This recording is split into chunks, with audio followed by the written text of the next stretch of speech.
Hello, hello, hello, everyone. How are we doing? I hope you're all having a wonderful, wonderful day. It's good to see you all. My name is Ariel Arashi, your local sackety ear scuff bunny. And Lee, the disrespect to my short king, Asherwing, I read that without my microphone being on. I let out the loudest snort. I swear to, my throat's not working. Fudge. hang on. So, hang on, I gotta pump myself again. Of course they're not working! GG's, they're all broken, Lee! I am dying! I was not expecting to see that, and genuinely, that's one of the funniest things I've seen. That's hilarious!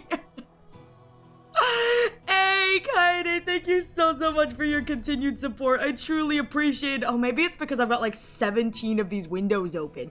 Maybe that would help, you know? Maybe I just... There we go! Maybe I don't have 17 of the same window open. Glad I was able to make you laugh. I hate you so much in a way, Lee. It's like, it's my short king as you ring. They're all in a lineup. It's like, and that one's the token short one. Not short! They just didn't give me platform boots. Anyways, hello everyone. It's good to see you all. I hope you're all doing well. Let me see if I can get that off the screen. There we go. Oh my goodness. Sorry. I'm so giggly. Hello, Sealess Silverwolf. Congratulations on your first, Thor on your second, and Kaede on your third. Thank you so much, Lee, for your 35 stream streak. And again, Kaede, thank you so much for your continued support. I truly appreciate it. Okay, so today we are back in the Honkai Star Rails. I have been informed that shit is going down in the later patches. I would like to remind all of you, this is my PSA. If you weren't here for it, too bad. Sucks to be you. But here is my PSA. Please remember we are... Actually, hang on. Let me make sure my spoiler-free docket is up. But we are spoiler-free. We are spoiler-free. No spoilers. If we see spoilers, my moderators who are caught up will start nuking. You will get timed out. Please do not spoil anything. I do not watch trailers. I do not watch...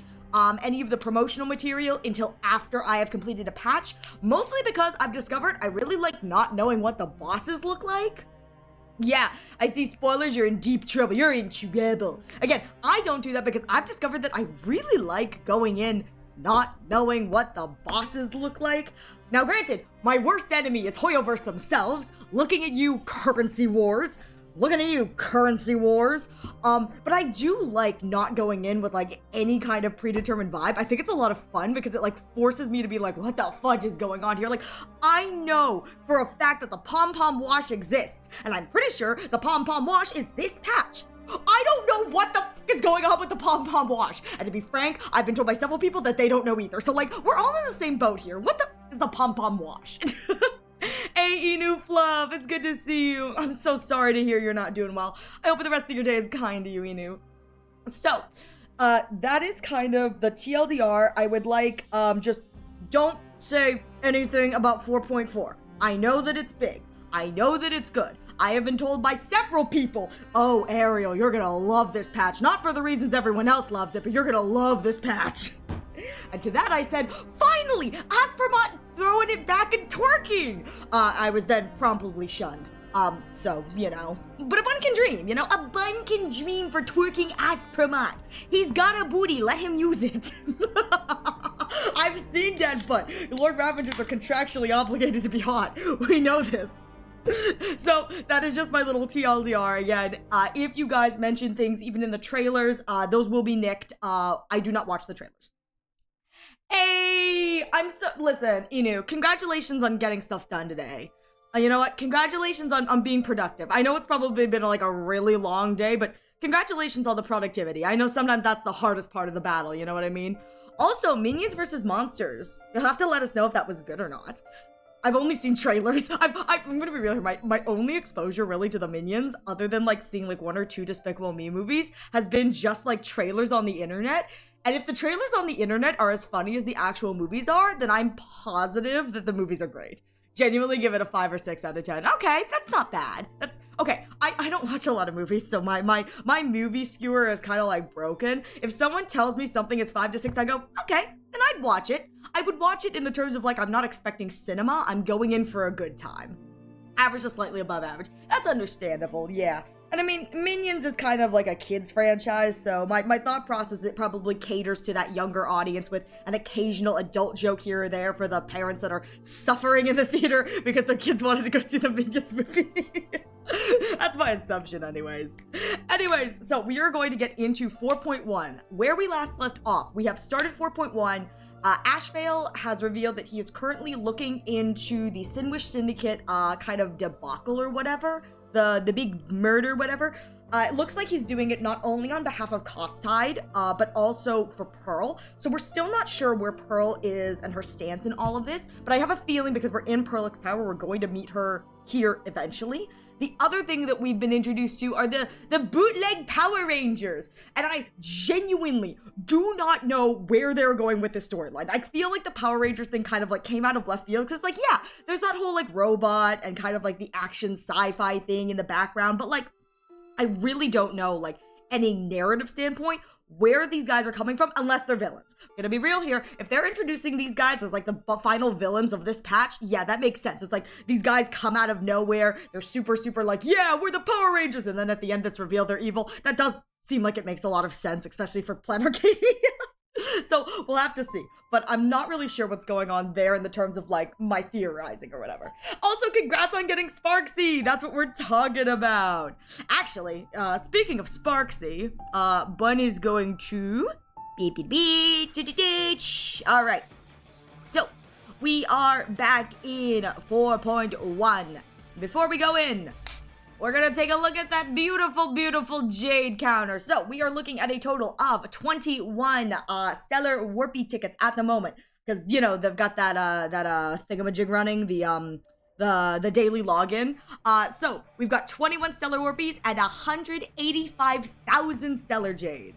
So that 185,000 Stellar Jades is going all towards the second half of the banner, which will be E6 Anaxagoras. That is the goal. I have to win 4 50/50s, and that's not going to happen. So we'll see how badly this goes for me. So my goal, as you guys know, is 4.4 second half banners featuring Saredra, Anaxa, and Aven. My goal is E6 E6 Anaxa at minimum. Aventuring's Light Cone, because we've been rocking Trend of Universal Market for how many months? It's rough. It's rough. It's working, but it's rough. And then possibly E0 Saredra. I don't know if I need her Sig purely because Dance is kind of a thing. What a blessed and cursed. It is! I'm dumping all of my stuff on that banner. They really looked and said, hey, you know, Ariel wants this. So like, what if we just dump all of the units Ariel wants on one banner? And I said, that's great! Thanks. But at the very least, let me tell you, if this thing lasts the entire banner, which I think it does. I think this thing lasts both the entire banners. Yeah, it does. I'm finally gonna have Archer's Light Cone. Because there is no way I'm getting E4, E6 in less than 200 warps. Now, I won't say no to E6 in less than 200 warps, but like, there's no way. Considering that I've lost all of my 50/50s, yeah, that's not happening. That is not happening at all. Nah, you're good. Thank you, Yuzu, have a good lurk. So, that is kind of the vibe of what we're doing here. Oh! Sorry. When I see that I have Warpy tickets, I warp. I warp. Is it bad I'm more excited for Sneakin' and ZZZ more than Remiel? Nah, not at all. Different strokes for different folks, you know? I personally am not interested in either of them, but I don't think you being more interested in Sigrid is worse than, like, you know, is like, you know, bad. It just means that Sigrid appeals to you more, and honestly, gonna be real here, I'm kind of hoping that they don't skimp on her kit. A lot of the characters who get put next to Void Hunters, sometimes their kits get kind of like, they get kind of like, so I'm kind of hoping for your sake that Sigrid has like a good kit, good W engine, good synergy, because I could see them being like, well, Ramiel is the push unit, so we're gonna focus all of our stuff on her. we've seen it happen before. We've seen it happen before. Hi, Anaxagoras. Hi, Naxi. we've seen. I have the unfortunate displeasure of maining an anniversary side unit. It's like, oh yeah. On the bright side, Ramiel is going to be for the whole. Oh yeah, true. Oh, yeah, they are doing her for the entire update, which kind of makes sense considering they pushed her so much in the story. To be frank, honestly, I'm kind of looking forward to seeing her inclusion, Sigurd's inclusion in the story. I really hope that they don't just make like a side story for her. I'd love to see her included in the main story, but I also don't have a lot of hope because I do know that Ramiel is the focus push. Look, free Mutsakan! I love that, like, I don't have a lot of E6 4-stars, but like, God, this would have been so helpful when I was running Mults on my FUA team. This would have been so helpful. Big Satage. All right, well, so we are going to get into the story. Also, I just want to let you guys know this is going to be here for a while because I physically cannot bring myself to read some of these. You know what's so sad is they lock you out of getting the 3.7 conversations until you look at their 3.4 conversations, and it makes me want to cry a little bit. Every Chrysosair that I've seen, both on my main and my alt, it makes me cry when I see the 3.4 messages, because it's basically them being like, the end of the world is here. I just want to let you know I still love you. And I'm like, no, I can't do this. All right. You know what? I'm calling foul. Why did they make the blue one so short when all of them are using the same model and therefore are all the same height? Like, that feels kind of targeted, you know? Like, why did they make the blue one so short if all of them, when they're like standing here, are like the same height? Like, you think that like in a show it'd be like, you know, the size of your robot mech is like the size of you in person, and so, or they're all the same height, but like, yeah, maybe he wanted True. He's the one that they, you guys seen that meme where it's like a character escapes down an alleyway and it's like all the women go through and they can't go through because their chests are too big, and then they send like the one lone guy or the flat-chested girl, and she's like, why do I have to do it? That's what they do with the blue guy. They're like, well, you're the shortest, go in that hole. And Azure Wing's like, why do I have to do it? R.I.P. Azure Wing, he will be missed. Died in the hole. Oh my god. You know what? I am glad that this guy is getting to live out his like fantasy of like being like seeing the real baseball raccoon. I am glad for him, you know? It's like, get to meet your idols, live your dream. I hope he realizes that he shouldn't meet his idols because I am horrific. I am absolutely nothing you should aspire to be. Before joining Daybreak Squadron, Gray had always been your fan. This is kind of cute, though. I will say, though, how long has Fluffy Across the Blue been, like, in production? You know what I mean? Like, I feel like narratively, story-wise, like, this story is happening, like, within the course of, like, a year. It hasn't been that long in the grand scheme of things. So, like, has Fluffy Across the Blue, like, only been around for, like a year or two? Is that enough time for people to become, like, really, really diehard fans? You know? Yeah, at least he has a true. He needs the real experience, which is Stealth eating trash out of his trash can. That kid knows every story about the Astral Express like the back of his hand. I love that his compatriots, his like coworkers, are just embarrassing him. Even as his leader, I'm nowhere near as important to him as I absolutely oh yeah, okay, Red Ranger is the leader, that makes sense. Yeah, Red Ranger is the leader. When I said Fluffy, I immediately thought, no, I'm so sorry, Inu Fluff. No, I meant like the Fluffy Across the Blue. It took me how long to be obsessed with you, Gum? True, but like serialization wise, I mean, is this with how short this time frame has been enough time for them to like have serialized as much as they have?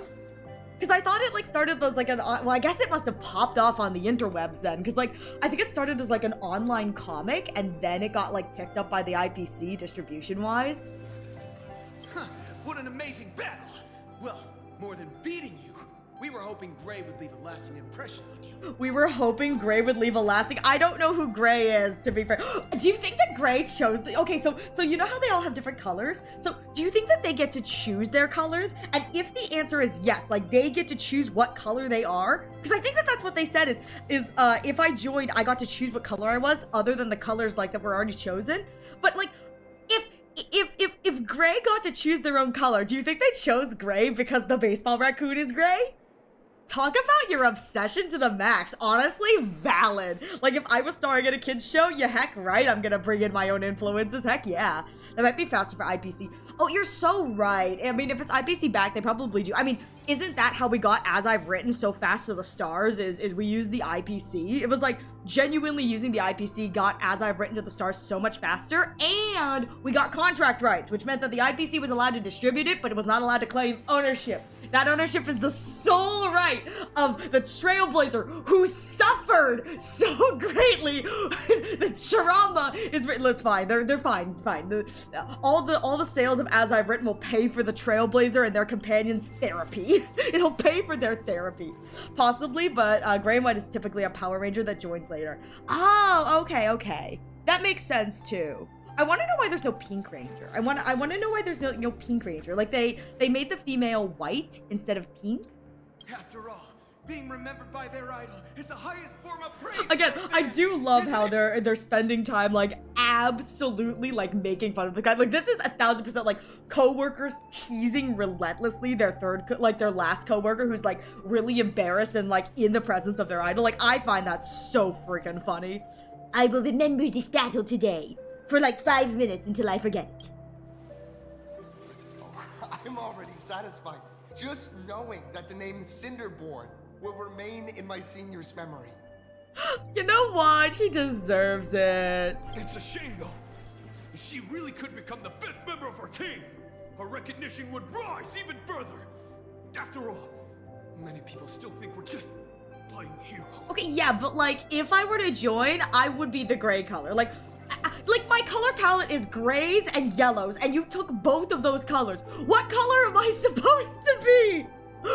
What color do you want me? Actually, I'm gonna be real here. I think Stell would absolutely rock like an obnoxious color. I want her to be black. Yeah, black is a safe option, but I want her to be like an obnoxious green or like an obnoxious like pink. Like I want it to be like the most obnoxious bright color known to man. Yeah, March. Listen, I would be pink for March. I'd rep the March representation, but I would want to be like the most obnoxious color known to man. I feel like it'd be so funny. It's like these 4 in like normal colors, and then Stell pops up with like the most garish eye color, like horrifically.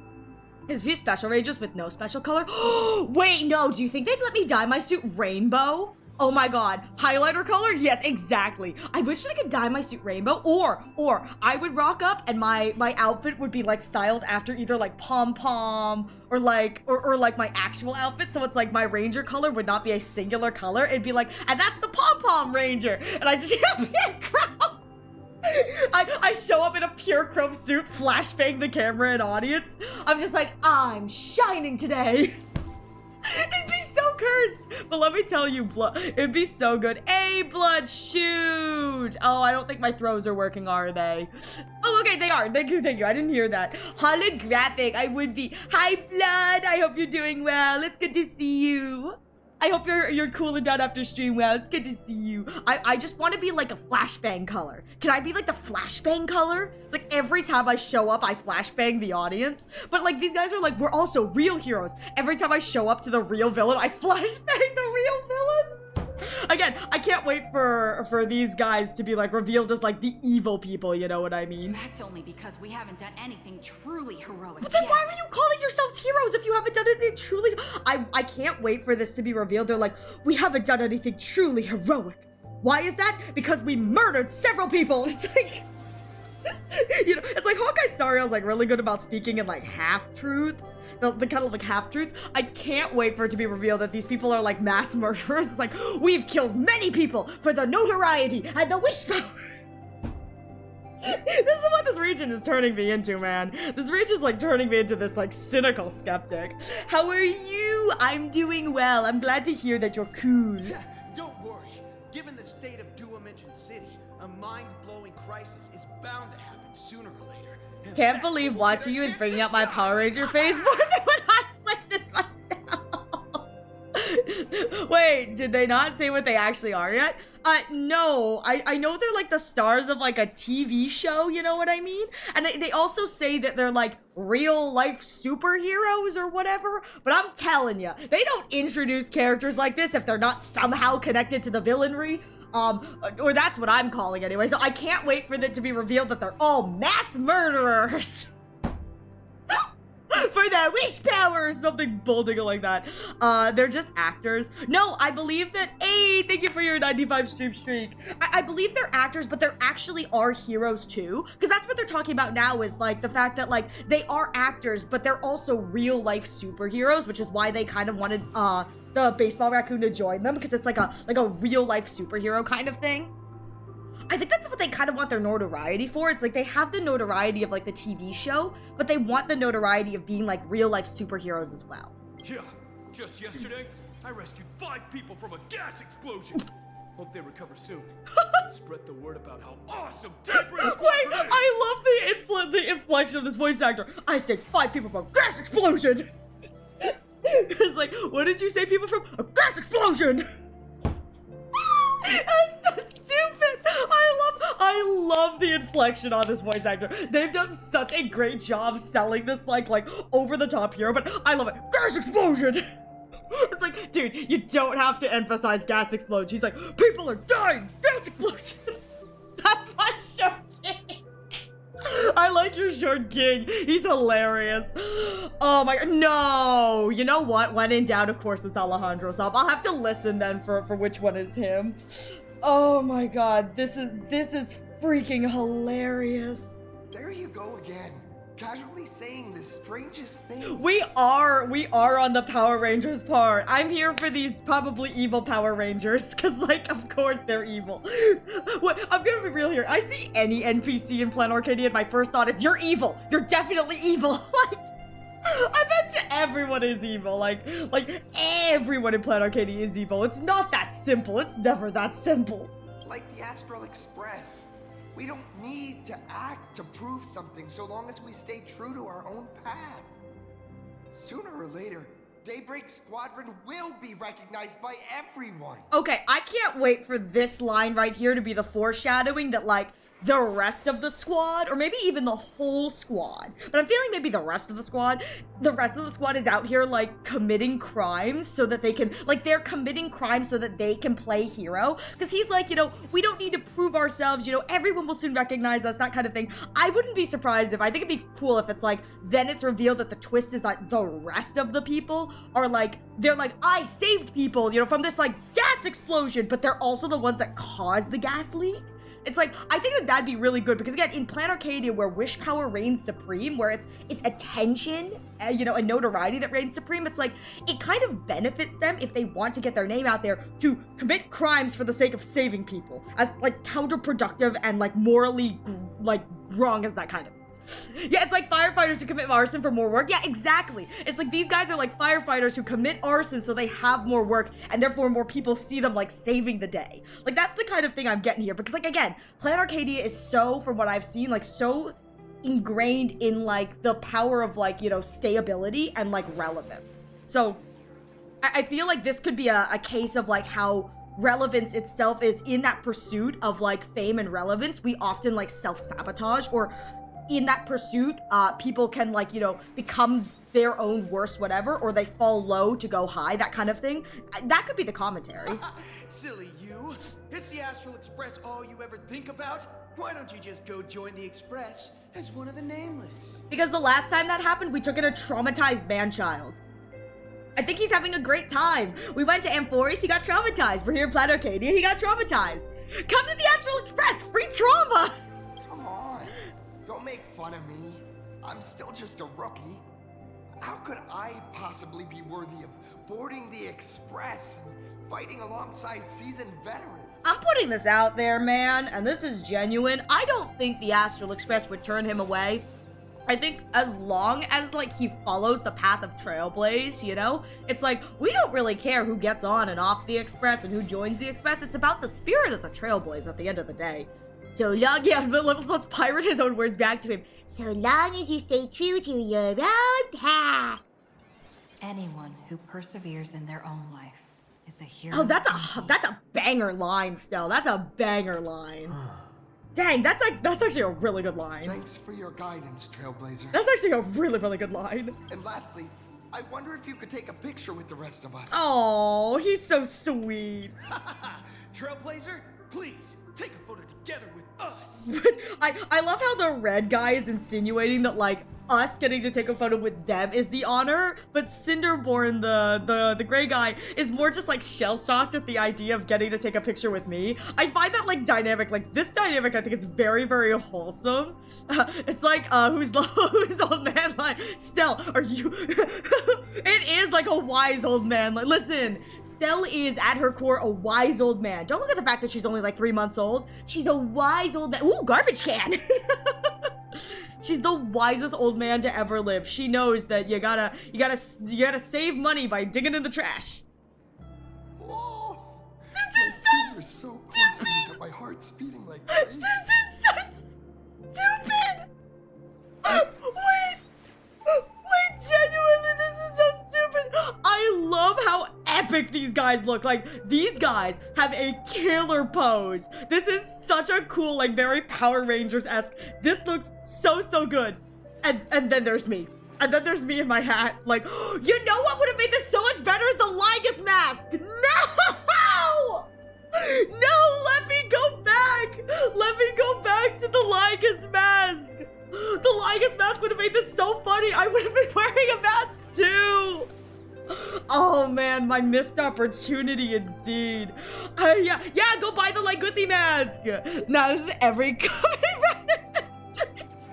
Honestly, again, I just love how it's like, instead of striking like a cool pose too, Stell's just like, I'm gonna stand here like I'm a dog and rub a sprite. She's like staring down at the camera. 3, 2, 1. Darkness waits. This is an L moment. Daybreak Squadron arises! Okay, that's a cool slogan. Darkness wanes and dawn awakes. Daedric Squadron arises. That's a cool thing. I lost so much aura. I'm so sad. Time's about up. We should meet with Madam. Oh my god, I finally get to meet Pearl? Oh, right. Want to say goodbye to your big fan before we go? Honestly, I kind of feel like I should. Like, I hope the game gives me the option to. Yes! I feel like it's kind of rude. He's such a sweetheart. So, speaking of the Lygusi mask. Where's my Trailblazer? It's the first thing I did when the patch dropped. The first thing I did when the patch dropped, I was like, I mean, how could I not? Again, I do love how it's like all of these faces. Like, I was about to say, yeah, I do like the Memmy Mem hat too. I think the Memmy Mem hat is funny, but yeah, this is the first thing I did when the patch dropped. I don't have access to anomaly arbitration, so I spent my very slim and hard-earned, like, whatever they're called, Stardust on this hat. It's so good. No, I am fan. Listen. It's a fan-made Lygus because I am fan. I want him to come back to the story. I love him so much.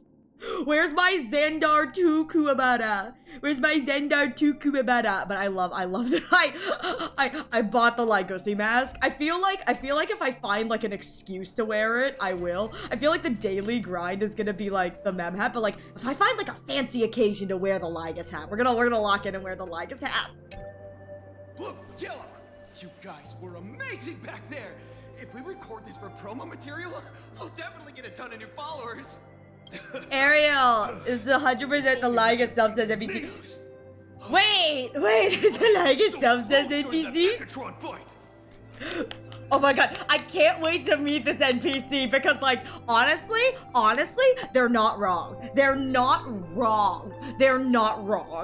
What are you talking about? There's no way we could have beaten the Trailblazer.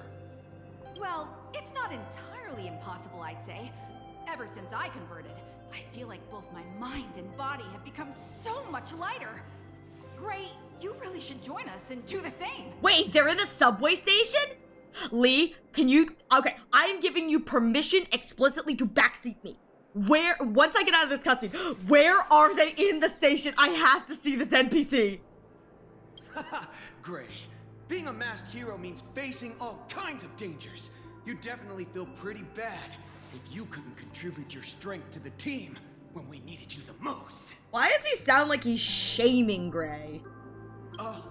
Looks like your idol's here to see you. We'll wait for you backstage. Oh no, he's not in the subway? Oh, they're in a different area. Okay. Alright. Can you hear Sayu? No, I wasn't paying attention. I was making fun of the Power Rangers. I wasn't paying attention, Captain. Senior? Oh, sorry I didn't go. You good, buddy?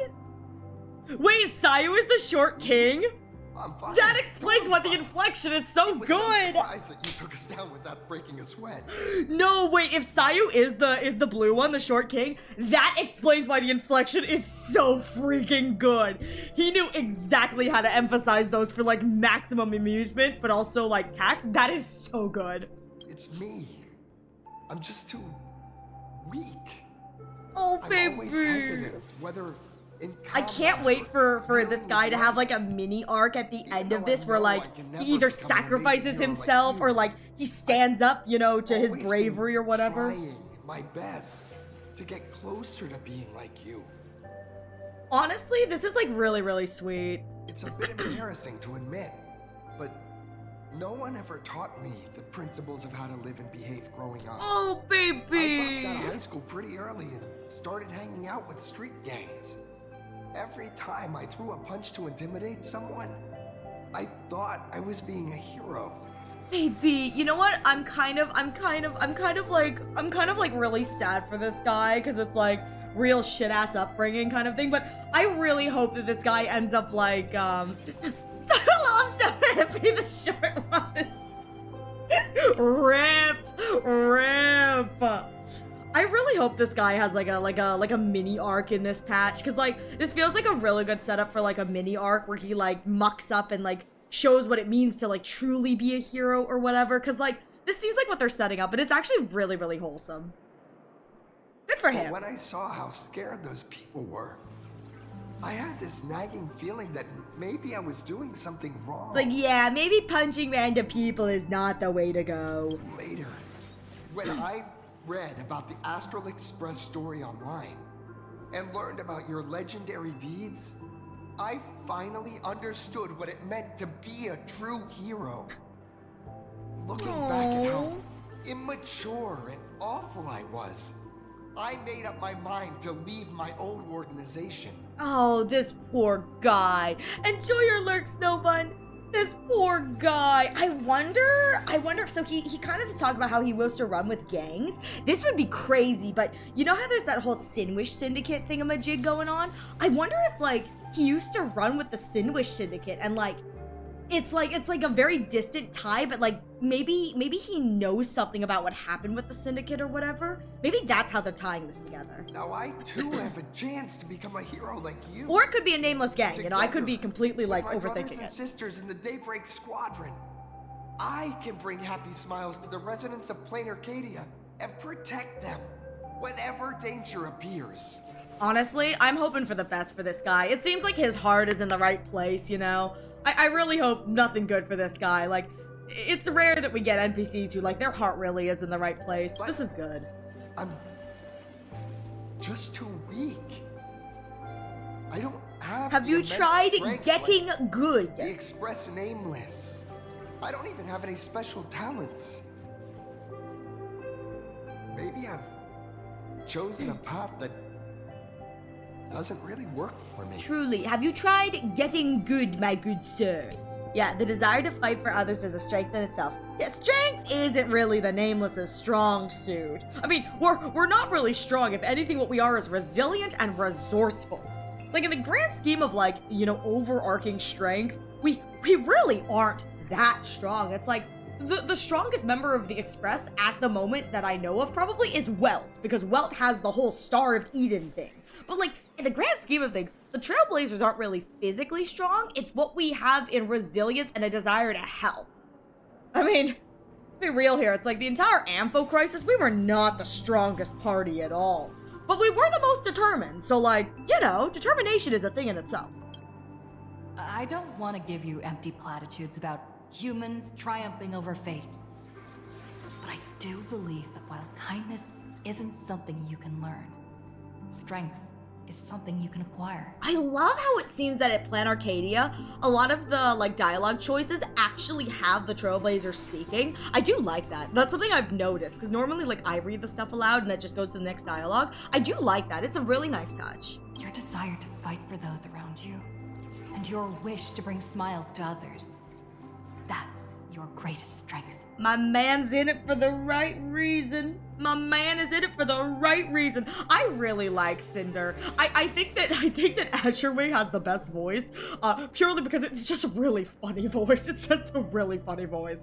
But I really like Cinderwing. I think that he's a very compelling kind of character, and I feel like he's compelling in the way of like that. Like some people, it's like they wish to do good in the world, but they don't feel like they can. And it's like it's a reminder that like kindness in itself is a good thing. It's like you don't have to be the strongest as long as you're kind. Oh, this poor guy. Thank you, Trailblazer. I wonder if Thanks like he for can wipe listening his to my eyes if he rant cries lights. under his mask. Or has he just got like tear streaks like running down his face? He can't like, it's like snot coming out of his nose. He can't wipe because of the mask. They pull off the mask and he's like, oh, I need to clean this mask too. Let me give you my automographo. Could you please sign that famous line? What famous line? I said rules are made to be broken! I was like, well, what is the famous line? Rules are made to be broken! That was my thought.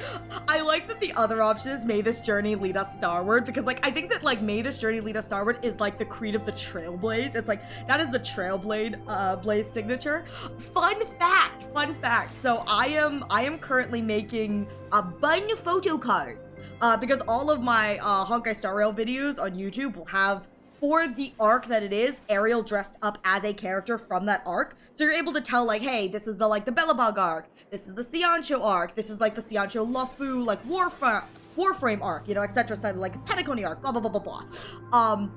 But one of the things I've chosen to do is on the backs of all of these cards, I have the text, may this journey lead us starward, written on it. And I think that that's like a really, really fun, like cute little touch. I'm like, that was something I was like really proud of when I was designing the backs. Because I'm gonna print these for like me. But when on the backs, I'll have, may this journey lead us starward, because that's like the iconic kind of like Honkai Star Rail line, which is, I think, really cute. However, I am going to decide rules are made to be broken. Because That's I'm the one. cool. That's exactly it. Cause I'm cool like that.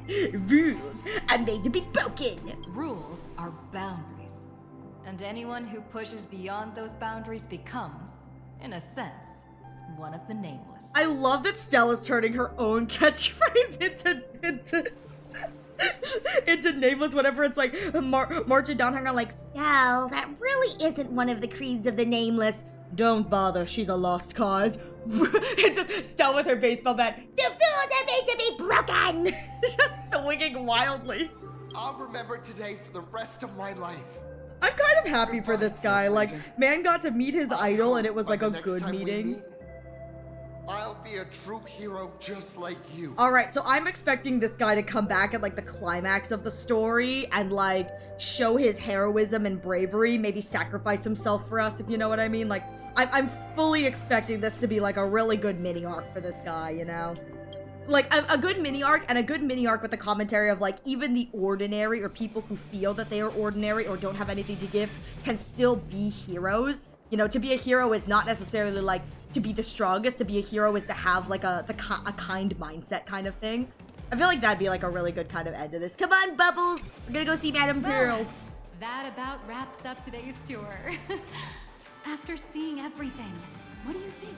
I think that Welt Yang deserves a Gundam mech, but you know, it's not like you guys ever really ask what I think. It's like, looks like I've got quite some new fans. You're only realizing that now. That's your greatest advantage in joining the Phantasmoon Games. I absolutely love that Stories Nihilux is like, already that's your spread greatest far and advantage. She's the one who's helping us with that. It's like, we know your blurry QR cult. We know who you are.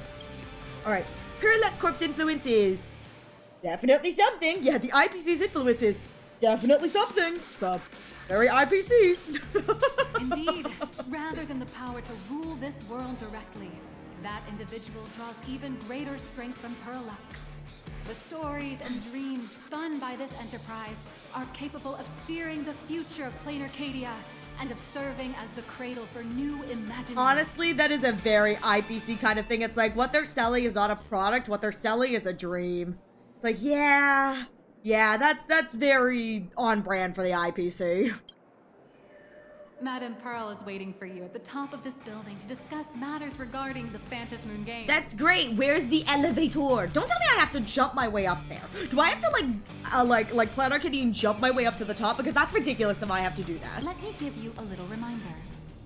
The rules of Phantom Moon games have never required any competition between supplicants. Right. She and Ashvale are now supplicants. He's like, what are you trying to say? You seem well versed in it. Yeah, Sussy right here, you know, playing her hand. As an IPC employee, I've said far too much. Your friends are waiting for you in the hall. You should go meet up with This them. line right here is gonna be Don't something keep that they them point waiting back too to long. when Nihilux's like big reveal happens, like catches down the line. All right, where are my friends? They're in the hall. Okay, they're down here. wait for me, Mr. Yang. Oh, the Society of Spectacle and its enemies. Ooh. Also, I'm gonna be real here. I've seen the emoji armor. Oh my god, that's so cute. I've seen the emoji pet, and I kind of want the emoji pet because of the like really cute little emotion faces that it goes through. But at the same time, I really like Bubbles, and I kind of like Complainer more. I wish I had like I wish I had the ability to do anomaly arbitration so I could get that currency, because like I don't have enough for both of the both pets. Big Savage. Mr. Yang and I watched the whole thing on the screen. It's like, thanks for helping, gang. Not only did you assemble the Mechatron and give autographs to your fan, but you also got to live out your superhero fantasy. Methinks someone's Did you jealous, have fun? Marchie Poo. Methinks someone's jealous. Mr. Yang's looking at you with such loving eyes. Oh. Like a parent watching a kid riding on a carousel at an amusement park. Dude, I think Mr. Yang wished he were me. I'm kind of sad that I feel like they haven't gotten to let Welt like really indulge himself in like his love of mechs. Like I feel like I want more. Mr. Welt Yang deserves more. Grandpa Yang deserves only the best. Indeed. Seeing her so happy reminds me of my younger self. Those were the days. He deserves the world. What are you talking about? Mr. Yang, you're still as young as ever. Oh my god, March is so sweet. Oh, right. We've been wandering around here for ages and seen everything there is to see. What's this Madame Pearl really up to? Dude, I wonder if Welt Yang is the only one who ages like quote-unquote normally on the Express, because March has got that whole child of Asradada thing going on. You know, Don Hung has reincarnated, so, you know, we don't know what's going on with it. Long life species. I am a vessel for the Celeron, so, like, Lord knows how I age. And, like, Himiko is Himiko. So, like, I think that Mr. Yang is the only one on the Express that ages quote-unquote normally. So, like, March being like, you're still young as ever, it's like, he's so old and he's going to continue to age faster than all of us.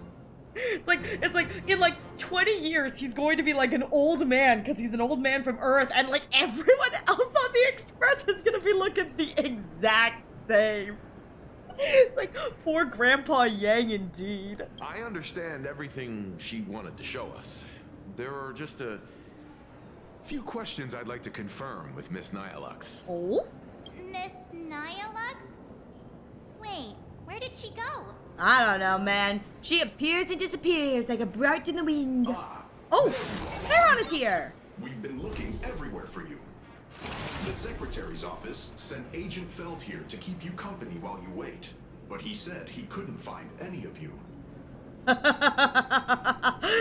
I see, Nihilux. I see. Then who was that Miss Nihilux from earlier? Wait, if Mr. Feld is the one who's supposed to meet us, then who is Miss Nihilux? She's just having a little fun, you know? She's just having a little tee-hee. Miss Nihilux? Who? Ooh.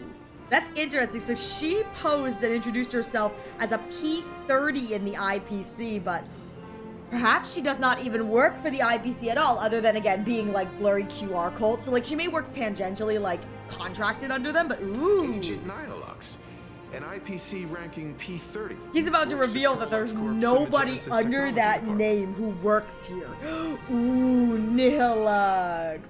What are you scheming behind the scenes, girlfriend? P30? Imagenesis Technology Department? Since when did Perlux Corp have an Imagenesis Technology Department? Oh my god. Could she be some kind of corporate spy who snuck into the building? They're like panicking. We're like, I'm sure it'll be fine. Oh, this is a real mess. What are those security guards even doing? Distinguished guests, are you hurt? Or did she trick you into giving her money or anything like that? Well, she tricked me into giving me her autograph and taking a picture, but you know, I can't believe she lied to me. I'm hurt. I gave her an autograph photo. This lady seemed totally legit. She smoothly guided us around the place like a pro. I thought she was one of your people. Again, I think that she's like one of them, but also not one of them, you know? I need to report this to security right away. You're not gonna find her. Let's catch her in the Nah, act. nah. You're not gonna find her. There's no way you're gonna find her. At least he actually ran. Astral Express crew. Madam Pearl has been waiting for quite some time. I'm gonna be real here. I If it's don't think there is shall we head a out now? like I'll show version you of the way. Pearl that didn't know that she was in the building. Like, I feel like that would be a major blind spot if she got in. So like, I kind of feel like Pearl probably knew she was there and just kind of let it happen. Because like, if she actually did get in without Pearl noticing, that's a major oof for Pearl. Please inform Madam Pearl that the 3 guests from the Express will arrive shortly. Okay, we're going over here. All right, so this is the elevator. Ooh. So this is the elevator up. Oh, okay. Pearl demonstrated Oh! the full process of creating Oh, a Megatron elevator. army. Based on what I saw. Oh, this is so fancy. Huh? Ooh, look at the bubbles. Oh my god, it's so pretty in here. Whoa. Oh, she's so cute. Oh, Pearl is so cute. Like, I know for a fact that, like, guests don't from let, the you know, Astral don't let her Express. appearance deceive Nice you. to She see is, you at the again. end of the day, a Stoneheart. So, like, you know, comes with the territory. But that was such a pretty introduction. Thank you for your gracious hospitality, Madam Pearl. I understand there was a minor incident in the lower lobby involving someone impersonating a Pearl Lux employee. I hope it didn't spoil your enjoyment. To be honest, it probably was better than the stuffy tour you had planned. I had a lot of fun. We're fine. Don't worry about us. But how are things with you? Did you lose any valuable tech? Blueprints? Or top secret information? Dude, Nihilix probably just came in, wanted to see the TB, stirred the pot a little bit, and dipped. Like, she wasn't here for any of, like, the things that, like, normal people would probably come in to, like, steal or whatever. It's like, she was here for the Trailblazer and only the Trailblazer. No, Pearl Lux's data firewall remains untouched, and all assets under security network surveillance are intact. The only change is an additional expense claim under my employee ID. Yeah, that was for our pom-pom thing. Never mind. I can make a preliminary assessment that this was the result of someone's momentary impulse. Momentary impulse, okay. Lately, mishaps have been piling up, like dark clouds before a downpour, casting shadows of uncertainty over my plans. Okay. Could you be referring to the Herald of Death? All right. 33 citizens were found dead in the Dovebrook district. In addition, an IPC specialist assigned to negotiate the purchase of a mask of elation died in an unexpected Not my incident. Scott! This party has made overt threats to public order and is clearly challenging the IPC. My intuition tells me this is only the beginning. So I was wondering why Scott was there, because I was like, they wouldn't have sent him to go get a mask. Okay, they did send him there to purchase the Mask of Elation. Oh, poor Scott probably didn't even realize at the time that he got there, not only was it wrong place, wrong time, but I'm pretty sure that the leader of the Sandwich Syndicate had already given up that mask, because that mask is the one that Sunday's using. Because I'm pretty sure that was Pearl's whole thing, is she wanted all of the masks. Because it's like, if you can't use a mask to join the games, it's kind of like there will be no kind of full-on game to begin with. But no, God, Scott did not deserve to die for this. Scott did not deserve to die for this. My boy deserved better. Managing capital and managing a corporation share one thing in common. That is, an aversion to risk and a pursuit of stability. And I bear both responsibilities. Okay. As the executive officer of Planar Cadia, I bear an inescapable responsibility for the safety of this world. Alright. That makes sense, but I feel like there's also an ulterior motive for catching the Herald of Death. As one of the 10 Stonehearts, I hope to bring the Phantom Moon Games to a swift and safe conclusion. Rather than staging another dangerous battle, like what happened at Graphia Academy, I hope the supplicants can show the people of this world miracles of joy and happiness, instead of sorrow and rage during the Phantom Moon Games. Yeah, she wants us all to work together, which is fine. That's good. But I feel like there's probably an ulterior motive for her wanting us all to work together. Hey, Mokoba, thank you so much for the head pats. It's good to see you. I think there's like an ulterior motive for her wanting this, like I hope the supplicants could show the people of this world miracles and joy. I think there's an ulterior motive for this. I just don't know what the ulterior motive is, and it may be related to what the IPC is actually here for. Therefore, I'd like to hear what the Express wants from all this. Oh, okay, Please, so she's calculating our variable. What's your ultimate goal for joining the Phantom Moon Games? Man, I don't know. I had a mask slapped on my face when I was in that weird courtyard. I didn't really want to join, to be frank. My ultimate goal probably is to gain the gaze of Aha so I can walk on the path of elation. Like, I don't have a goal here. Oh, running through my mind palace I am. Before setting off, you spoke to Himoko about your goals for the Phantom Moon Game. I love that Mama basically told us, like, hey, this is what the goal is. You mentioned earlier that you wanted to talk about the Phantom Moon Games with me? Stella's like, yeah, I'm not sure what I want. Yeah, spoilers, you have amnesia. I do. Honest to God, I do love that it's like Stella like isn't thinking for herself. She's like, I don't know why I'm here or part of these games. Mom, can you tell me like what the ultimate goal in this is? Like, what am I doing this for? What about our final request? I'd like to talk about our ultimate goal for participating in the Phantom Moon Games. It basically Stella's like, so when we win, what do we get? Like, when I win, what are you gonna give me? What are you gonna give me for winning when I win? Huh. Got something in mind? I do! I want to make like Gussie real! I think the rules and rewards for the Phantom Moon Games are a little too vague. That's exactly what I thought when I joined the games 15 years ago. These games allow supplicants to do anything, good or evil. As a result, everything that unfolds in the course of these games exists beyond control. It's like, anything goes! Chaos reigns supreme! What's more vague is what can winners do when they share the power of the elation. According to legends and historical records from Ahatopia, victors typically first witness the manifestation of Aha themselves. Dang. So they get the gaze of Aha. They listen to the victor's wishes Okay. and grant them permission to use their power. And the applications of this power seem to be boundlessly vast. When faced This sounds with really countless weird, but choices, like, if really what it is they listen to the Vision's victors and grant them permission to use their power, is that not just like making them like a temporary emanator?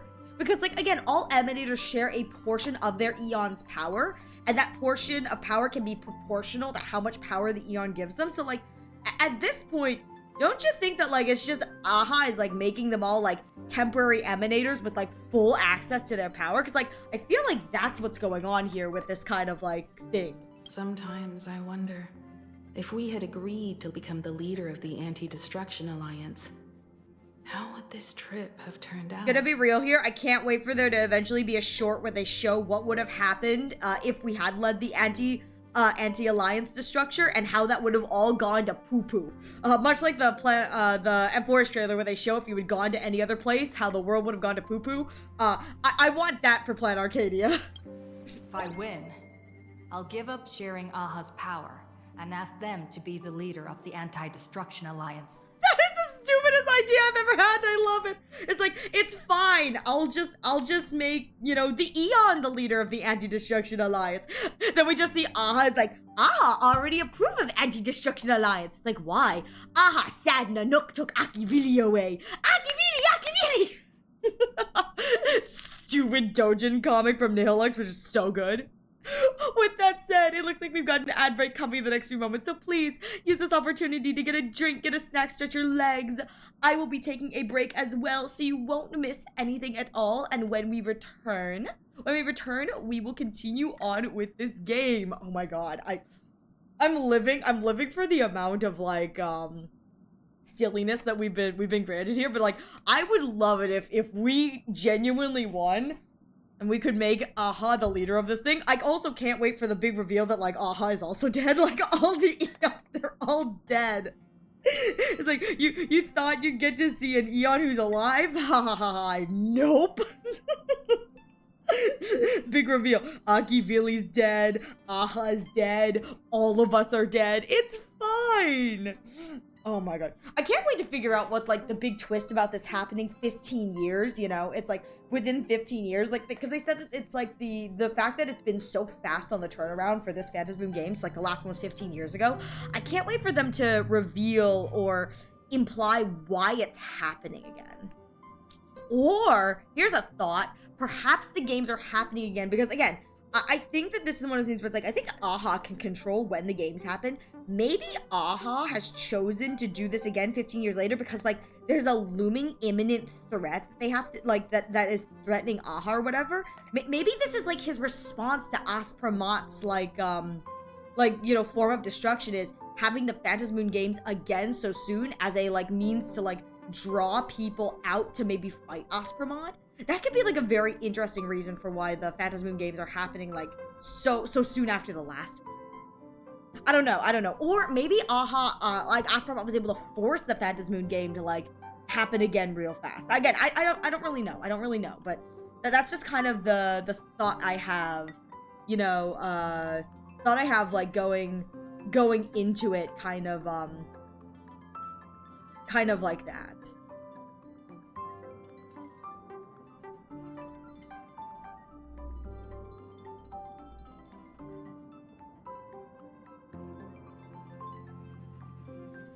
I don't know. That's kind of the thought process at the moment. I can't wait to be revealed, to either discover how right or wrong I am, and to know that all of you guys are like pulling your hair out, like now, like, God damn it, Ariel, shut the fluff up, Ariel. I'm like, I don't know what you guys mean. I'm just a bun. I like being a pain in the buns, you know? Like being a pain in the buns. No.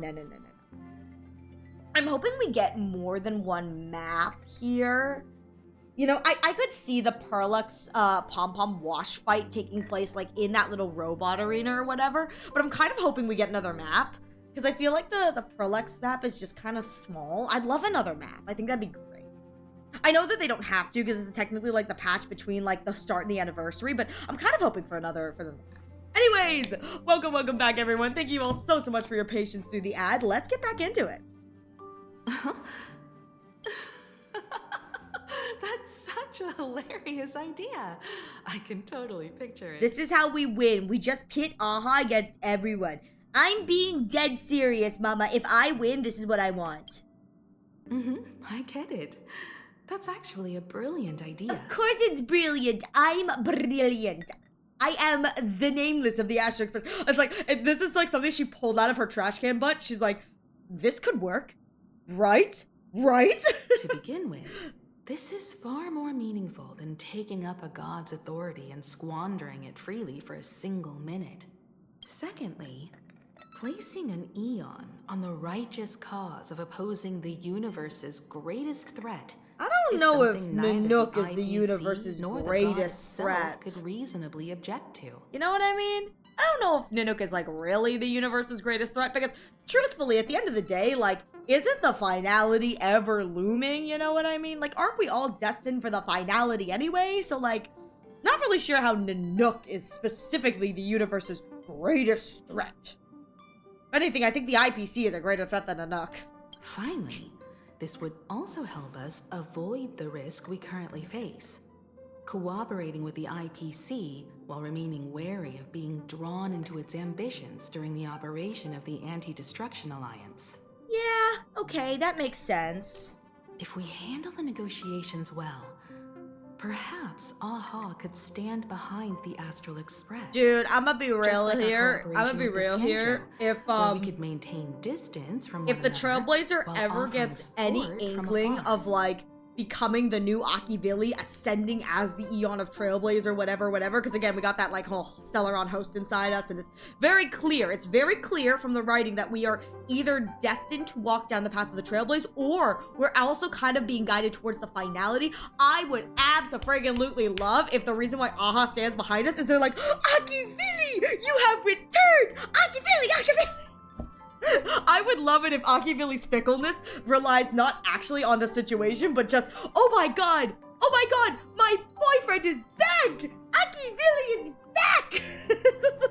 It's like, yeah, it makes sense for the god of elation here. It's like, your alliance, does it have anything to do with like actual, actual lore implications? Like, nah, man, Akivili's only here, Aha's only here for Akivili.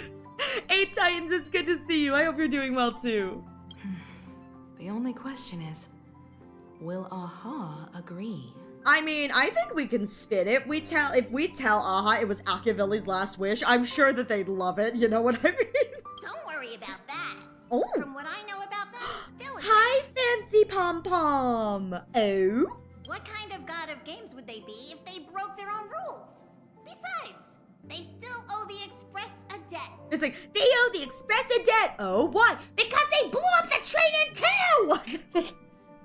Pom Pom, still not over. It's like, Pom Pom has a lasting grudge with Akivili. Why? Because Akivili blew up the train? Is this? This is their IOU for the Express debt from when they were traveling with Akivili, complete with their signature and seal. Oh, that's cool. Wait, that's actually really cool that instead of like paying in normal money, they owe the Express like an Eon style debt. That's actually really, really cool. It's kind of fun. It's like, can you imagine being a Nameless at that time, and not only are you traveling with your Eon, but you're also traveling with another Eon, and they're just like chilling, probably canoodling in the party car. It's like, don't go in there. Why? Akivili and Aha are kissing again. Again! It's like they're getting freaky on the couch over there. It's like, again! Hey, I hope you're enjoying ReZero Titans. Oh, the Nameless Aha's debt statement. Solely for the sake of fun, I have, on numerous occasions during my voyage aboard the Astral Express, misappropriated and vandalized public property of the Express. Maybe they did do the snoo on the Express in one of the party car chairs. Oh my god, full exhibition. Aha's like, yeah, I'll pay for the cleaning bill. I'll pay for the cleaning bill. Thereby incurring financial losses to the Express and liable for third-party damages. I love it. Oh my god. You know what's so funny is $20, a lot of the stuff that happened to like the furniture in the Express and the stuff that Aha damaged was like collateral damage. It was like Aha was doing something else and ended up like blowing up one of the seat cars, or like breaking a window, or like this is so Pom Pom's like, listen, I've seen things on this train that would make even Nanook cringe. Maybe Nanook is right. Maybe the world does deserve its untimely end. It's like, Pom Pom, do you want to talk about this? I never want to see Aha again! It's like, Pom Pom, are you alright? Do you know how many things I've seen? It's like trauma Pom Pom. There's like this really great Aha Billy animation to the yada yada kind of animation meme, and it's so great because the ending of the animation has like Pom Pom holding like they gave Akivilli like the Trailblazer's bat, and that was what Akivilli was like using to like beat up the pirates. But at the end they had Pom Pom like holding this bat like trying to smack Aha. I was like, yeah, I think poor Pom Pom has been through some stuff. Poor Pom Pom has been through some stuff. Having received the conductor's earnest instruction, I have come to a profound realization of my transgressions, aka I was scolded into next week. I hereby itemize all outstanding reparations below, to be settled at a future date. The itemized list of reparations due from Aha is as follows. What? Telltale microwave oven!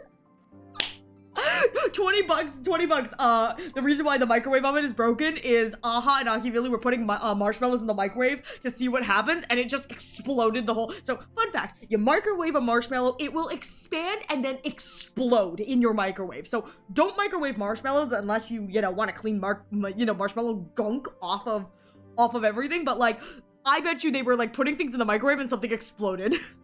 Not me wanting Pom Pom to be the secret. I would love if Pom Pom was like the secret final boss at the EOS. I feel like that'd be so much fun. I would love it too if like Pom Pom was revealed. Again, there's absolutely no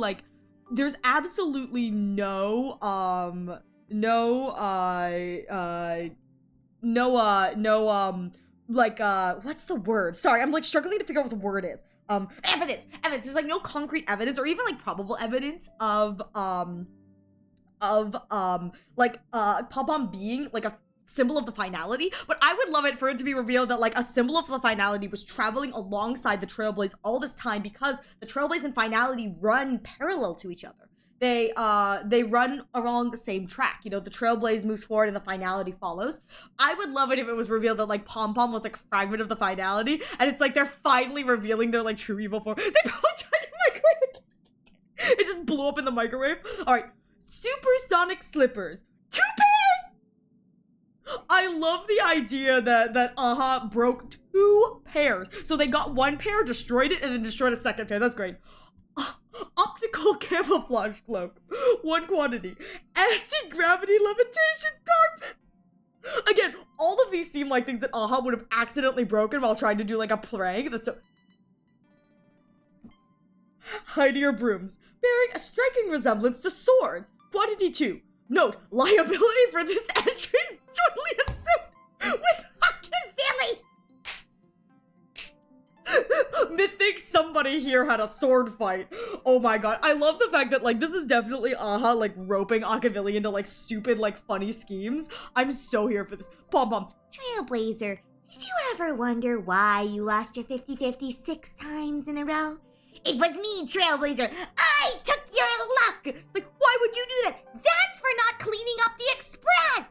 We have a strict chore schedule, Trailblazer. Leviathan tooth, 2 quantity. Trim conductor's outfit. I love the idea of Aha stealing one of Pom Pom's conductor outfits and trying to put it like on another creature. Like it's just Pom Pom trying to put the outfit on like another creature as like a pet, and then it gets all destroyed, and Pom Pom's like, that was my good clothing. When you stop doing the Pom Pom daily quest. Truth. I do it all the time. Why? Free material. 2 organ dragonflies deposited by the boarding actors. Quantity 2. Medical expenses occurred due to allergic reactions from the introduction of electronic mustard into the rice cooker. This is amazing. Graffiti removal fees from the statue complex of White Rolling Stone Planet. Repair costs for walls in the Museum of Animated Arts, and recovery expenses for escaped collection items. 3 portraits and 7 specimens remain unaccounted for to this day. Incident during extravehicular angling.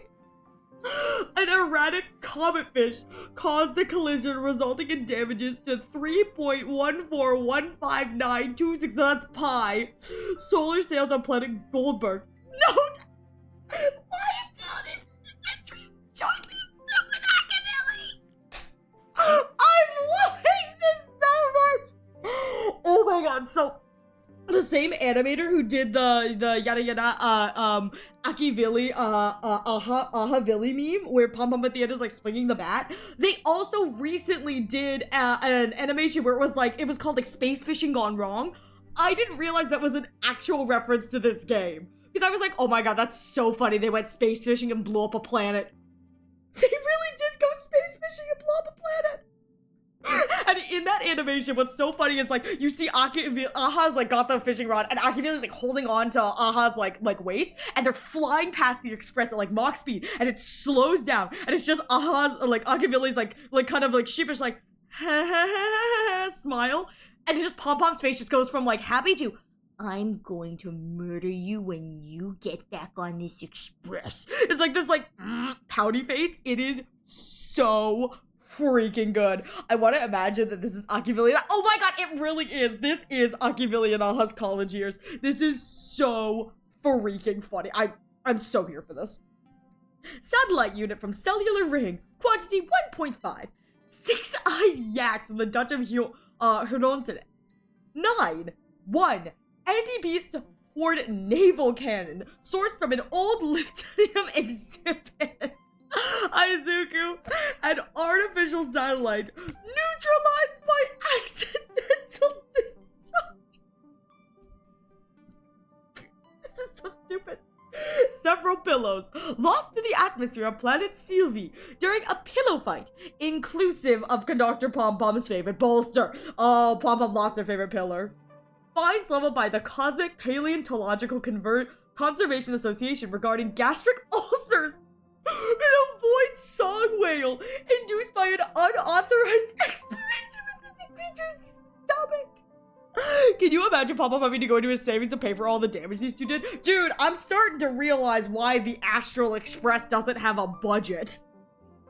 Friggin' Rio Scam was like, so do you guys get health insurance? Benefits? Well, March is like, sometimes we get spending money. I understand now why we don't get that much spending money. All of our money went to stupid Ahavili's expeditions.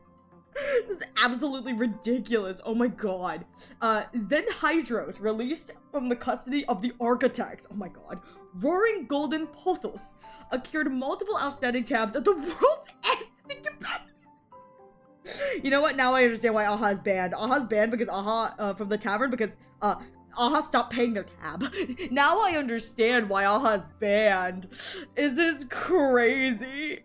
The only one that has a budget is Pom Pom, and he never goes out the express. Well, I don't think Pom Pom has a budget anymore, considering how expensive this express report is.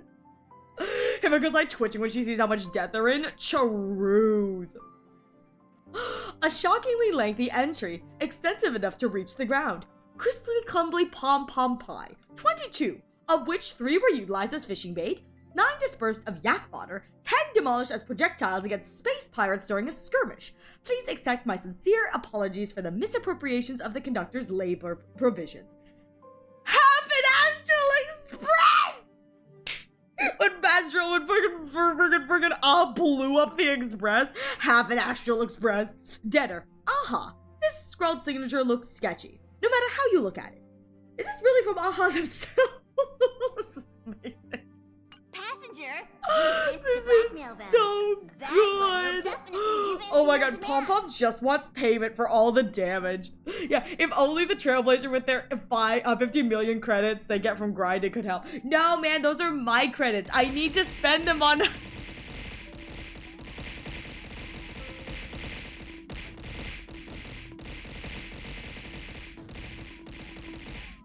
Ow! No, man, those are my credits. I need to save up 1.4 billion so I can go on the one-day glory tour of the Amber Lord. I want to go on the one-day glory tour of the Amber Lord. If I were a Remembrance, would you have a Bun memo? No, probably not, because I am Bun. So, like, I wouldn't have a Bun memo because, like, I am Bun. What if I am the memo sprite? Bum, bum, bum. Probably.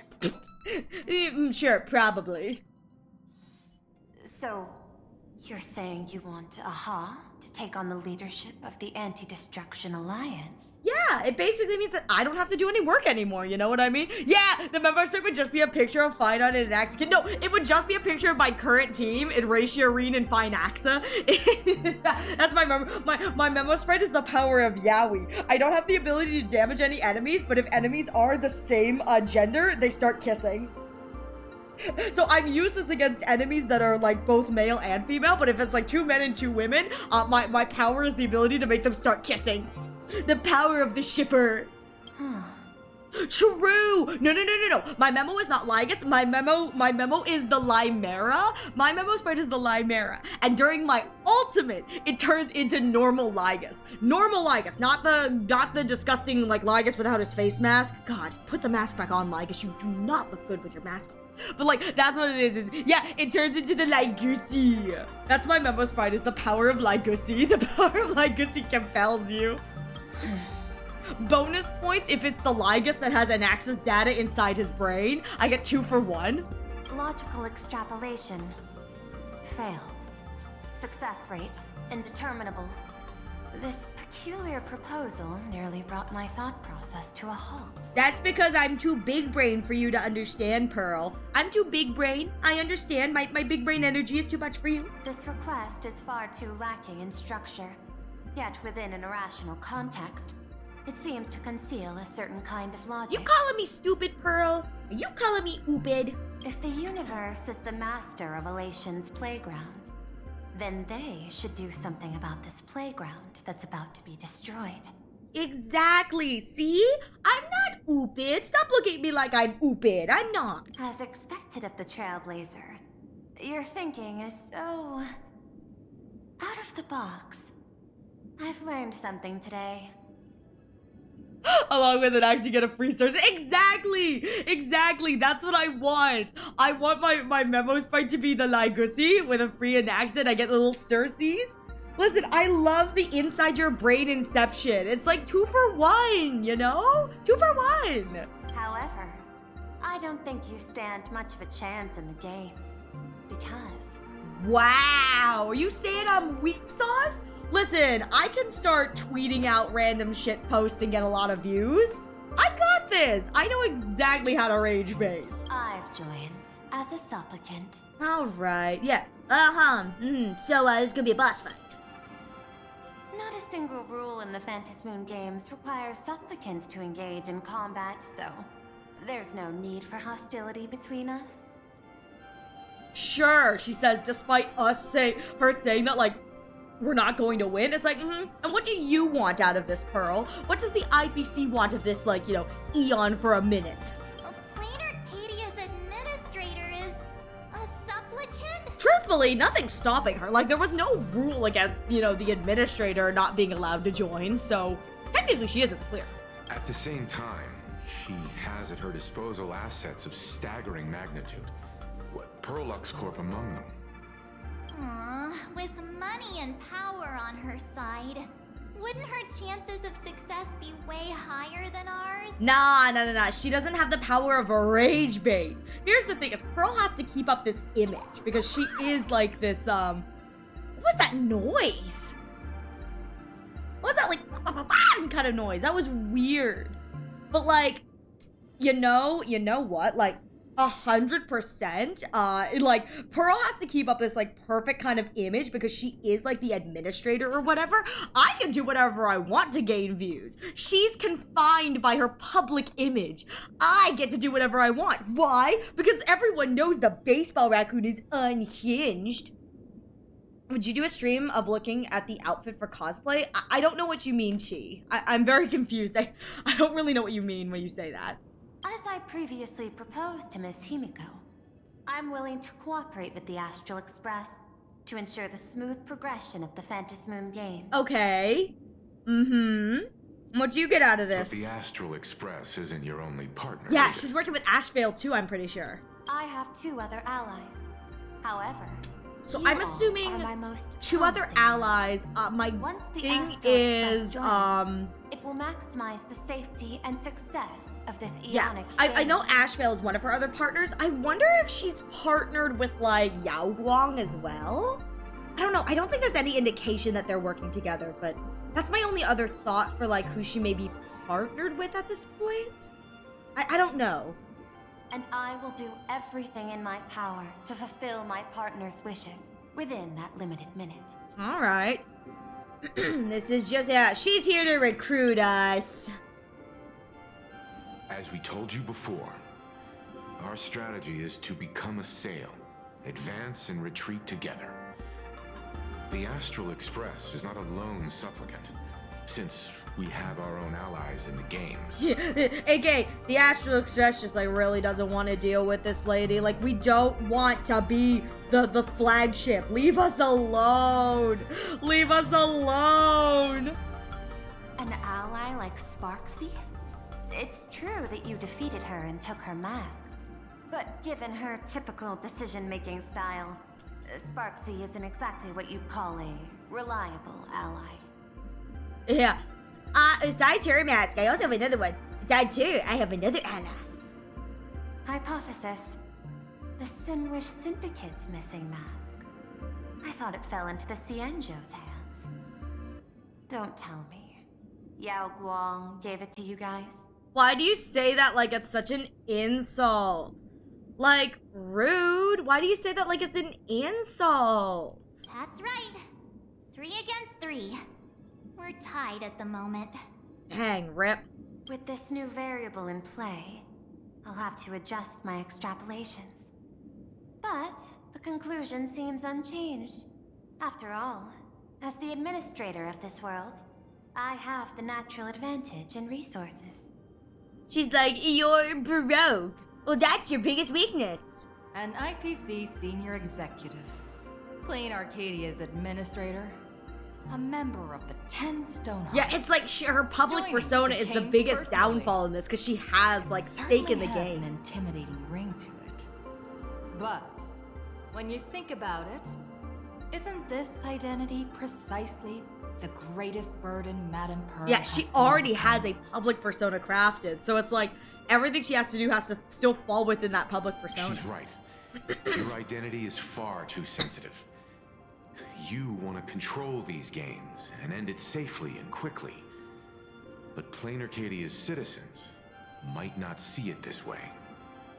All they see is the all-powerful IPC and an influential executive pulling all the strings. Is that not Every what action she's doing will be scrutinized anyway? Twice over. Like, that is what she's doing, so yeah. Yeah, People don't want to see the IPC win. Sharp observation, I must say. Quite impressive. But I do not believe you yourself would overlook this. Madame Pearl, what is it that you seek to obtain from the Phantasmoon Moon games at any cost? I don't think we're gonna get the answers to this right now, but I've been wondering what the real kind of issue behind like why the IPC is here. What I seek is a treasure lost to this world's history. Oh? I want to recreate Graphia's divine art of imagenesis. Oh! Okay, that is fascinating. So she wants to quite literally recreate the ability to... Oh, alright. So here's the thing. If this is what she wants, why does the IPC want the ability to basically create something out of nothing? Like the art of imagenesis is quite literally the ability to draw to create light.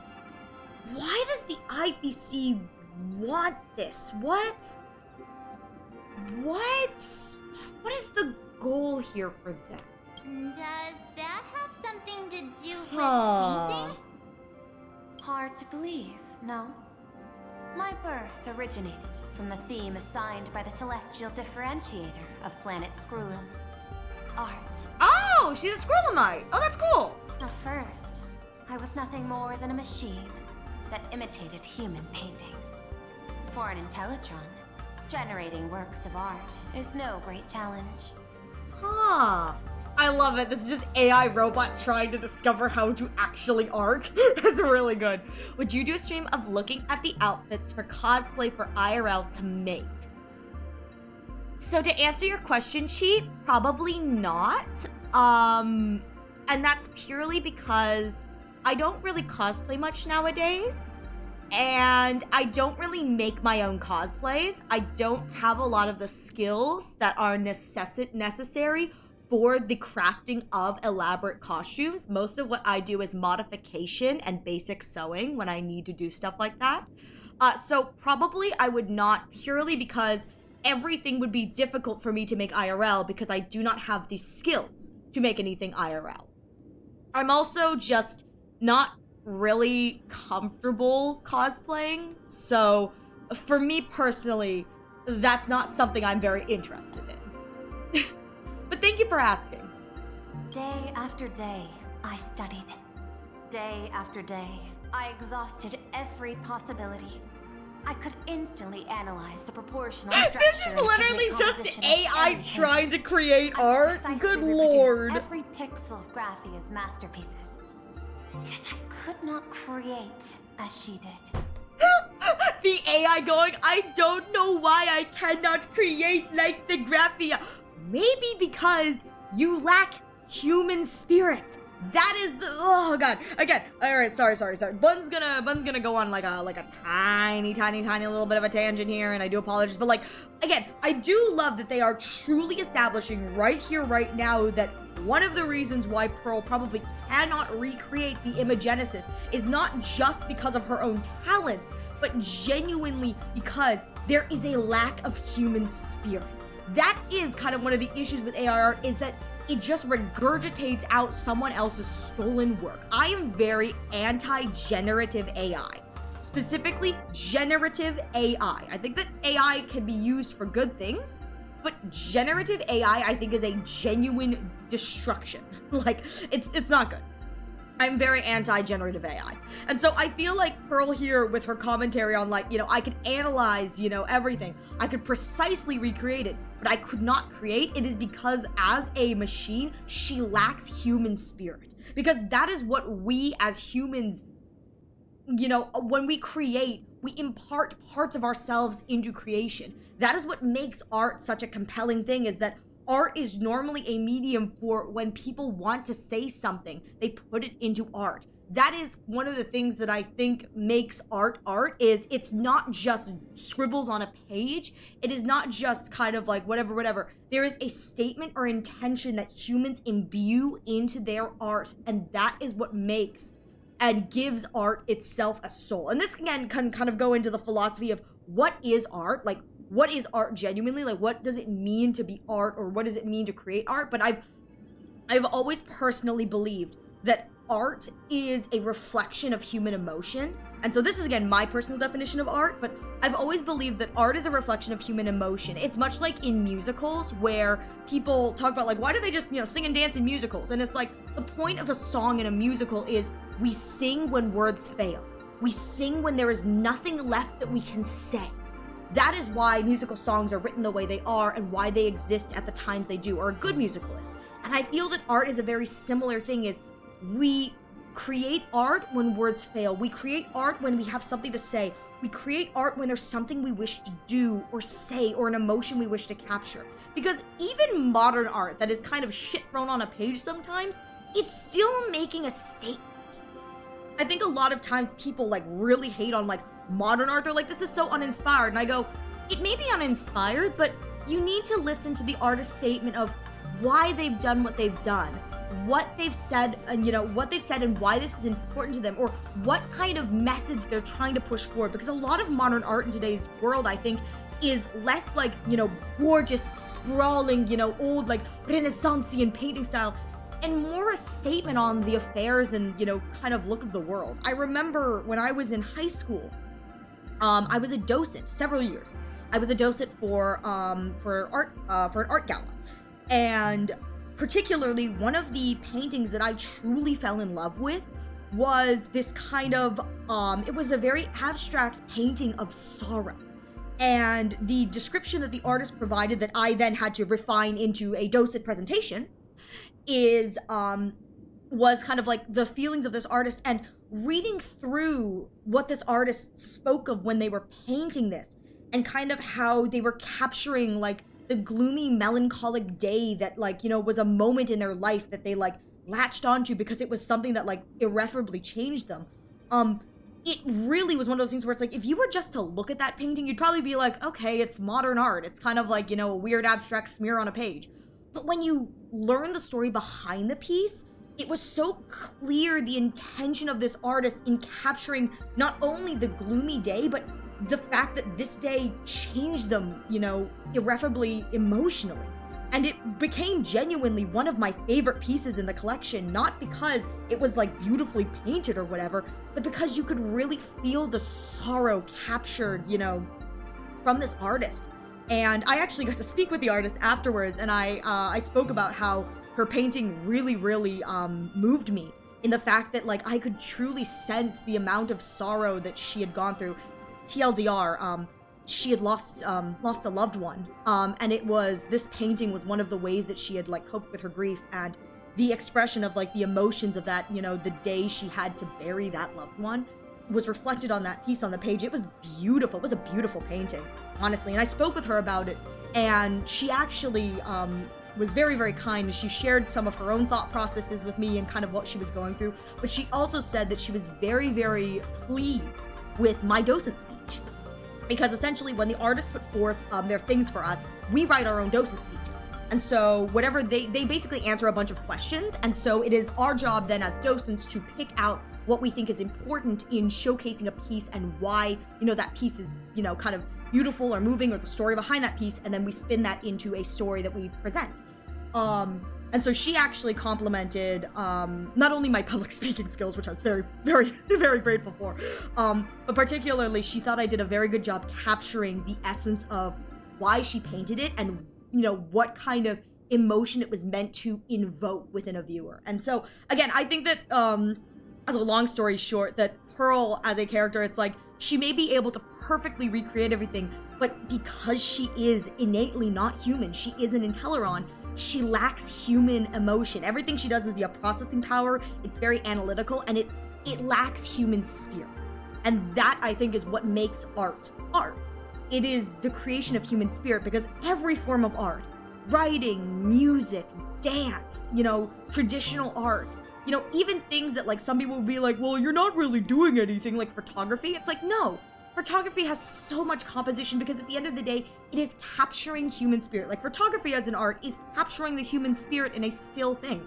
And I think that that is what makes art art. It is the capture of emotion and the capture of human spirit. And that is what makes AI art so soulless, is that it's just a recreation of something on a page.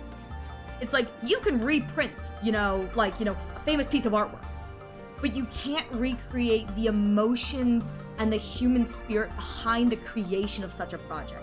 Especially some of those large projects that quite literally are blood, sweat, and tears.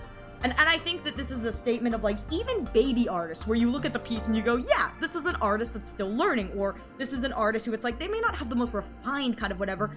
I still think that has so much more soul than anything that is created like, you know, generatively with like a beautiful style. Because at the end of the day, you can see an artist struggle, and you can see their desire to learn, to grow, to do better. I have a friend currently who, they're doing a 30-day art challenge where every day they're just drawing 30 days. They're doing their best, you know, just a little bit here, a little bit there. And you can see the improvement. But what makes that art so good is not the fact that it's perfectly rendered, you know, or like, you know, beautifully designed or compositionally whatever. No, it looks like a beginner artist. But what makes it so impressive is you can see that this person is learning the basics. It's their desire to learn, their desire to grow, and the fact that they're trying. That is what makes art, I think, important and impactful, is the intention behind it. Anyway, sorry, that's my AI, generative AI rant, and that's personally why, like, I won't play any games that have generative AI in it, because at the end of the day, and I'm going to be honest here, you don't need to put a generative AI thing in your thing. Why can't we go back to the era of like the low poly black and purple placeholder cube? That would be so much funnier than using generative AI is like all of your placeholder assets are that like placeholder temporary cube that like we used to use like before Gen AI existed. It's that like the black and purple like texture cube. I would absolutely die if I saw a game that was like, yeah, so instead of using generative AI, we didn't have placeholder assets, so take a look at our placeholder asset, and it's like the old-fashioned placeholder asset cube. Like, that would immediately make me go, oh my god, I want to buy that. That's so freaking hilarious. But again, that's just me. That's just, you know, my opinion, and you're allowed to disagree with it. You are fully allowed to disagree with it, but that's just my hot take. My hot take on generative AI, but for what it's worth, like, I will not play, like, a game that has generative AI, you know, or knowingly. If I discover something as generative AI later on, I'll probably drop it, because, like, no thank you. No thank you. Again, not all AI is bad, but generative AI, I think, is a detriment to our society. Graphia's ultimate creation was establishing the world in canvas. Still looking over it, well, like, does the AI know that, like, it can't create human spirit? Does the AI know? The essence of creation. Is this your personal pursuit? Or the IPC's demands on this world? I have a feeling this is a personal pursuit. I think the IPC's got something bigger going on here, you know what I mean? Like, this right here seems like the Imogenesis kind of thing seems like a secondary thing. I don't think the IPC would send her down here just to get the secret of Imogenesis. You know what I mean? Or if they're sending her down here to get the secret of Imogenesis, I wouldn't be surprised if there's like a secondary reason why. It's like, we need the secret of Imogenesis to defeat XYZ kind of thing. Like, I feel like that is more plausible. Both. The IPC's point of view is far more pragmatic. The world in canvas is a dimension that can shield us. Ah, okay, so they want it for the Antimatter Legion. And they've gotcha. always been eager to master this technology. Okay. Yeah, the IPC's always eager to get their grubby little hands on everything so they can ruin it. Unfortunately, it seems we can't convince each other to back out for now. It's like, so we're just going to agree to disagree and part ways. I'll beat you up later, Pearl. Then, I have another proposal. Why don't we shift our perspective and turn our attention to those two supplicants who haven't surfaced yet? Two supplicants who haven't surfaced yet? These two individuals' objectives are unclear, and their abilities remain a mystery. If left unchecked, we might see a repeat of the Herald of Death tragedy. I have a cooperation proposal that could help us gather intelligence on them. And I'm willing to share this piece of information with you all. I don't know who she's referring to. Yeah, I'm guessing it doesn't come for free, right? That is correct. But all you need to do is sacrifice a tiny sliver of all your you need to do is sacrifice a tiny sliver of your reputation. Get ready to get embarrassed on the internet forever. God, all right. Before we move on to the details of our cooperation, would you like to take a short break and have some tea to wet your whistle? Or shall we continue? To wet your whistle. Oh, having some tea wouldn't be. Oh, and this lets me pause. For you. Please, help yourself. Oh. Wait, this place is so cool. Ooh, what's this? Drink up in one gulp. March. Ah! Hey, that's rude. Oh, spade me right in the face. Oh, this smell. Is that? This is a specialty from the CNJ. It's mung bean soda! Called mung bean soda that General Yao Guang gifted me. It's a mung bean soda! Not the mung bean soda again! Mung bean soda comes to strike back at me. I can't enjoy human beverages, so I've specially saved this for my esteemed guests. Wow, I've been tricked. I've been tricked into having friggin' mung bean soda again. Seems we really do. Welch is like, why is this like the third time we've run into a situation like this? Ew, that's hilarious. Okay, Marcus and Achilles file? Wait, what? Hang on. Marcus.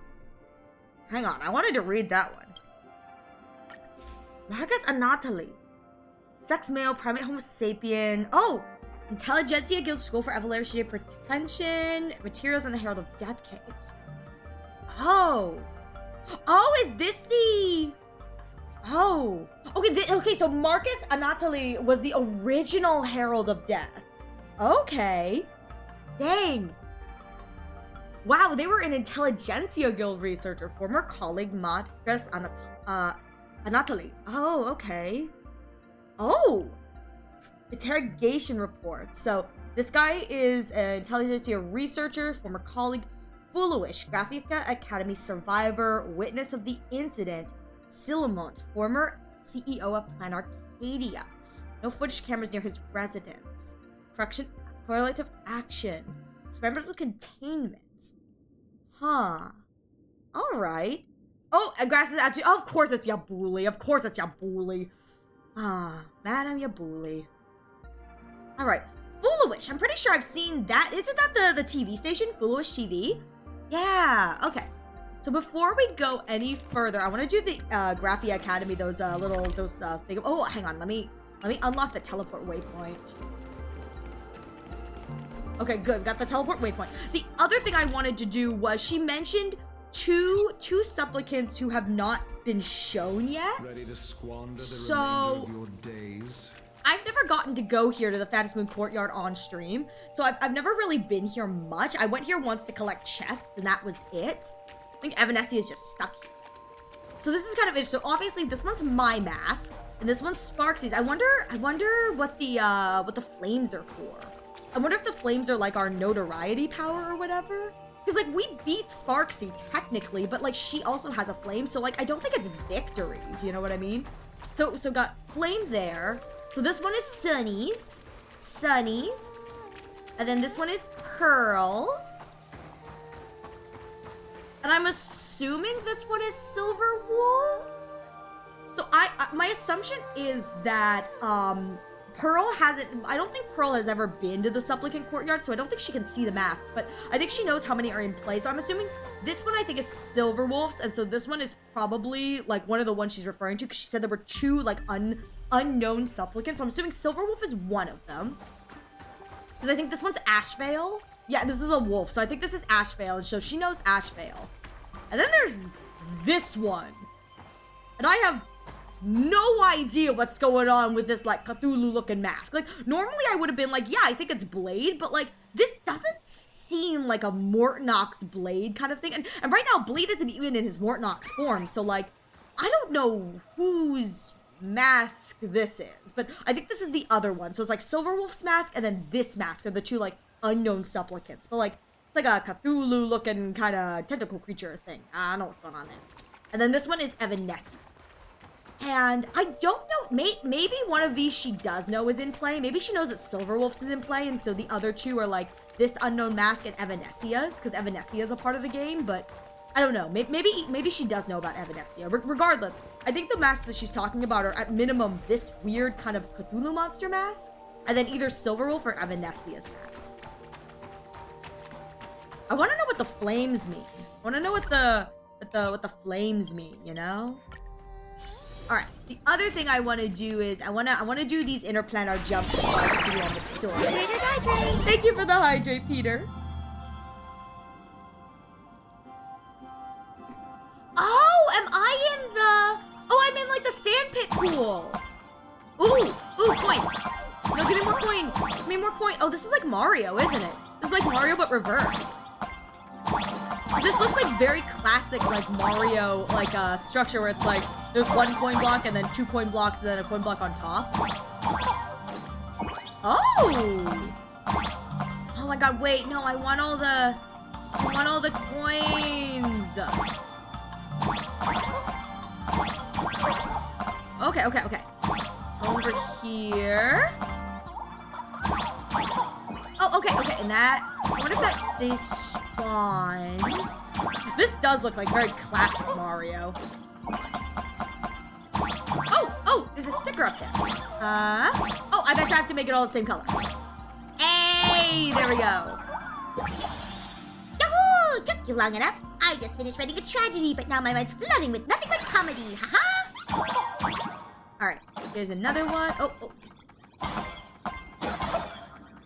Oh, yeah, I can hit the creatures. I could just run through it normally. Is this? Oh, okay. Oh, there's spikes.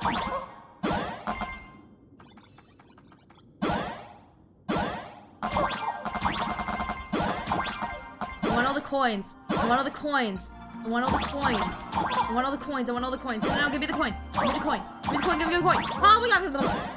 Go, go, go, go, go. Ooh, I wonder if I could just like stand here for this one. Just like stand here and get all the stuff. Oh, I definitely can. Oh, look at this. Oh my god, look at this, look at this, look at this. Boing, boing, boing, boing. Pigeon. Let's play again sometime. Is that it? Hey, okay, 100%, 100%. All right. That was simple and fun. Okay. Oh, there's a chest back here. I was like, oh, I'm on the backside. Hey, that was worth it. I didn't have to walk the whole way around. I could just teleport back to the waypoint, can't I? Is there another one? Oh, I think there's another one. I guess there's one in each sand pit. Spin and jump. Spin, spin and jump. Guess I have to like wait. Oh, there's a thing over there. Okay. Dang. Oh my god, my desire for all the coins is gonna keep me here forever. Come back here. Come back here, little coin. How do I get up there? How do I get up there? Oh, I have to get them so they both hit the thing. Okay.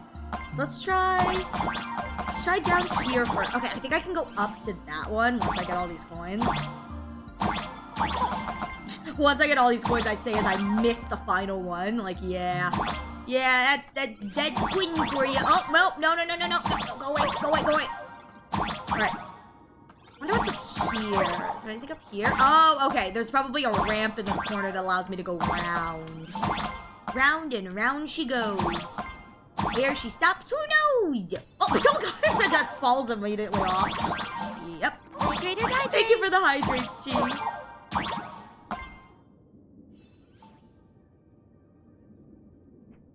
Alright.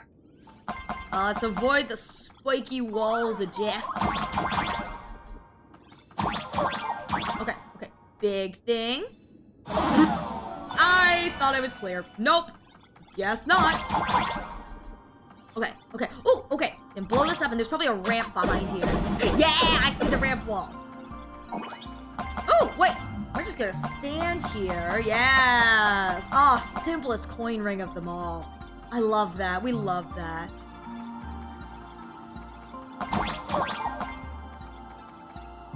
Nope.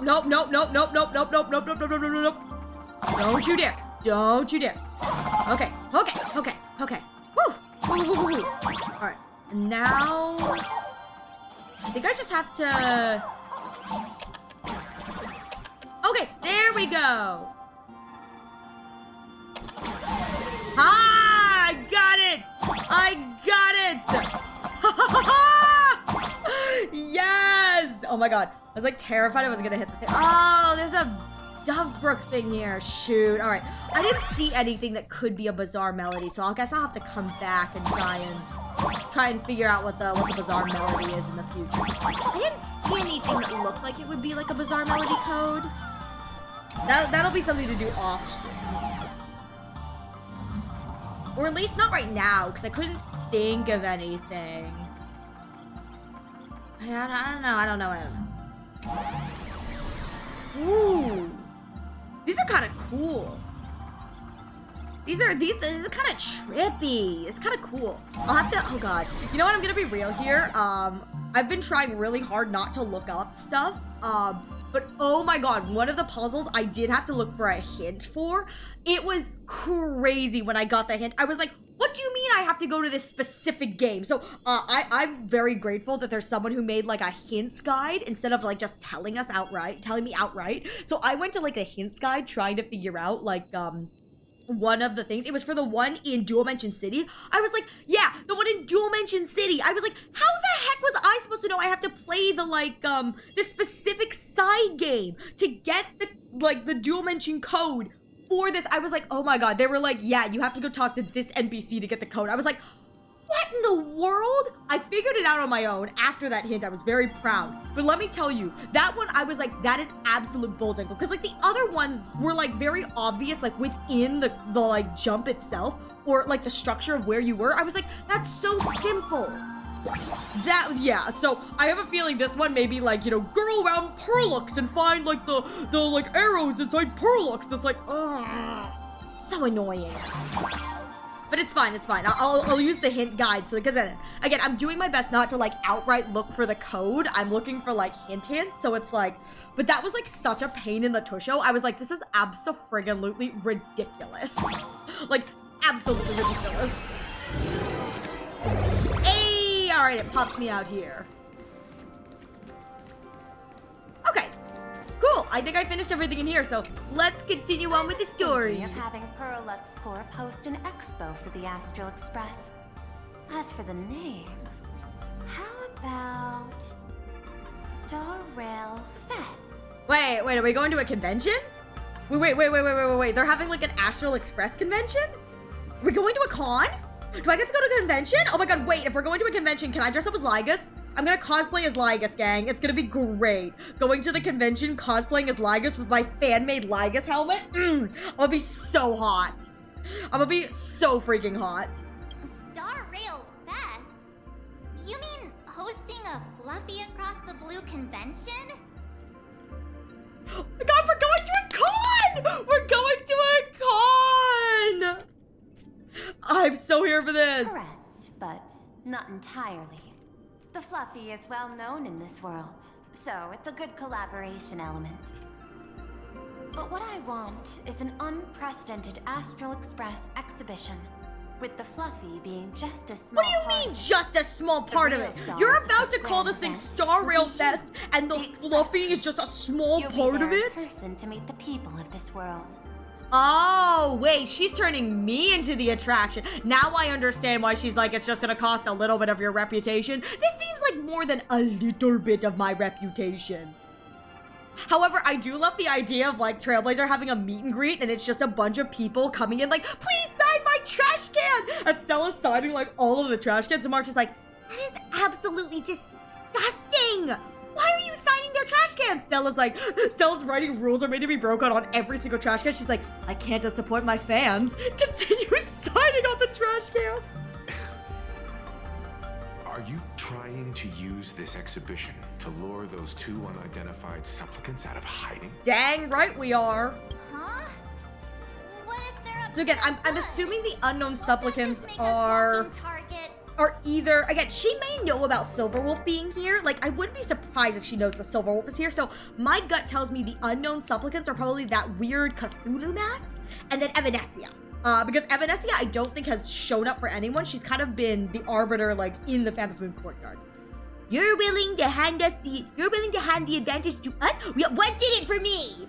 What could be more inspiring to What's the in it for people me? of a world than standing face to face with heroes of the cosmos? I can't wait for this to be Heroes of the Cosmos, and there's absolutely no mention of Amphorius.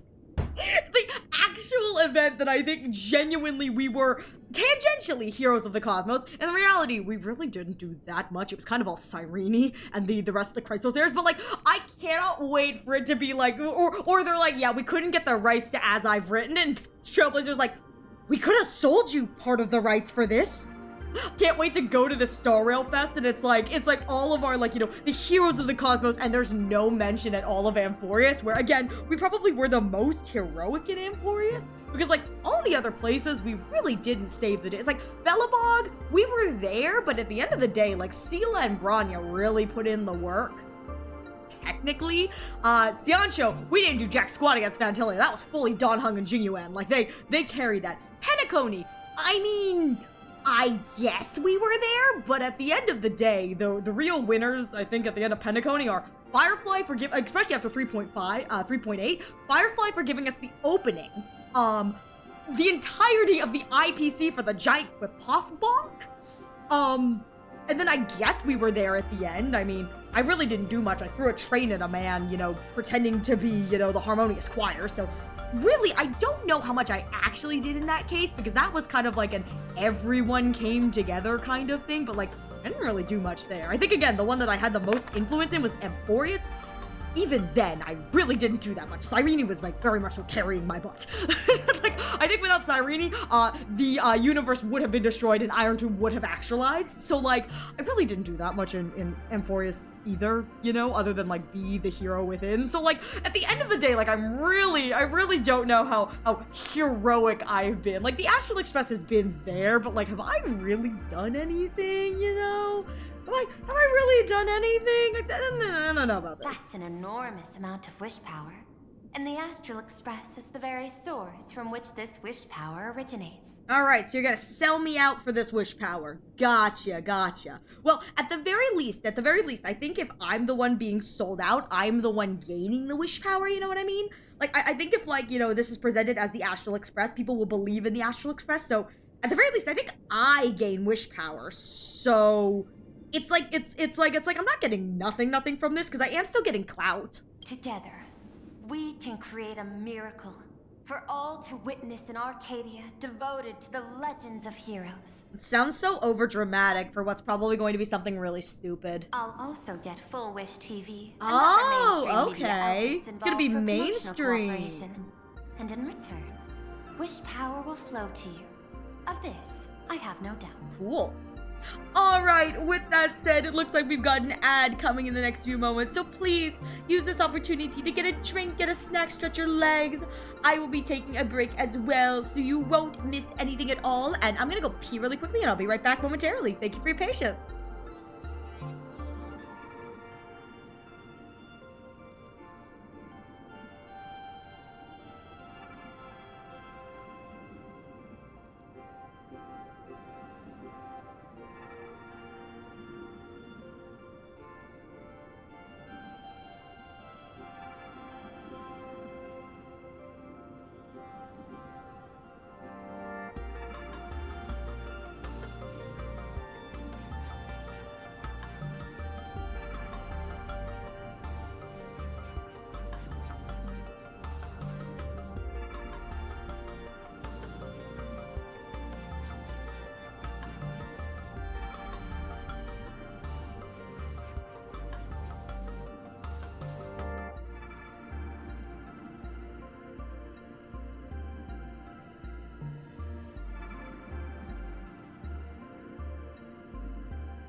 Hydrate or dihydrate.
I was muted there. Welcome back, everyone. Thank you all so much for your patience. I'm glad to hear you've got your power back, Glenn. It's good to see you. I hope you're having a good, now power-filled day. All right, let's get back into the con. Con. A wise choice. I'm gonna cosplay to this. If I get to go to this convention in game, oh my god, we're gonna cosplay. We are going to cosplay as Like Gussie. I'm gonna be so friggin' cool. You guys have no idea. Before I'll be the Star coolest Rail Fest cosplayer. officially begins, I have one more favor to ask of you all. I'd like the Express crew to pay a visit to Blurry QR Code. Oh. The original. So we're gonna go see author of Nihilux. Fluffy across the blue. Gotcha. We're gonna go stop by and say hi to Nihilux. Hello, Baseline. It's good to see you. What did I miss? Not much, to be honest. Not much. Such a weird pen name. Doesn't Parallax own the rights to the Fluffy? Truth Marge. What's going on with Since that? their debut, this author has remained anonymous, never revealing their true identity in public. But if the real-life inspiration behind the story were to pay them a personal Already visit, done. Nihilux it would already did surely that. be a great honor. And Nihilux likely persuade already them to did attend the that. signing, stoking the excitement even further. Interestingly, I don't think that weird, like, creepy Cthulhu mask was Nihilux. Like, I feel like normally I'd be like, yeah, maybe Nihilux as a playable character would also, you know, have that, but I don't think that that's her mask. Like, it just doesn't seem like it fits what I know about her. All right, leave it to us. Let's Now go that stalk a we've reached lady. an agreement, I'll leave it in your capable hands. My secretary will be in touch to keep all parties apprised. By the way, before you leave, please accept this small gift as a memento of our first collaboration. Small gift? Oh my god! Ovid Chipcoin! Ovid Chipcoin! Oh my god! Oh my god! Ovid Chipcoin! Dude! Oh my god! I made such a freaking fuss about this when it. Okay, so this is a huge thing for me. So Oven gives you his chip in not Planarcadia, in Penacony as a sign of your friendship. It's basically him being like, you know, I'll help you out, Trailblazers, if you help me out. And we help him out. Eventually, Welt gets a hold of that chip, and he gives that chip back to the IPC. I was so mad when Welt gave that chip back. I was like, I wanted to keep his chip. The chip has made its way back to me! Oh my god! Ew, friendship! No, paper. This is exactly the friendship we want. This is exactly the. Oh, I'm so happy. I was genuinely so mad when Welt gave away my Aventurine coin. I was like, you've got to be kidding me. This is my Aventurine coin. Don't take it from me. It's made its way full circle. It only took an entire region of trauma for me to get my chip back. Aven chip! My baby boy chip! The records of my colleagues' interactions with partners in Penacony. And I was the chip returns to the one it is destined to belong to! My Aven chip has returned! Good fortune. I'm genuinely so happy. I'm genuinely so excited and happy because I made a fit. I threw a stink when Welt gave away my coin. I was like, you've got to be kidding me. This is my coin. Why are you giving away? This is absolutely BS. It's made its way rightfully back to my hands because it was given by one friend to another friend. Of course it's mine. So please, keep this chip with you as a symbol of No, Pearl, this ain't for you. No. This is a bond between me and Reenie. You have nothing to do with this. Go away, Pearl. Go away. This is my bond with me and Reenie. This is my promise that whenever Reenie tries to take himself out, I will be there to laugh in his face. Well, we'll be on our way. Don't you be looking like that. Well, you're the reason I didn't have the chip to begin with. Oh, Ashvale's here, right? Your private I detective, forgot that Ashvale was I must invited warn up you first. that a I just grand assumed he exhibition left. of unprecedented scale would make for a perfect opportunity to reenact the blood-stained games. Ooh, yeah. Ashvale's very right about that. Well, what belongs to you belongs to the Express, comrade. He's so mean. He took my chip. That was my chip. I understand. That's why I have a mission for you. Oh. Protect the Nameless at Star Rail Fest. Dang, he's about to show up in a pom-pom costume. He's like, protect the Nameless at Star Rail Fest. He's like, I guess I have to dress like the Nameless. He comes in like a pom-pom outfit. We're like, That's a wonderful pom-pom cosplay, mister. You actually think they would need my protection with their strength? Don't tell me your extrapolations predict even bigger trouble ahead. Oh, definitely. Listen, she's like, you know, you're going as symbols. Nah, something bad's about to happen. Hidden beneath each extrapolation, tiny signals of unease keep Ooh, bubbling okay. up to my thought interface. I must be thoroughly prepared for whatever. She may gonna let come. slip what she's calculating? Now that you've taken up the mask, let's talk about payment. What do you want? The same as always. Money? Before we talk Ooh. about payment, let's discuss the Herald of Death.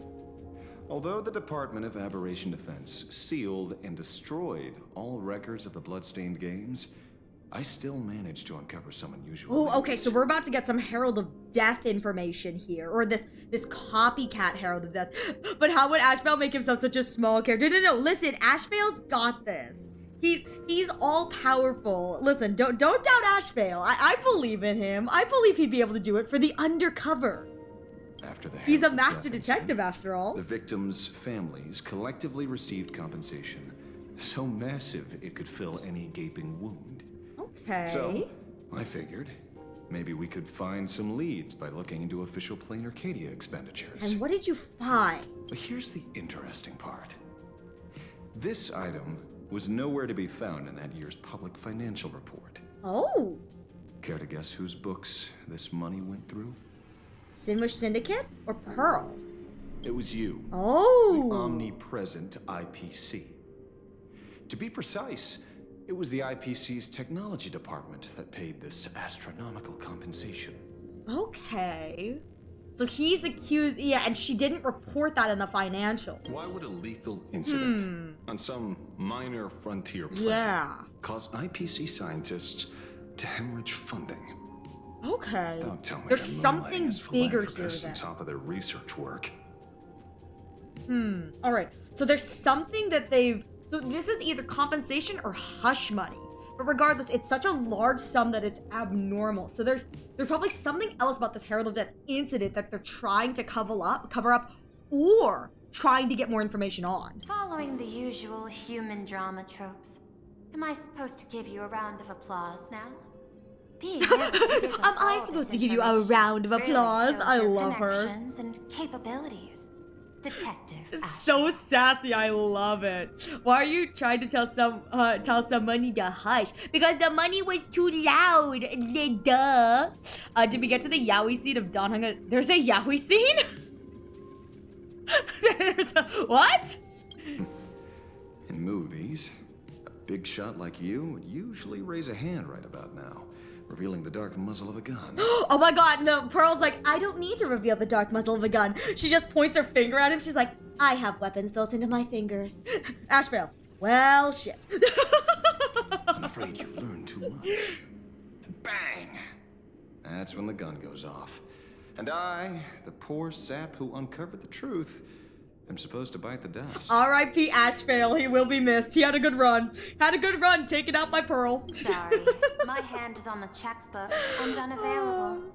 Mr. Ashvale, tell me, how many zeros would you like to see on that check for our cooperation? I'm gonna be real here. I don't think Ashvale wants... I think Ashvale wants money. Don't get me wrong. But I feel like at this point, because they're dealing with the Herald of Death, and he wants, like, closure for Costide, I feel like what he wants probably is not, like, physical payment, but payment in information. That's what I feel like Ashvale probably actually wants. Pearl, I don't need a gun. Snaps fingers. I have someone else hold the gun for me. It's not about the money. Yeah, this is more than just money. This is the lives. Indeed, money isn't the issue. 100 million. She's not picking up what he's putting down. Are you trying to buy me off like some She's not picking poor up what he's putting victim's down. family? This is so good. Tell me, why did the technology department pay to sweep this under the rug? 300 million? I know you've always needed money.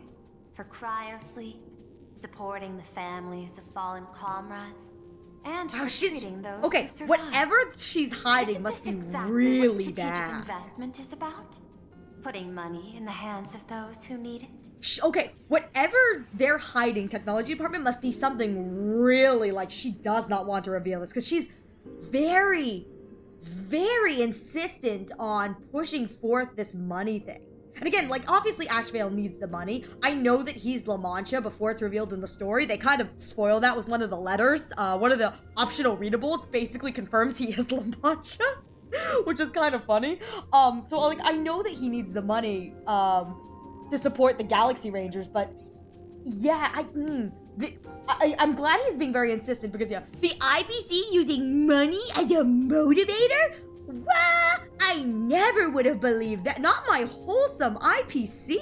Not my wholesome IPC who could do no wrong, you know? You think one day I can rival Topaz or Asta in money? Maybe one day. Gotta get on that get-rich-quick scheme. No, I wonder what Pearl is hiding. She's being very insistent on, like, moving this along, and Ashvale is being firm about this. So I wonder if what they're covering up is something, like, either related to the Herald of Death or something even worse than the Herald of Death. I wouldn't be surprised if it's something worse than the Herald of Death. Something that they're, like, paying off people not to talk about because it's, like, either a security risk or, like, something that will incite fear or unrest. You know what I mean? Like, I got a feeling this is, like, really big hush money. I'm not your lackey, Intellitron. Tell me the answer. Damn, okay. 500 million? I could She just pretend keeps there's a glitch in insisting. my calculation process and make it a cool billion for you. Money or answer? Your call. I think he wants the answer, lady. I want the answer. I want to know what this answer is. Oh.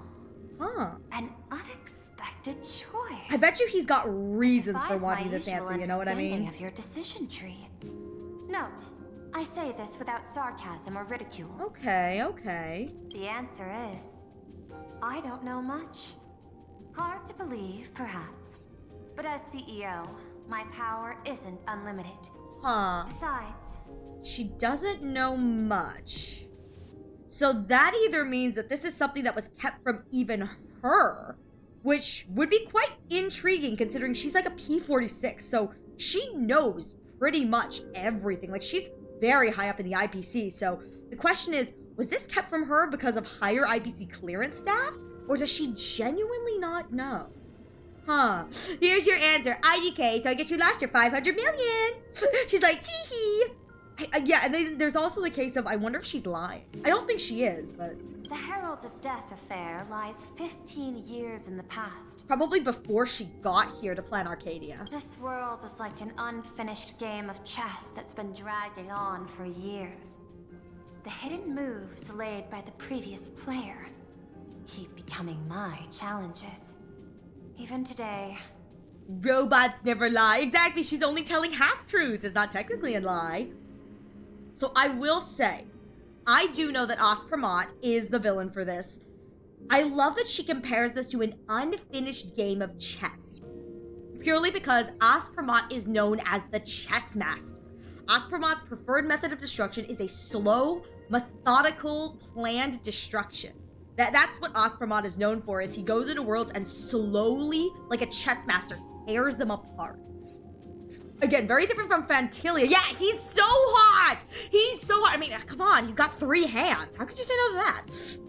Unlike Fantilia, who her whole thing is, it's a slow destruction as well, but her whole thing is using a nation's ideologies against them, which is what we see her do in the Sion show. Ospramat doesn't care about the nation's or the planet's ideologies. His whole thing is a slow, methodical destruction where every move is calculated and planned. So Pearl saying this, it's basically saying that the hidden moves laid by the previous player keep becoming my challenges. It means that she is currently, with whatever she's planning, going up against whatever Ospramat has laid down as a trap in the past. Whatever Ospramat has been doing behind the scenes for probably years and years on end is what she is now dealing with, and probably what we will have to deal with as we move forward in the story, which is really fun. Why can't we ever play checkers? Because checkers doesn't have the funny horse piece paper. Duh. I want to be the funny horse piece. Yeah, I guess he's a pretty handy man. I mean, look at that handle. But since you've invited me to finish this game together, sharing intel is a must. All right. We'll share. Don't get your knickers in a twist. Reasonable. I'll share what I know about the answer. And? Marcus Antali. Okay, here we go. The Herald of Death. Last member of the Intelligentsia Guild, School of Evolutionary Perfection. 5 years ago, his identity was confirmed, and he was executed. Note, executed in every sense of the word. In every sense of the word. School of Evolutionary Perfection. That's interesting, okay. Miss Yabali, head of the technology department, took possession of his belongings. And even I don't have the clearance to access those records. Dang. Yabuli is a lot higher than I thought. The only notion of Yabuli that I really know is Dr. Ratio complains about having to go through, because I believe she's technology department. But Dr. Ratio complains about having to deal with her on occasion when dealing with the IPC, which I think is kind of funny. That's the only reason I know her name is because of Dr. Ratio. No wonder. So, that guy was practically IPC personnel, give or take. That also explains why the technology department shelled out the compensation. Okay. Yet, the method behind this latest killing is identical to the one from years ago. If the Herald of Death is truly dead... Copycat murder! Copycat murder! A serial killer coming back from the dead is the least of our worries. Even if a serial killer does come back to life, he's still just a serial killer who's been shut out of the Ionic game. True! Right, I don't think he can join again. Because I don't remember if they said the Herald of Death was a supplicant, but if he was a supplicant, he wouldn't be able to join again. What's more concerning... That and I think all the masks are taken, too. Someone wants to exploit the legacy of the Herald of Death. Miss Yabali took away everything. I think that's Pearl's whole thing, too, is that all the masks are taken. We have all 8. In the people of this world. Alright. Yeah, except for the fear. Huh. And during the Phantasmoon Games, not only can miracles trigger wish power, but fear too. Yeah, we do know that fear is a very... Again, it's a motivator. It's high emotion. The beginning of the festival spiraling out of control. Yeah. Okay, yeah, he was a supplicant. Yes, he was a supplicant. Yes, Himiko, he is a supplicant. I think Himiko said he was. Yeah, okay. Yeah. And I know that Himiko said supplicants of past games cannot join future ones, which is, again, I think the reason why she did not take the mask. We took the mask. Or we are the Astral Express's, representation, because she obviously can't take the mask. Sunny was an accident, Sunny was an accident. Okay. Again, I think this is a copycat murder. I think this is a copycat murder kind of thing. And you know what would be very intriguing? You know, earlier today I was talking about the Power Rangers and how they seemed like they'd be really good candidates for villains. And one of the what accent? Sunny was meant to be a supplicant. Yeah, sure, meant to be a supplicant. Rip Sunny, congratulations, you're a supplicant. I talked earlier in stream today about how I was talking about how the Power Rangers would be a really, really good candidate for like twist villains or villains in general, because it's kind of like they just appear out of nowhere kind of thing. What I would really, really love, and so here's the thing is, obviously they're making out this kind of thing of like, miracles can trigger wish power, but fear does the exact same thing. It's not about, good emotion versus bad emotion. It's just high emotion. And so it's like, it doesn't matter if the like kind of engagement you're getting is like good or bad. This is a very good case of like all publicity is good publicity. And so I wonder if whatever this copycat Herald of Death is doing is they're going about this Herald of Death thing in the same way that like the old Herald of Death is doing it, in the terms of like, fear is a powerful motivator, but I wonder if they're doing it for the notoriety. And I even wonder if this is a case of like they've done maybe 1 or 2 like big Herald of Death crime whatevers, and then as the Herald of Death copycat, they are going to then swoop in and save the day. I wonder if this is going to be one of those things where it's like they are the perpetrator, but they're going to try and turn their perpetration into something like, as an act of heroism.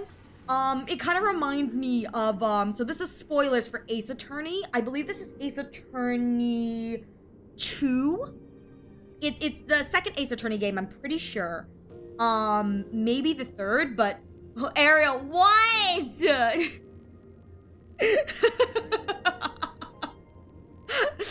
Before Scott bit the dust. What about it?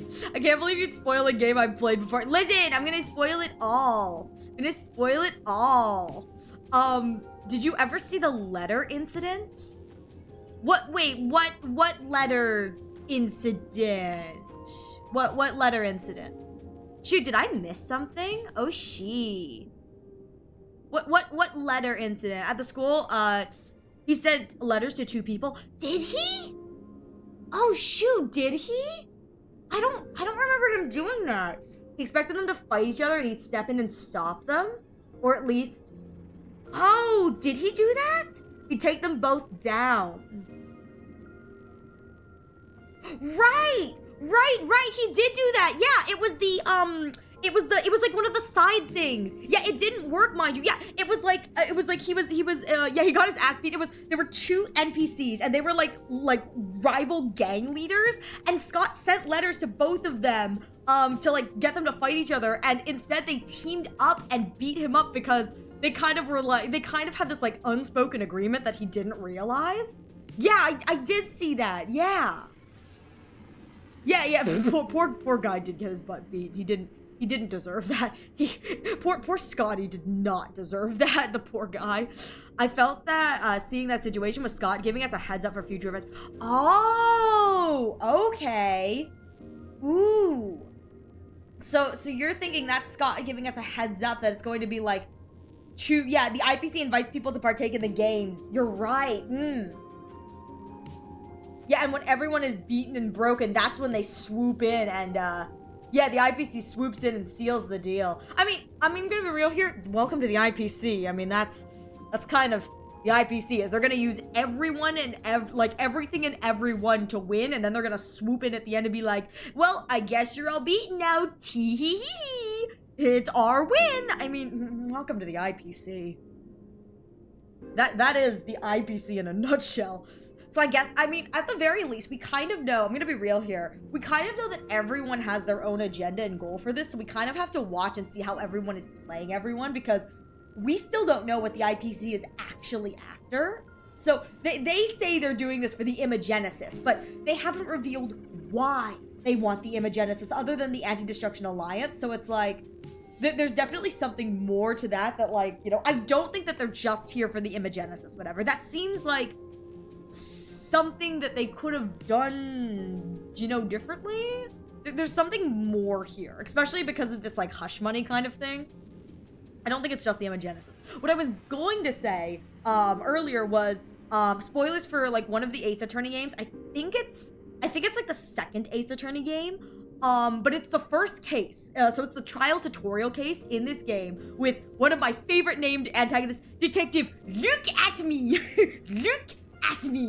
Look at me, which I think is really funny. But the entire plot of that case with Detective Look At Me is that Look At Me is like posing as, oh, maybe it wasn't one of the first cases. I thought it was the first case, but maybe it wasn't. Oh, that was the third game? Okay, that's the third game. Okay, sorry, that's the third game. It is, Detective Look At Me is, he's on this like Phantom Thief case, and you learn that at the end of the day, Detective Look At Me is the culprit because his entire thing was, well, I need to commit crimes and keep this Phantom Thief from continuing to thieve so that I am able to continue to remain in the spotlight. And so I do wonder if, and I was talking about the Power Rangers having that kind of thing where it's like, I wonder if they're actually committing crimes so that they can save the day. And so I do wonder if the Herald of Death is in a similar situation where it's like this copycat Herald of Death is like going to go around on like a few killing sprees, and then they're going to like miraculously show up and save the day. And I mean, talk about double whammy, because they get the fear and get to feed on the wish power of the fear of people, and then they also get to feed on the wish power of the fact that like they defeated it because they are the same person. So I do wonder if it's a case of like, you know, drumming up that kind of like double publicity for yourself where it's like you are both the villain and the hero, and it's like if you concoct this villain narrative and then like show up as the knight in shining armor, people look at you and they're like, oh my gosh, You know, I wonder if that's what's going on here. Anyway, I still believe the Herald of Death isn't dead and he doesn't care that he's not a supplicant. That's my theory. Yeah, I feel like though with how hard that they're pushing that the Herald of Death like is dead, I do think it's a copycat, and I wouldn't be surprised if this copycat is maybe again after that kind of wish power. Because again, I think it's one of those things where it's like not. Again, I don't know if it's like a supplicant kind of thing, or it's like maybe the supplicant is impersonating the Herald of Death to get the wish power, but I think it's one of those things where it's like, even if they weren't a supplicant, they can still sustain on wish power. It's just that they're not a participant in the game, because obviously Imaginesis, you know, exist on wish power. Anyways, again, that's just my theory. That's just theory stuff. No wonder you're in such a hurry to end the games.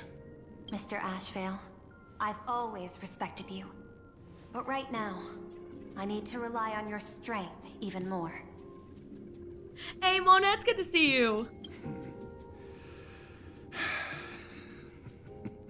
Respect.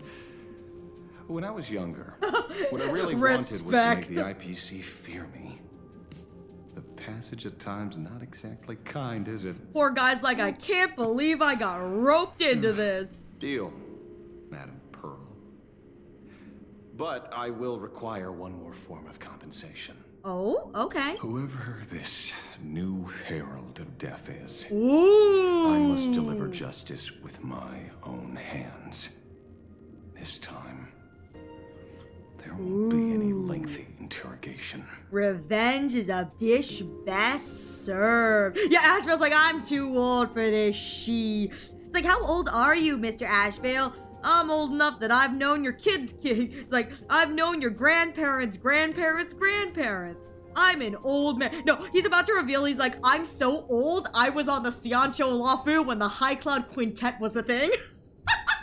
He's about to reveal that he's like thousands of years old. He's like, I've been around these parts for way too long. They're like, oh my god, you're so old. He goes, nah, man, I'm still a spring chicken. Like, my species lives up to, you know, 10,000 years old. It's like, holy crow. By the authority vested in me as CEO of Planar Cadia, I pardon all crimes committed in the course of your revenge. Ooh, he just got that hashtag free pass. Lucky. Yeah, I'm old enough, I knew the Eon of Trailblaze. I even have his autograph. It's like, oh, you know you could sell that, Mr. Ashvale, and make a lot of money. Did you say money? Money? Yeah, I'm so... Zuko, everyone's witnessed Nanook's birth. Dude, the only people who, like, haven't witnessed Nanook's birth are the Belabogians. Like, everyone's witnessed Nanook's birth. Everyone's older than Nanook. Nanook is a baby. Nanook is, like, 500 years old. They're such a baby. Everyone's witnessed Nanook's birth. You don't gotta be that old to witness Nanooki's birth. He's a baby. I do love that we have so many playable characters that are like so much older than Nanook. It's like Nanook went right to Eonhood. It's like born, Eon, ascend, destroy, die. Go ahead and do what you must, Mr. Ashvale. Nanook is out here speedrunning life. You know how it's like, you know how it's like most of these people live for like thousands and thousands of years? Nanook out here speedrunning life, you know, born, ascend, become a god, you know, destroy the universe, die. This is the speed run, the destruction speed run it has is a go. Ooh, Ashvale POV. Sometime later, somewhere in Dual Mention City. My friend, I don't blame you, but I'm done being a breathing dead weight. So do me a favor and pay me back for that drink with this bullet. Echo of the past. God, he looks... You know what's crazy is I really appreciate how much more souped up his model is, because this artwork is gorgeous, don't get me wrong, but it really makes me appreciate how like all the extra details that they've included to his model that have just like, I assume is like things he's gained with age and time, but he looks really good in this. Just do it, you coward! Let me die as a Galaxy Ranger before I turn into a monster of abundance. Shoot! Okay, he's talking to the Rangers. Oh, Crow. Right, because the Galaxy Rangers follow the path of the Hunt. The Hunt fights the Abundance. Oh, Crow. But would Amphorius be considered older or younger than Nanook? Technically, if we're talking the actual, like, data within Amphorius, older. Because the actual data within Amphorius is, like, as old as Noose. That thing, the data within that has been calculating since Noose created basically ejected the scepter from itself. So, like, technically older? Technically, but probably the actual reoccurrence within itself, like the characters we know that contain golden blood, probably younger than Nook. Because Nanook obviously grants golden blood. It's like all the characters have golden blood because it is the blood of Nanook that sustains them. So technically both. Yeah, get born, become God, destroy the universe, does not elaborate further, leaves. Listen, Nanook's got this. Nanook is the hero that we didn't ask for. He's the hero we need. Nanook is the hero we needed. They've got us. If there's one person who's got our back, it's Nanook. They've been watching us from the beginning. They got our back. Bana, shoot me. Bana! I beg you. Oh, okay, this must be the mimetic virus. My Skybo above, may you have a pleasant dream. By lawn above, may you have a... Oh, and that's what he says after he takes their lives. Or before he takes their lives. Oh, that's so sad. Not knowing who you are, not knowing why you exist here. That isn't life. Woo! Okay, Kuchiba's here with him. In ancient times, humanity's daily goal was to obtain 2,000 calories of food. Humans back then knew they were just one member of the animal kingdom. They understood why they migrated, hunted, gathered. Okay. But now, in an era where you can get food delivered to your door with just a tap of your finger, which is what Ashvale does, effortlessly achieving that 2,000 calorie goal, humanity has lost its way like never before. Hey. Take that up with Ashvale, man. Take that up with Ashvale. There's one thing I know about that man. He is constantly door dashing stuff to the newspaper office. Like, the Furbos continue to talk about the amount of DoorDash knockers we got. That's not my fault. Tell me, will the Phantasmoon games bring a new direction to this world, Ashvale? I don't know if he knows, you know? I think we're all in this together. What's wrong with getting food with just the tap of your finger?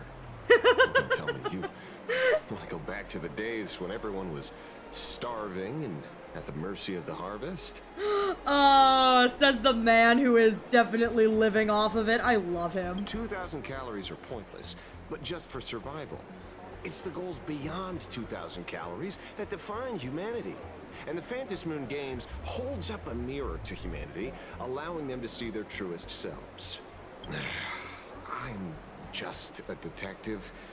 Ask me such a profound question again next time, and I'll charge extra. He's like, stop asking me. Can't wait for your head to explode once you catch up. Oh, I'm waiting for it. Slow and steady, boys. My apologies. I just heard you joined the Phantasmoon Games and couldn't resist asking for your thoughts. Oh, okay. You've met Madame Pearl, huh? He's like, we're acquainted. She dumped this hot potato of the Herald of Death. She dumped this hot potato on me! On us. Judging by your expression, it's like, dude, she didn't dump it on you, Kuchiba. This is your job. Like she did not dump anything on you. Stop the bang bang. No! No, don't kill me in my hot potato. Because I have a lead now. I think the key lies in the word copycat. Yeah, it's a copycat murder, I think. To prevent copycats, you kept the Herald of Death's modus operandi from 15 years ago under wraps. Which means... Oh, whoever is doing this must have been on that investigative whatever. It means that whoever, it narrows the pool from just anyone to people who were in the know about the Herald of Death investigation. There's only a few people who could reproduce this killing method. The investigators. With such precision. The investigators from the Security Bureau and the Department of Aberration Defense at the time. And those directly involved in the Herald of Death case. Yeah. Detective Kuchiba, I've heard that you've devoted considerable time to researching the crimes from the Phantasmoon Games. Okay. So, I'm the prime suspect now. Is that it? Always have been, always will be. I don't think it's her. I'm gonna be real here. I don't think it's her. I feel like she probably, if she's a villain, she probably has a larger overarching kind of thing, but I don't think that she's the copycat Herald of Death. I feel like she'd be smarter. You know what I mean? Like, I feel like she would be smarter than to do something so blatantly copycatish. You know what I mean? I just, you know? Just a bit of minor deduction. After all, murderers always Yeah, look to the return copycat was March. Hey, don't insult Evermarch like that. Evernight has to let out her aggression somehow. March keeps singing those silly Soul Glad ads in her head. Evernight couldn't take it anymore. One more time hearing, grab a bottle of Soul Glad. She was done. She was absolutely done. Just murder all over the wall. We should be lucky she didn't delete the universe while she was at it. That's not deduction. It's a conjecture at best. As for investigating those two categories of suspects, we've been doing that for a long time already. You've been doing that for a long time and that you have nothing to show for it, lady? It's been 15 years. The relevant people and the victims' families have all gone their separate ways. Tracking them down now won't be easy. It won't be easy, but I bet you we'll still be able to do it because plot! Yeah. After losing their loved ones in such a cruel way, their hearts were shattered. Many couldn't bear to stay in Dovebrook District and chose to move away. I mean, honestly, I would too. I mean, do you really want to live at the site of a horrific murder? You know, the not only a horrific mass murder, but the place where your loved one died? Like, you walk down the steps going to school and you see the place where someone you cherished and cared for died? Like, heck no! I'd move away too! Like, no one wants to live with that kind of trauma looming over you every time you step outside to get groceries. I remember seeing that in the case files you sent me. They even formed a mutual aid society for the victims. Oh, wait, the Mutual Aid Society was formed after this Herald of Death incident? Oh, that actually makes a lot of sense. It's kind of like if the Mutual Aid Society was... Because, again, I think the Mutual... Oh, wait, no. No. I thought the Mutual Aid Society was like the society, the Research Society for Happy Smiles. No, I think the Mutual Aid Society is something different than the Research Institute of, like, Happy Smiles. Never mind. I thought they were the same thing. I think they're two different things. I wonder, after all these years, have they managed to heal the wounds in their hearts? Gonna be real here, I don't think a wound like this heals in that way. I think it just kind of like slowly kind of scabs over, but I mean, an incident like this, you know, your loved one being killed in a mass murder, I don't think this is something that like just heals over in 15 years. Like, this is something that will forever be a bit raw and open, you know? It will forever, it quite literally fundamentally changes you as a person. Maybe they have. After all, okay, it is the same thing. I'm still low-key sus about Kuchi, but no, I am too. I think she should be a great candidate for, like, twist villain, if you know what I mean. Like, she seems like another great candidate for, like, twist villain, or villain that eventually becomes, like, a playable character kind of thing. Now, here's what's interesting. Yeah, okay, so there was, like, the Mutual Aid Society. I was like, what the heck? It now goes by the name the Research Society of Happy Smiles. Okay.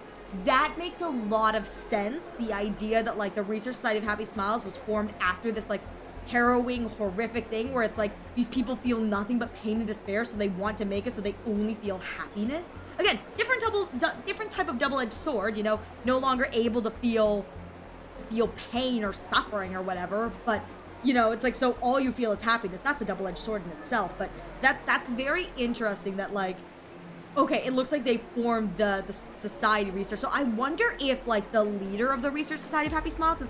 I don't think I know who leads that. I think I just know that it's an organization. But I wonder if the person who, like, created it was a victim. Or someone who was, like, deeply affected by the, by the initial tragedy itself. Poyo doesn't make playable villains. No, they don't. Playable villains? What's that? That's the thing, Shen. Scars heal. No, wounds heal. What do scars do? Fade. Exactly. It's like these scars are not things that are going to heal. They're going to fade with time, so they become less potent, less open, less painful. But they will always be there. And they will always be an open reminder of something they've lost. It's like, yeah. This is not something that just heals. Even at 15 years later.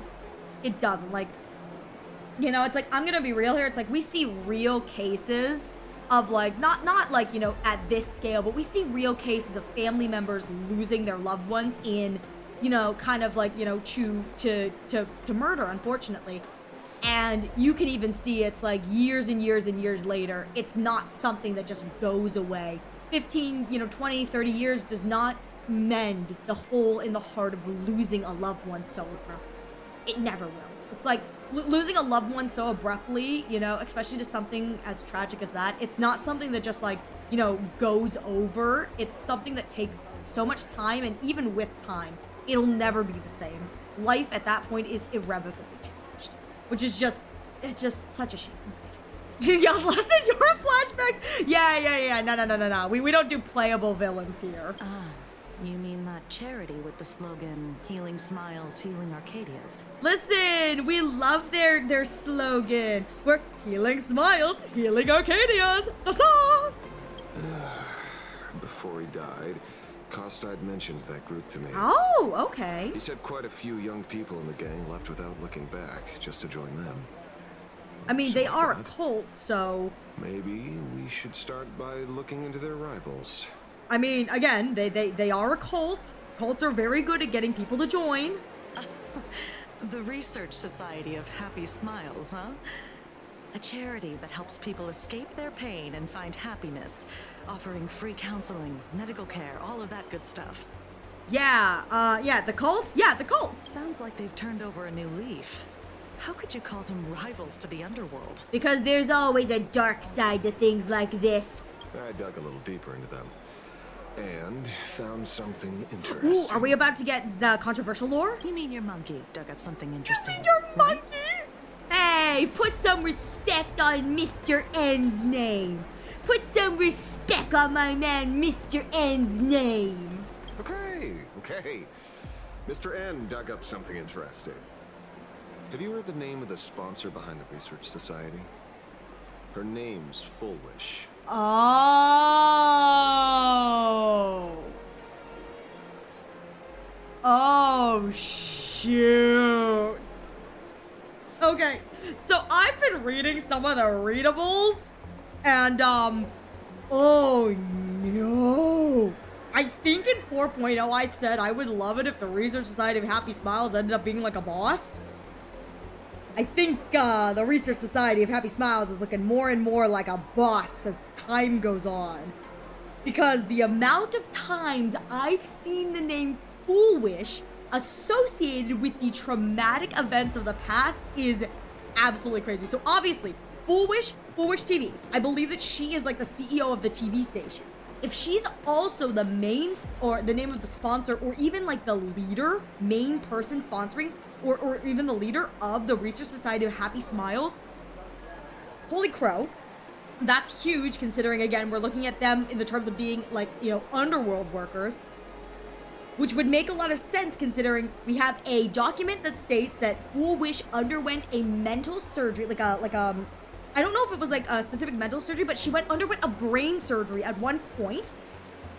During one of the things, there's a patient record for her, and it reveals that she's gone under surgery, and I'm pretty sure that surgery may have even been implied to be the happiness surgery. We do know that she is a victim of the Herald of Death. In that paper that I read on Pearl's desk, she was listed as a victim of the Herald of Death. I think she was a victim of like the Graphi Academy like kind of scene or whatever. So, oh no. I'm being real here. This Foolwish is turning out more and more to be looking like an villain. Oh boy.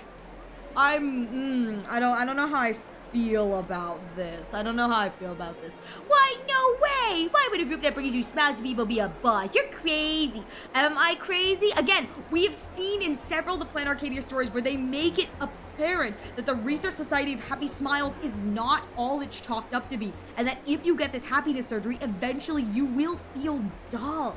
You know what I mean? Like, eventually you will feel dull, and just smiles and wave during your crack theory. Yeah, just smile and wave during my crack theory. Just smile and wave, boy, smile and wave. I don't know where this is going, but I wonder if Foolwish was one of the people who first underwent this surgery. I do wonder if eventually she started feeling numb. You know what I mean? Or maybe her surgery didn't work. You know? Regardless, we do know that, oh god, again, they keep mentioning Foolwish, which just makes me very nervous for the future of this storyline, but We do know that she is a victim of the Herald of Death, and so there's no. Oh, well, we'll have to see where this goes then. That name rings a bell. Wait, isn't she the boss of Full Wish TV? I think she was one of the survivors of Graphia Academy too. Which gives her every opportunity. This is getting a She could be the Herald of Death. Just like every case you've accidentally cracked before. Accidentally Mr. cracked Ashrael, before. Should I compliment your keen instincts or your incredible luck? Why don't you compliment both? Luck's a part of a detective's toolkit too. I just think that Full Wish is like the smiling. She's just like, keep on smiling. It's like, that's a little disconcerting. What are you talking about? Cracks neck. It's like, I'm just happy. It's like, ugh. Anyway, whether Full Wish is guilty or not, we won't know until we look into her. That's why I asked you here. Can't wait for this to be revealed that she's the culprit, but not in this specific case. It's like she's the Herald of Death, but not the Herald of Death. Yeah, you're the Herald of Death. You're the Herald of Death. I'm the Herald of Death. We're all the Herald of Death. Listen, the Herald of Death is just a mindset, you know? You gotta go out there and just do your best. You know, be your best. Maybe accidentally slaughter a bunch of people, but like, it's fine. This is the vibe. Oh. Research Society of Happy Smiles Mutual Aid Seminar Notice. I haven't theorized. We're all the Herald of Death. I'm responding to what Baseline said. I didn't theorize at all. We're all the Herald of Death. Dovebrook District New Life Project Public Recruitment and Mental Healing Seminar at the Research Society of Happy Smiles. Hashtag happy smiling. Oh, okay. So I assume this is just an ad. Oh, here we go. Okay, Full Wish. We're making a special appearance soon. Oh, okay. Once the star of the smash hit Please Be Happy and the people's beloved daughter. Now the president of the Research Society of Happy Smiles and director of Full Wish TV, Fool-A-Wish, will be making a special appearance soon. Together we'll banish the gloom and rediscover the joy we've been missing. Huh. You know what's interesting is the Please Be Happy. I wonder if they had multiple like stars, because I know that in one of the side quests we saw like a scene where it was like one of the people who was like a victim of the Herald of Death, or like I don't know if it was the Herald of Death or if it was like a different tragedy, but like a tragedy and how they milked her. You know what I mean? So I wonder if they had like the Please Be Happy show had like multiple people. Anyways, very all of us, no appointment needed, just walk right into our cult. Yeah, takes a selfie. Hey yo, committing mass murder, smile for the camera. To post those. Listen, I'm telling you right now, that would be one of the fastest ways to gain clicks. I'm just telling you. The drama channels would be all over that. Project.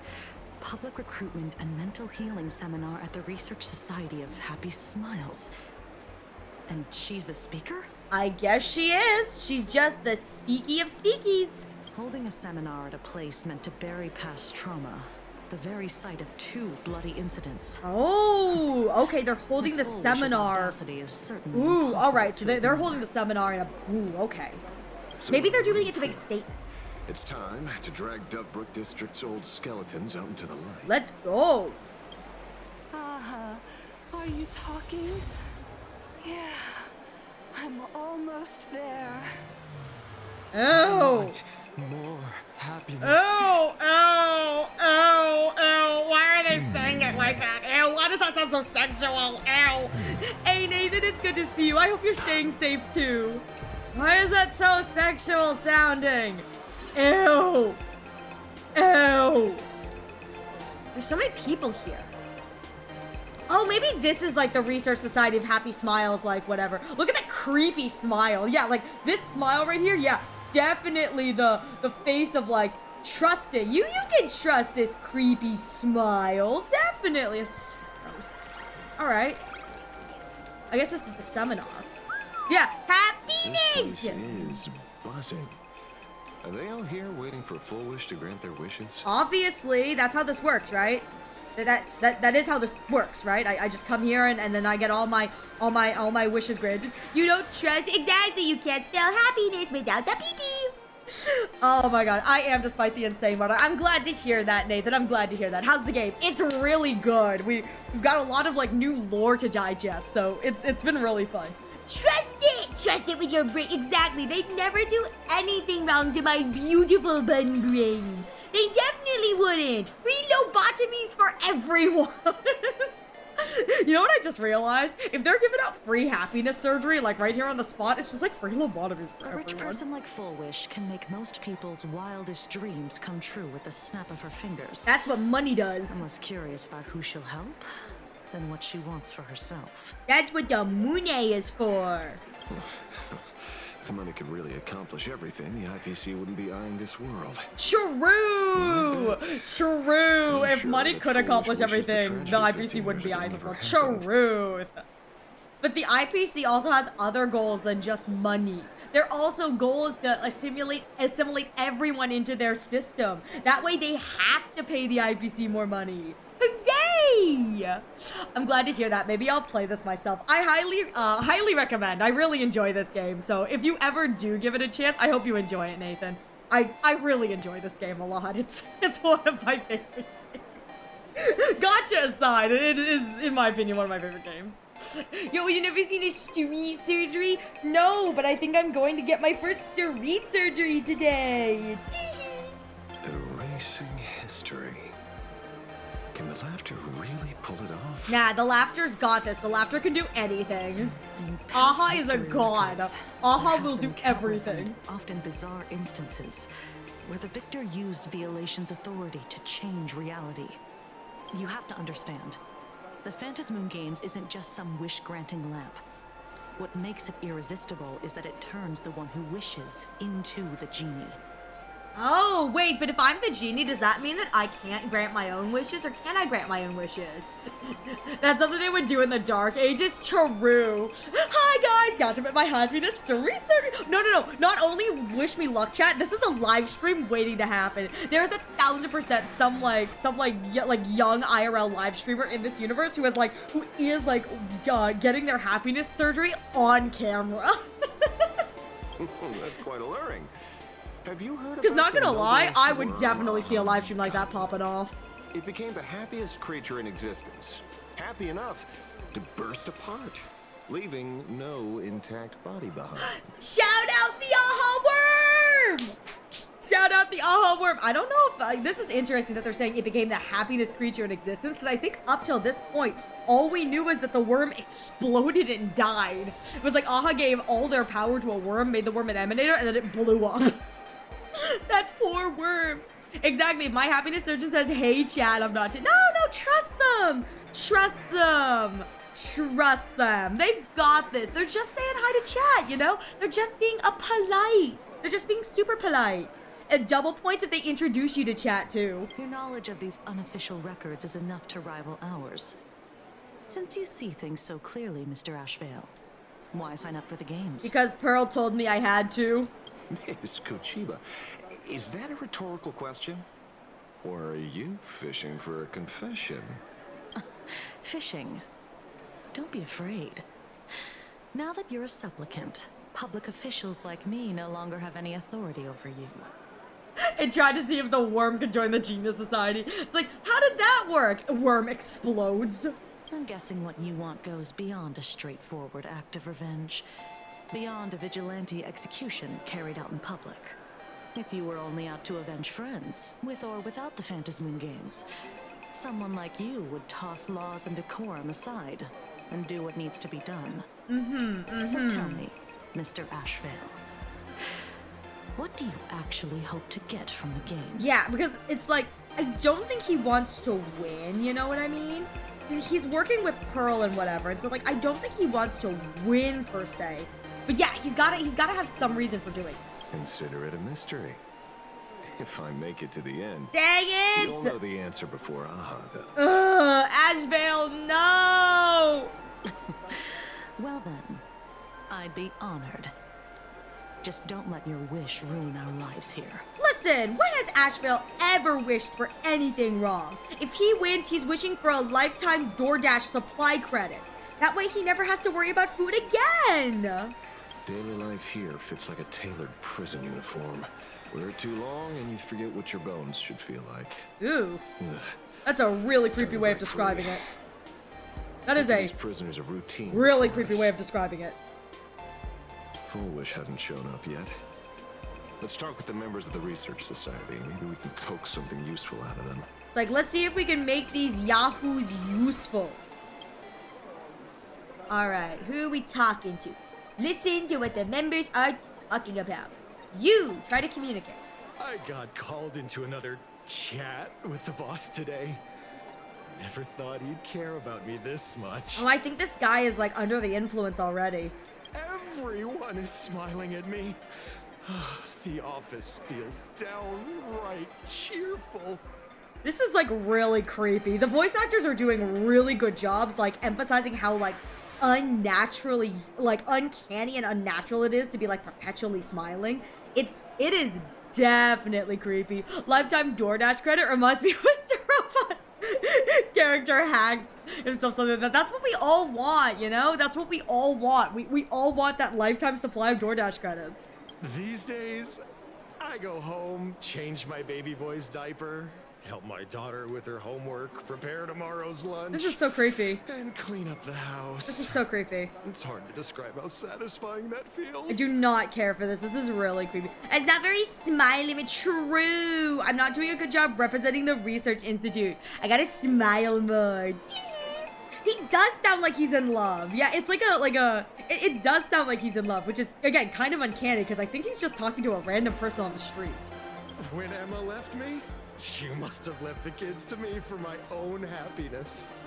Hey, yo! That's wild!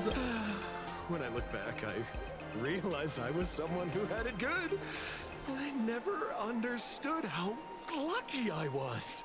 What the fudge? What the fudge? With that said, it looks like we've got an ad coming in the next few moments, so please use this opportunity to get a drink and a snack stretch your legs.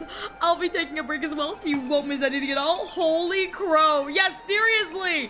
Yeah, we need to get this man some therapy and definitely a deprogrammer. 100%. Hi, Kay. It's good to see you. Hi, Sir Random Lemon. That office worker's just living his happy life, Ariel. What's the problem? What's the problem is he's happy and I'm not. So I must do the thing that all people do. And when they see someone happy, we have to bring them down to my level of sadness. I gotta drag him down. Crabs in a bucket. I gotta crab in a bucket him.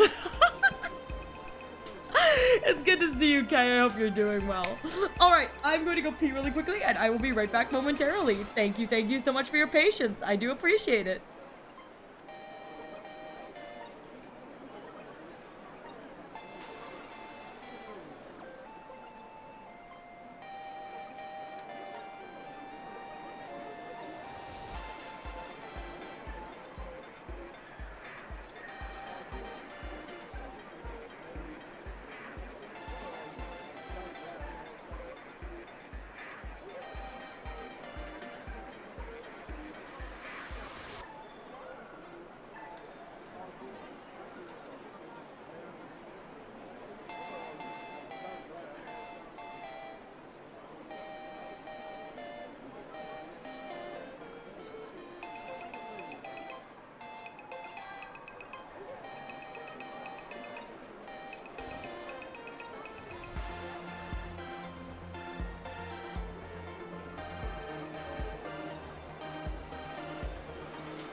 This moment marked the creation of the Unhappiness Society led by a single but listen.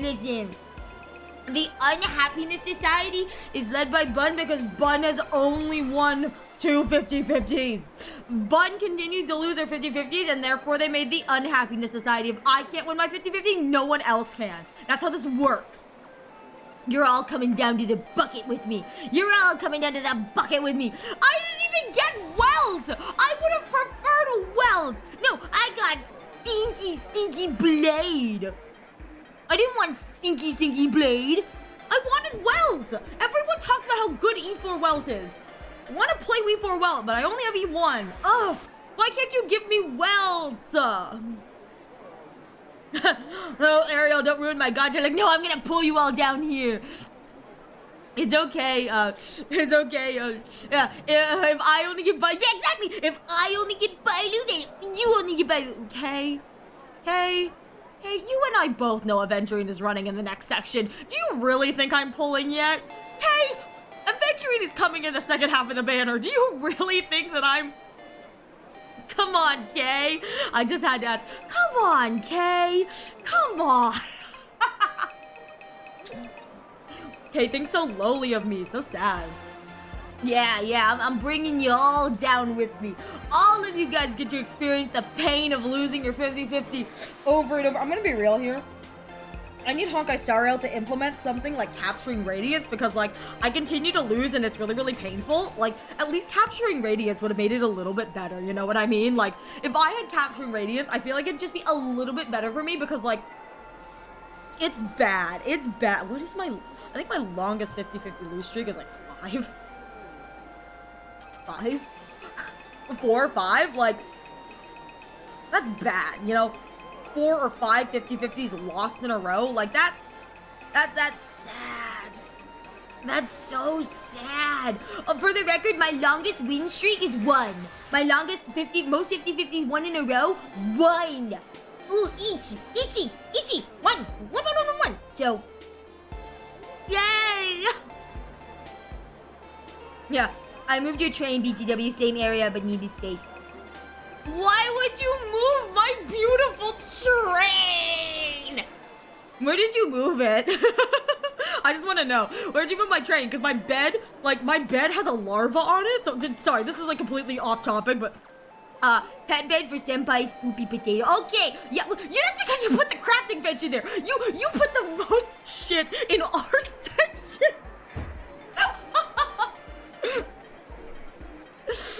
Yeah, stop shaking your butt at me. That's fine, you know what I mean? The what? Yeah. Sorry. Yuzu's letting me know what he's doing in a co-op game we play together. Essentially, TLDR, I have a train in the game. It's a really cute little tiny train. I can't put it on my bed because I have a larva statue sitting on my bed. I've got a lot of weird crap in this game because I think it's funny. My bed is like the really weird, messed up bed. But apparently he needed to move some stuff around, so he was just letting me know that. I have my own mini Astral Express. It's super, super cute. Like, don't read the text on it that says Christmas Express. It's not the Christmas Express. It's the Astral Express. It makes me very happy. I also have in this game, so this is, okay, sorry, Arrow's gonna go on a bit of a tangent here because I do like talking about this a lot because I'm really enjoying this game off stream. You know, maybe I would play this game by myself on stream someday in the very future, but at the same time, it would not be like a blind playthrough because, yeah, and I'm playing it off stream, but I'm really enjoying this game. I have an entire section. I need to rename the signs. I have to rename the signs, but I have an entire section of this like group base. So there's like a bunch of us. We're all playing together, and we've got this like big group base. And so there's like, you know, sections for like it's like a crafting survival kind of game. And so we have an entire section like kitchen, you know, living quarters, like the storage area for all the materials, you know, we got a farm, and in the middle, I have designated, by force, mind you, by force, what I have called the Dumb Buns Potatolings.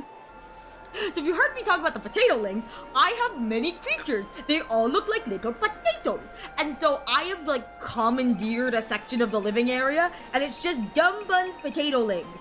And not potatolings, because there are like big dog-like dinosaur creatures that I'm also collecting, but I'm naming them not potatoes. So there's potatoes and not potatoes.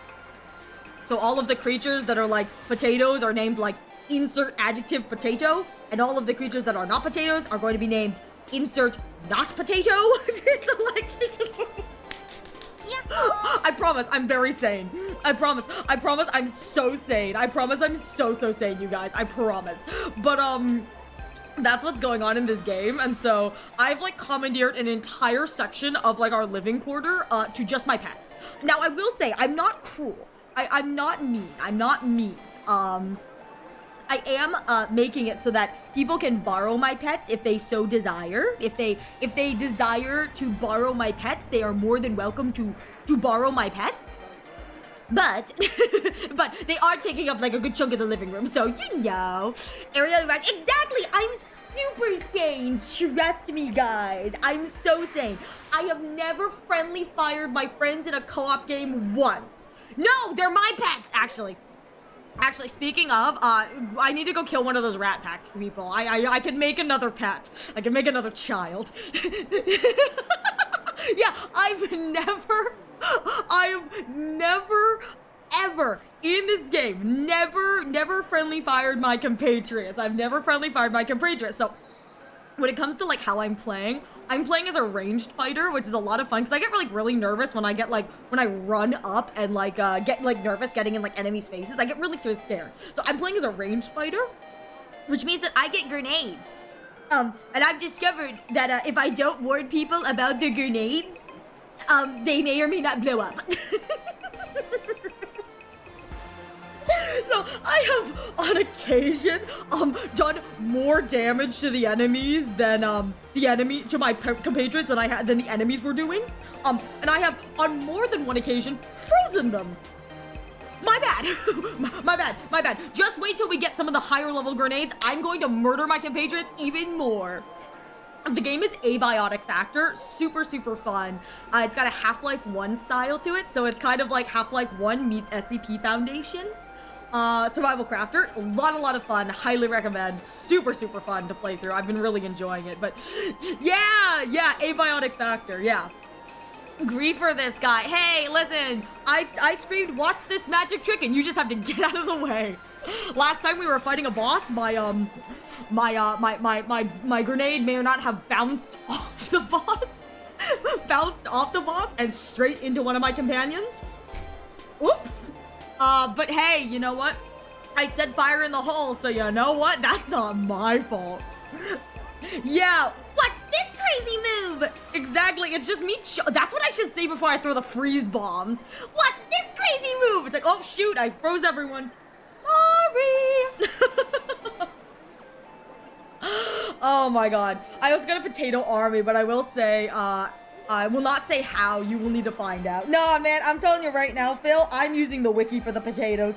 I'm so impatient. I want all of my potatoes, and so I am fully using the wiki to get whatever potatoes I want. Like, I want all the potatoes. All the potatoes. Pull pin, count to 3, throw. No. I just chuck it, and if anyone gets hit, they get hit. That sucks to be them. The other thing is I have throwing. Again, I'm choosing to like play as a ranged fighter, so a lot of my weaponry is thrown. And sometimes after a fight, I'll look at my compatriots and they've got like throwing darts sticking out of their arms and backs. I'm like, yeah, sorry. Let me just collect those real quick. When we were at the beginning stages of the game, there were many instances where they're like, my darts were just like sticking out of people's arms. I was like, yeah, sorry, I'm not very good at this yet. Just picking them out of people's arms. Free acupuncture! Free acupuncture! Oh my god. It's been a lot of fun. Ariel is starting. Oh, I'm definitely starting several players' villain arcs on accident, and it's like, it's great. The other reason why they're going to start a villain arc on me is that the way that the pets are, our base is kind of small and cramped because we've got so much stuff in it. So sometimes the pets kind of like get in the way. That's also my fault. My pets are like always in the way. They're going to murder me because there's no space to move because of all the pets. Anyway. Yeah, this is how I reclaim my used ammo conveniently in my allies. Exactly. If I throw it at the enemy, I don't get any rebate back. But if I throw it at my allies, it works. It happened to my friend burn me all the time. No, I was going to say, dude, I have been set on fire by my friends before. It's like my friends will use like the thermal weapons, and then I'll walk into the fire. I'm like, oopsies, I'm burning. I feel like Ariel will be that cat lady with cats overtaking her. I mean, listen, my goal the next time I get on our collective game is I have the ingredients now to tame one of the creatures, but the creature's like a cow. My goal is to get the milk cow so I can basically milk this creature anytime I want. So it's like constantly going to be me going like, hey, can we milk this? Are you still supposed to have your AFK toggle on? Yes, I am actually. I usually keep the AFK toggle on just so I know in the VOD, when I edit these videos, where to cut out because I'm like rambling. So yes, I am wearing the AFK thing for a purpose. Sorry about that. No, I appreciate you letting me know just in case like I forgot. No, I appreciate it. It's just, I do keep it on just so that I can be like, oh, okay, this is where like the rambling ends. Cut! Like, chop this from the video. Edit the VOD together. Oh my god. But yeah, I want all the potato-lings. My goal, Phil, I'm sure you'll understand, is I want one of every single pet, and I'm going to name them all Potato. So, all of my children, my current goal, and Phil, you'll understand when I say this, my current goal is the noodle potato, the noodly potato. The one that may or may not look suspiciously like, you know, something that gets released and then follows you for the rest of the game. That's my goal. I want the noodle potato.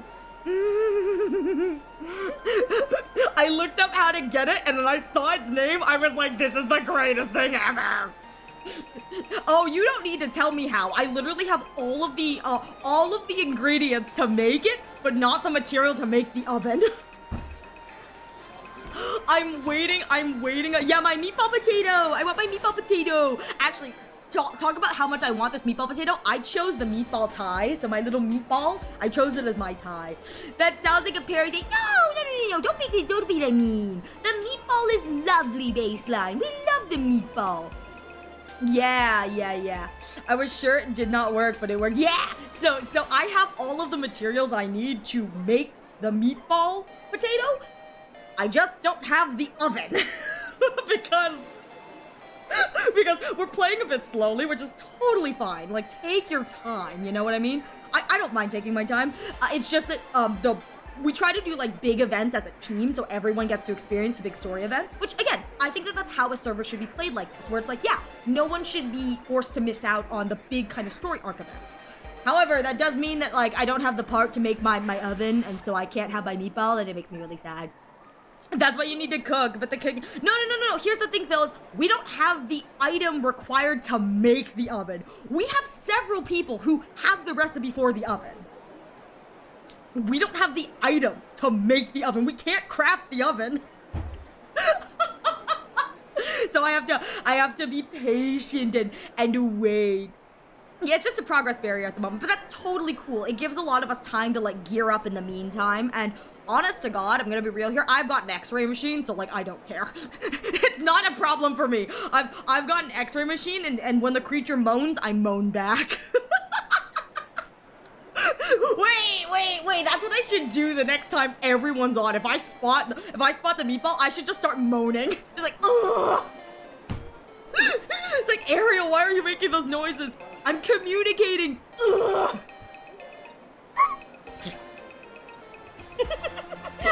I am the reason we can't have nice things. For what it's worth, Phil, I'm sure you'll understand this. I usually don't hear the meatball. I usually end up running right into it, and I'm like, oh, hello there, you were behind the corner. I didn't see you there. Exactly, I'm speaking their language. All of my friends playing with me. What the f is wrong with you, Ariel? Me. Well, it all started when I was 6, and... Oh my god. I remember the first time I scared the out of me by the meatball. And I got used to being... Honestly, at this point, I just run through it. At this point, I will just round a corner, accidentally run into it, and be like, shoot, run. I'm very good at running away, let me tell you. I'm very good at running away. Very fragile, but very good at running away. Exactly. It all started when I got my happiness surgery.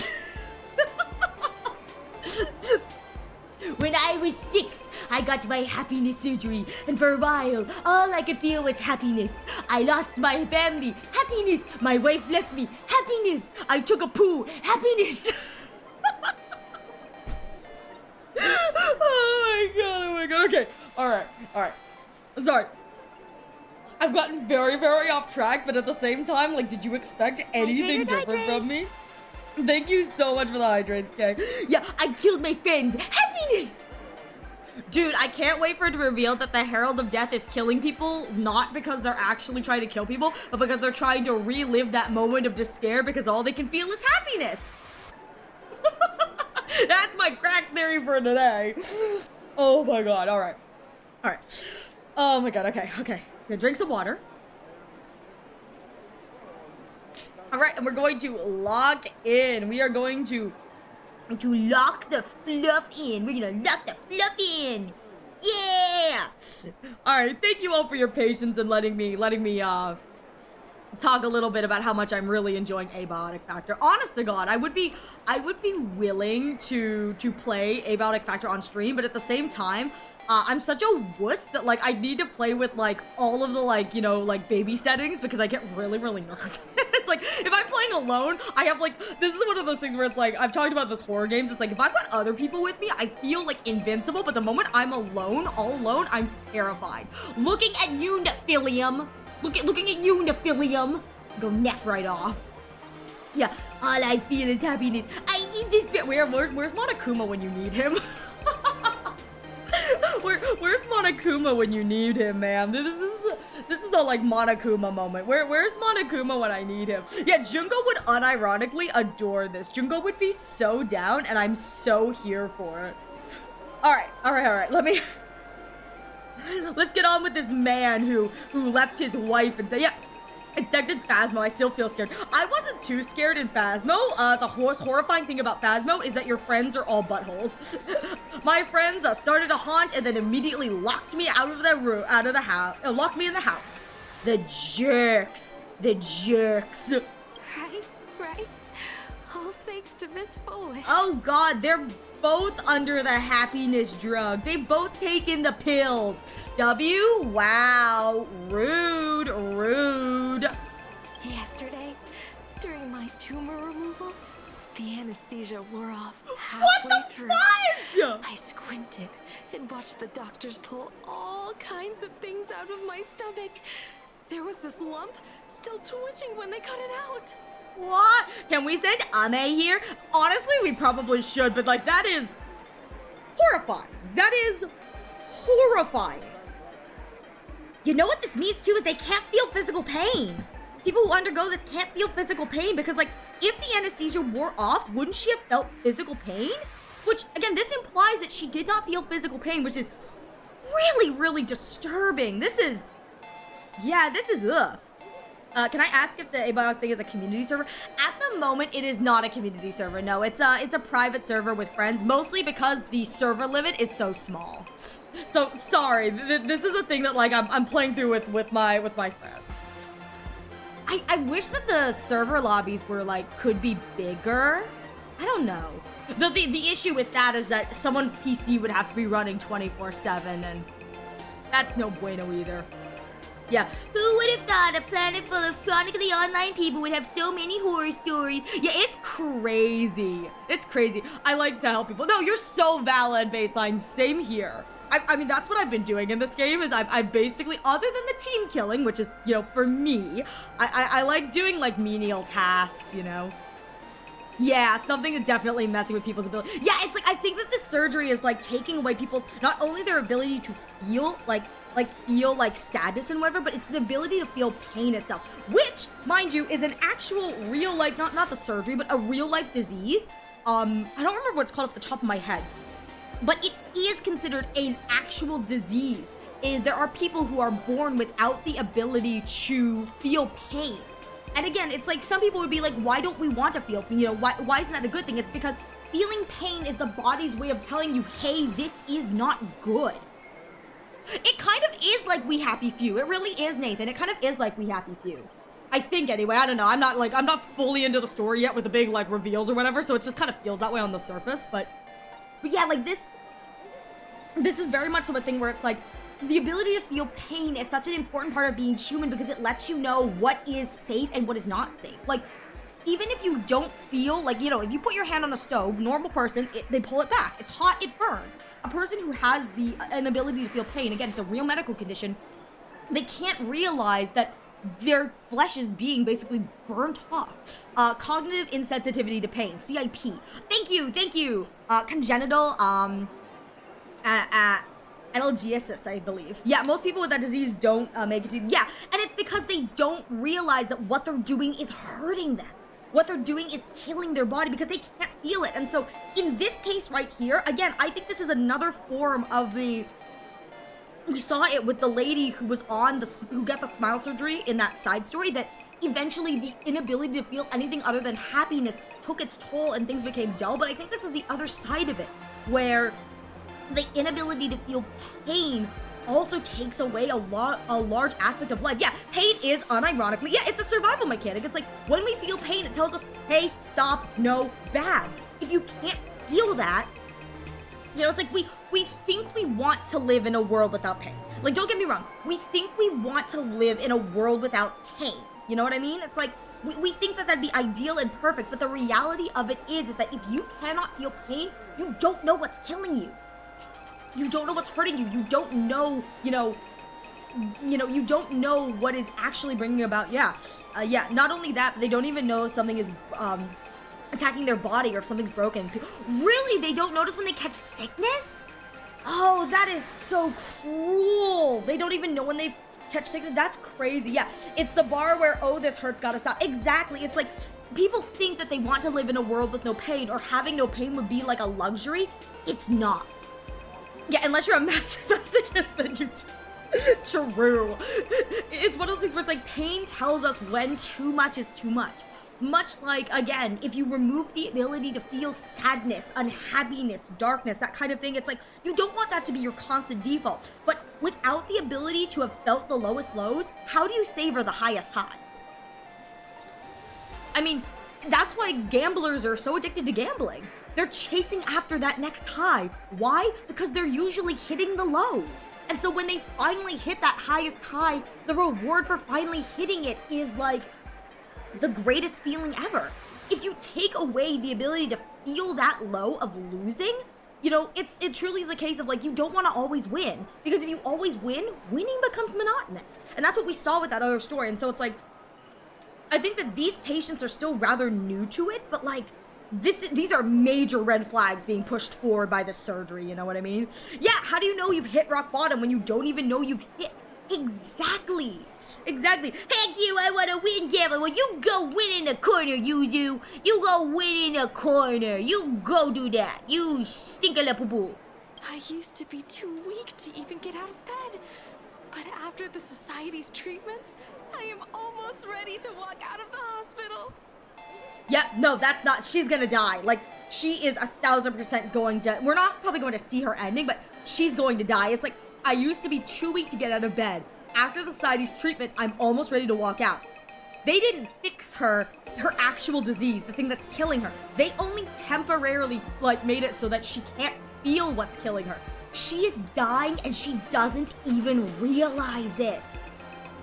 Is it gambling though if you never ever lose? If you never gonna lose? True. I mean, it's not really gambling if you never gonna lose. That's just winning.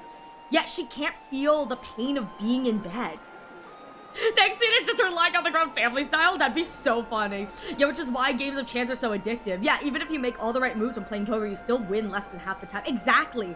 It's like, that's one of the ways that they rope you in. It's like you're chasing that high of winning again and again. That's why gacha is so addictive, because you win and then you lose and you chase that high. Again, this lady, I'm positive she's died. She just can't feel that she's died. Isn't that amazing? Oh, I kind of want to see someone slice me open too. It should be fun. Okay, normally I'd be like, no, this is bad, but honestly, I'm kind of down for this. Yeah, like I'm a freak. I wouldn't mind that I kind of want to see someone slice me open. Like, I'm kind of down for that. Like, that's yandere. That's kind of hot. That's kind of hot. Not in this context where these people are like clearly mentally ill. Like, you know, this surgery has permanently, like, you know, taken them out for life. But like, I mean, I'd be down for this. Hey. Did you two hear about the Sinwish Syndicate? Who's this sandwich? Listen, I don't listen. Don't worry about the box cutter behind my back. You've come to the right person. Oh my god, that voice. My neighbor You've come to the right person. Debt collectors. You should have heard the racket. Oh, okay. I saw the news too. Those parasites who ruined the peace, who kept people from being happy. Gone. Wiped clean. Oh, praise Aha. Okay. I don't know if we should be praising Aha for that, but okay, you know? Wait, they extorted you too? They extorted you too? Something like that. Still owed their underboss tens of thousands of credits. Ashvale always in debt? Oh, Ashvale, never change. So your debt's wiped clean. Yahoo! Oh, must feel pretty great, huh? I mean, sure.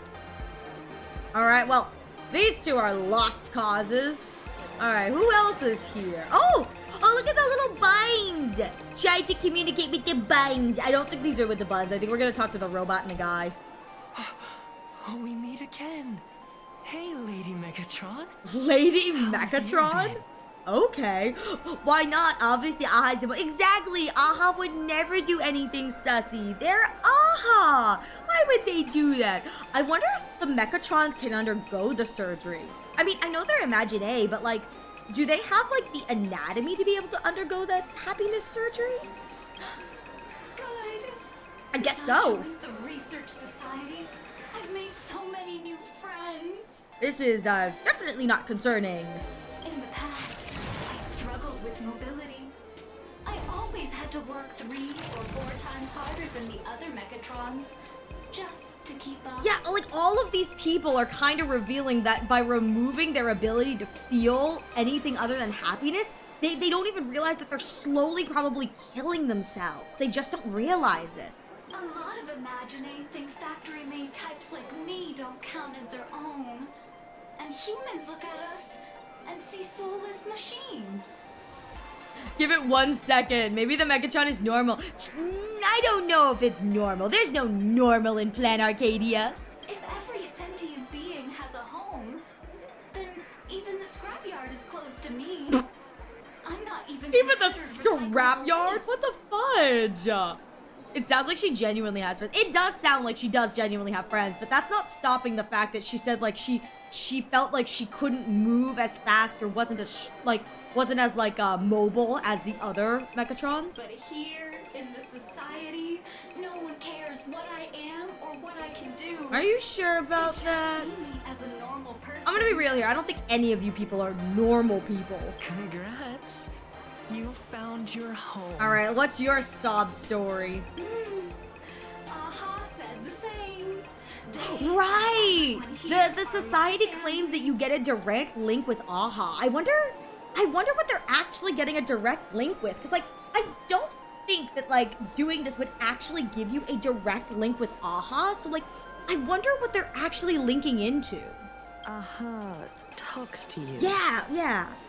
Of course.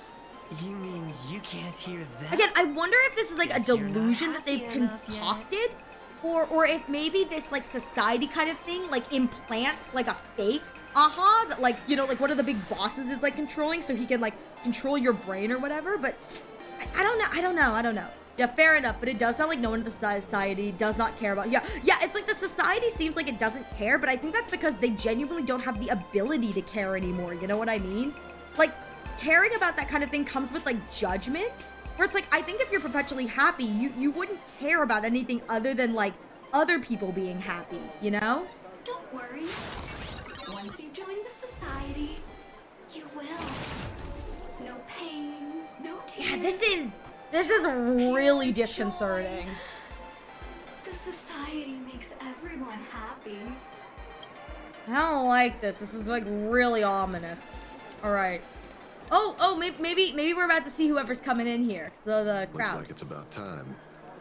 If the star of the show doesn't show up soon, the crowd's gonna burst with anticipation. I don't think the crowd's gonna burst with anything other than happiness. You know, they seem very, very happiness. Everyone, Oh, please Here we go. Oh, here we go, here we go, here we go. Oh, she's pretty. Oh, By the she's so master of pretty. elation, may they bless all souls and grant them smiles.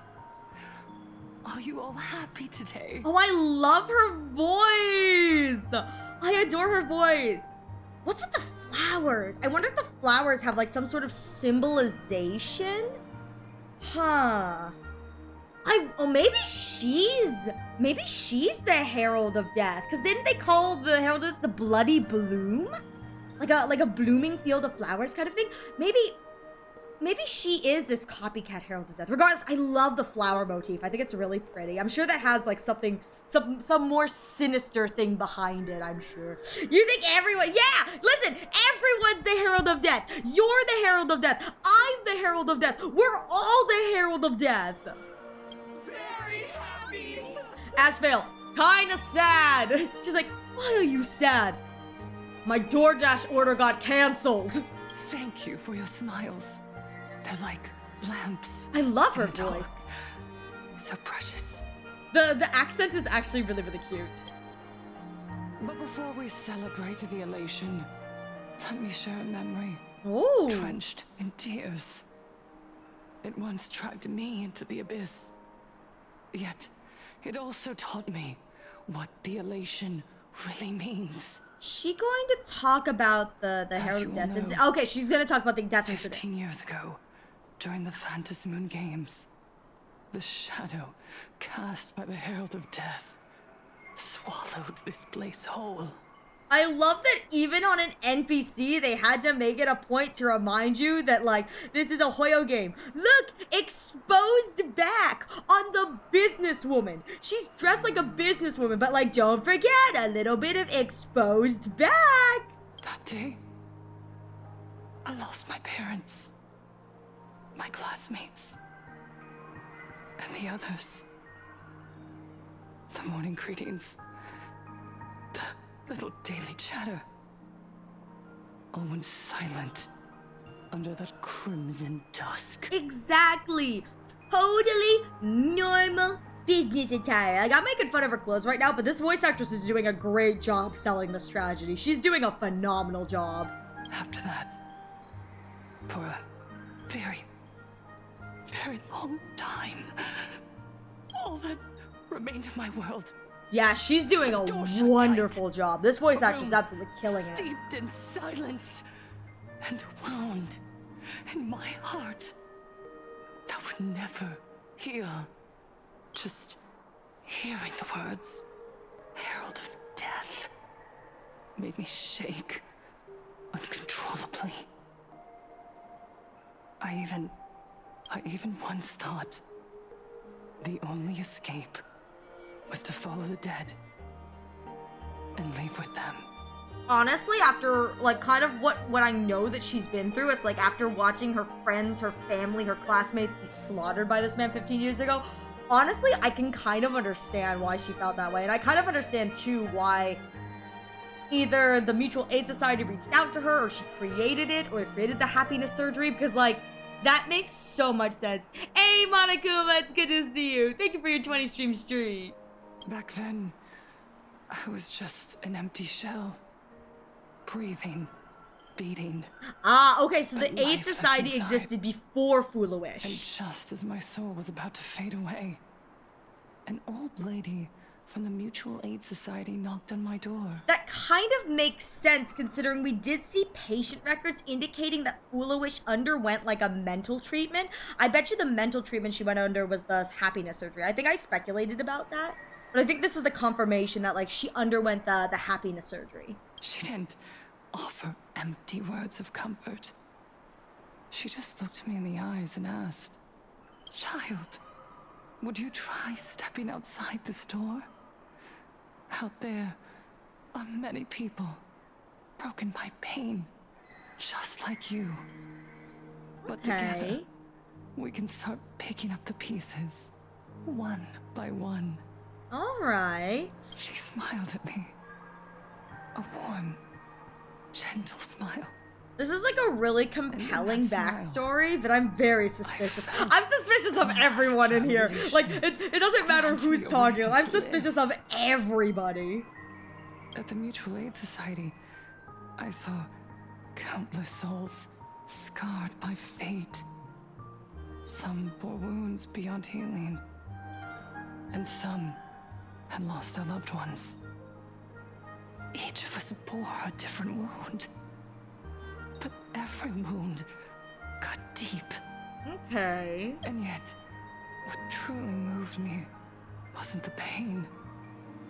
It was how, beneath those scars, they still reached out to one another. So, offering a this is a really good message.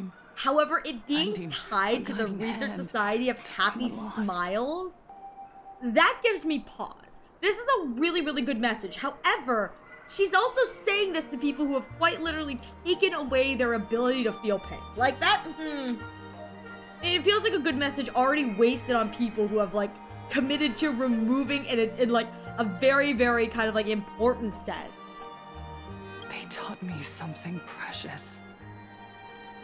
Pain can destroy a person, but the wish to bring elation to others can spark the fire of rebirth. That was when Aha's voice echoed again in the silence of my heart. I'm putting this out here. I don't like how her voice, and the more I'm listening to her voice is gorgeous, don't get me wrong. I don't like how her voice is kind of swinging into more of like a villainous cadence, you know what I mean? Like they usually give the women with like, the NPC women with deep voices, they usually make them villains. I don't like how this monologue is like kind of swinging my villain tingles. Like my villain tingles are going off. I'm like, I don't like this. I don't like the implications of this. The smiles passed from one another. I mean, true, Zuko, true. Precious blessing. I'm gonna be real here. If she turns into a villain, double smash. Double. Because, like, everyone's hotter when they're a villain. Everyone is hotter when they're a villain. Illuminate hearts lost in darkness. And then contractually, once you become a villain, you're required to be hot. Each time we share a true smile, it's as if we hear Aha's voice. We can hear Aha's voice. We can see Aha's face. We can smell Aha. Yeah, Veshna's in Exhibit A. I mean, I'm putting this out there. Veshna's in Exhibit A, but all of her commanders are Exhibit B.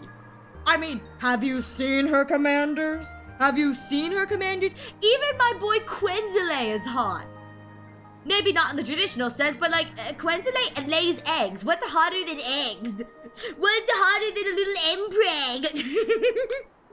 Ariel starts people's villain arts and says everyone who becomes a villain is hot. Coincidence. Baseline! You're revealing my master scheme.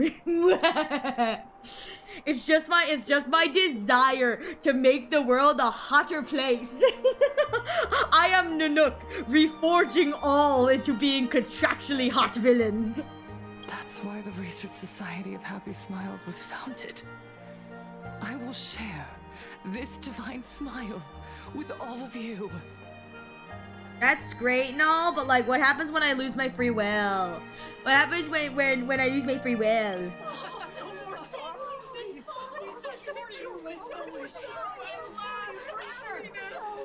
Hey, make everyone a villain so Ariel will think it's true. True. Listen. Villains are hot, okay? It's hot. Everyone, I have questions for you. When was the last time you truly smiled? How long has it been since you felt happy from the bottom of your heart? I don't know, man, but genuinely asking those questions is kind of like a Dunkel move. Because, like, life should not be going through the world with just, when was the last time you truly smiled? If the answer is you can't remember, you should probably get therapy. I'm gonna be real here. As someone who also gets therapy is amazing. Therapy is great. You pay someone to just listen to you talk. It's an amazing thing, truly. So like, let me tell you, if you cannot answer those questions, like genuinely, therapy is great for everyone and anyone. I highly recommend therapy. Like, therapy is amazing. I'm a big advocate for therapy. So I think that all of these people need therapy, Foolish. Not a lobotomy. Therapy. Say it with me, Foolish. Therapy. Her. Lobotomy. No, not lobotomy. Therapy. Or a therapist. No. I will say though, I'd rather they take hard to the lobotomy. Therapy, they're happy? I have a counter argument to therapy. Nobody. I have a counter argument FaceTime. Get money. Thank you for that, bad service. True. Yeah, true. What about alcohol? Yeah, if you can't afford therapy, time to hit the bottle. Don't do that, kids. Don't drink alcohol to drown your sorrows. It doesn't work well. Alcohol is a depressant. It only makes it worse. Don't do that. Drink responsibly. Drink responsibly. Seek help if you feel you need it. The thing I learned through playing Planet Arcadia is that everyone needs therapy on this planet. Dude, everyone needs therapy, and I'm putting this out there. Where is my Trailblazer therapy?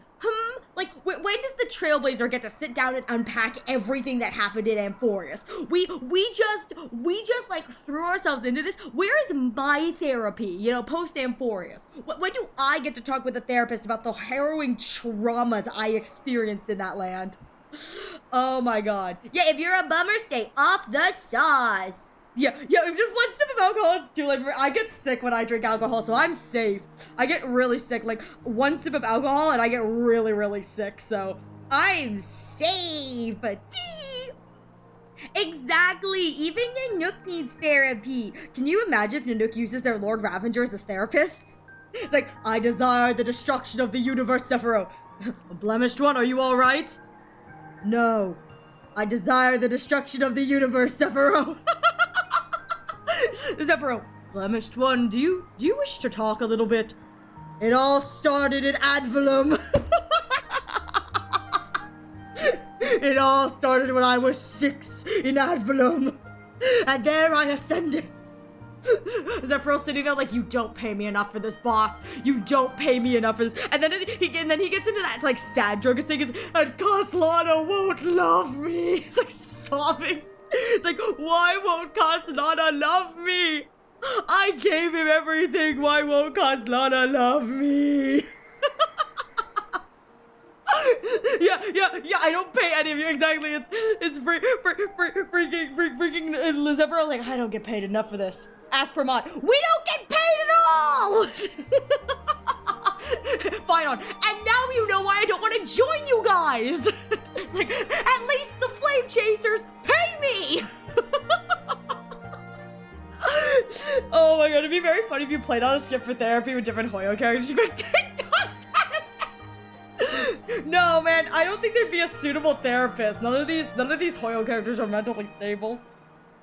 Dude, his therapists definitely need therapy. I mean, that's like that is one of the like prerequisites to becoming a Lord Ravenger is that you need therapy. I think that's what's funny, you know what I mean? That's the lols. Imagine Aspermon. Wait, you get paid? No, you know what? If anyone is getting paid, it's fine on. Caslana is the only one getting paid because we all know Nanook plays favorites. Nanook so plays favorites. So like, yeah, if there's anyone getting paid, it's Caslana. He gets like a monthly stipend, and every other Lord Ravenger's like, wait. Why does he get paid? He doesn't even do anything. And Nanook quietly sits there. He's like, because Caslana has assured my mutual destruction. He's special. Yeah, the Trailblazers are getting paid. Well, I think that the Trailblazers have no more money after Aki really crashed the car. Minato, do you ever feel like your days are looping endlessly? Welcome to listen. Film, repeating until it suffocates. Listen, you just gotta do what Finon did. Lock in, Minando. Minado, lock in. Just despair flood in like the tide. You're right. Numb audience. Miss Bell Woods, you left school full of dreams, only to have your resume rejected again and again. You told your parents You're busy in Seafeld City. Dang. Hiding your heartbreaking loneliness behind that lie. Okay, yeah, but like, you're basically selling them another lie. Like, the answer is not happiness surgery. This is just you're selling one lie behind another lie. Please, help me. For what it's worth, they're the Foolish or whoever is behind the Mutual Aid Society, the Research Society of Happy Smiles, very good at finding the right target, like desperate demographic that are willing to like throw this all away to join this cult. Like they're preying on like really, really desperate people here, and it's not a good look. And Taija, did the cold exclusion at school and the indifference of the adults who should have cared build a wall around your heart? I seek the mutual destruction of worlds. Open yourself up to the world again. Listen, Nanook just needs to have someone listen to him, you know? They just need someone to listen to him. Everything will be fine once Nanook either gets a little therapy or Kaslana finally starts answering his texts. Like, all would be solved if Kaslana didn't block Nanook and started responding to Nanook's text.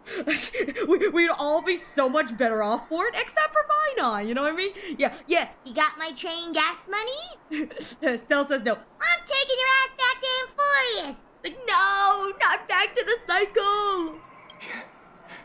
Yes. When we were born, no one had to teach us how to smile. But who would have thought that one day, even smiling would become so hard?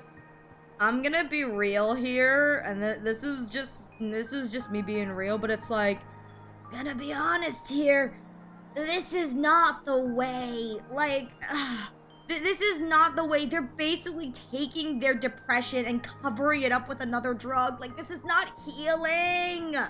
This is not healing. This is just covering your depression with another drug. It's like, if you, God, it's like, if you can't find a reason, you know, to live, it's like, you know, you have to find a reason. It's like, life is not easy. Life is a pain in the tusho for everyone, you know? Everyone is fighting their own battle, but covering up this kind of thing with, this is just basically another drug, and it's just masking the pain, the horror, and the whatever. It's like, you shouldn't rely on this surgery. You should find a different way to live. You have to find a reason to live, and it just, This is coming from someone who does understand this mentality, you know what I mean? Like, this is coming from someone who really does understand what Foolish is putting down with this, like, you know, the like how hard it is, but it's like, this is not the way. This is not the way. Therapy! Once, our world was blessed by Aha's grace. A gentle world in canvas, painted in elation.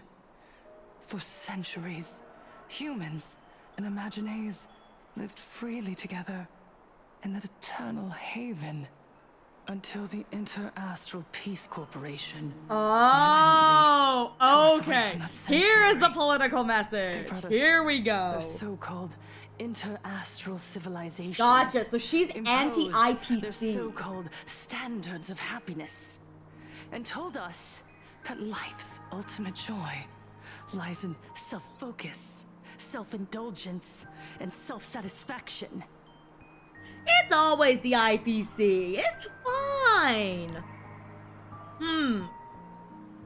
That's interesting. Told us that life's ultimate joy lies in self-focus, self-indulgence, and self-satisfaction. I mean, so here's the thing with this statement. I don't think the IPC is wrong. This is a very capitalist mindset. You know, self-focus, self-indulgence, self-satisfaction is a very capitalist mindset. But I don't think in this context it's wrong. Like, I feel like in this context, it's like, I think it's better to be self-sufficient and to make your own happiness, find your own happiness, find your own self-satisfaction than to drown your sorrows in this, like, essentially it's a drug, you know?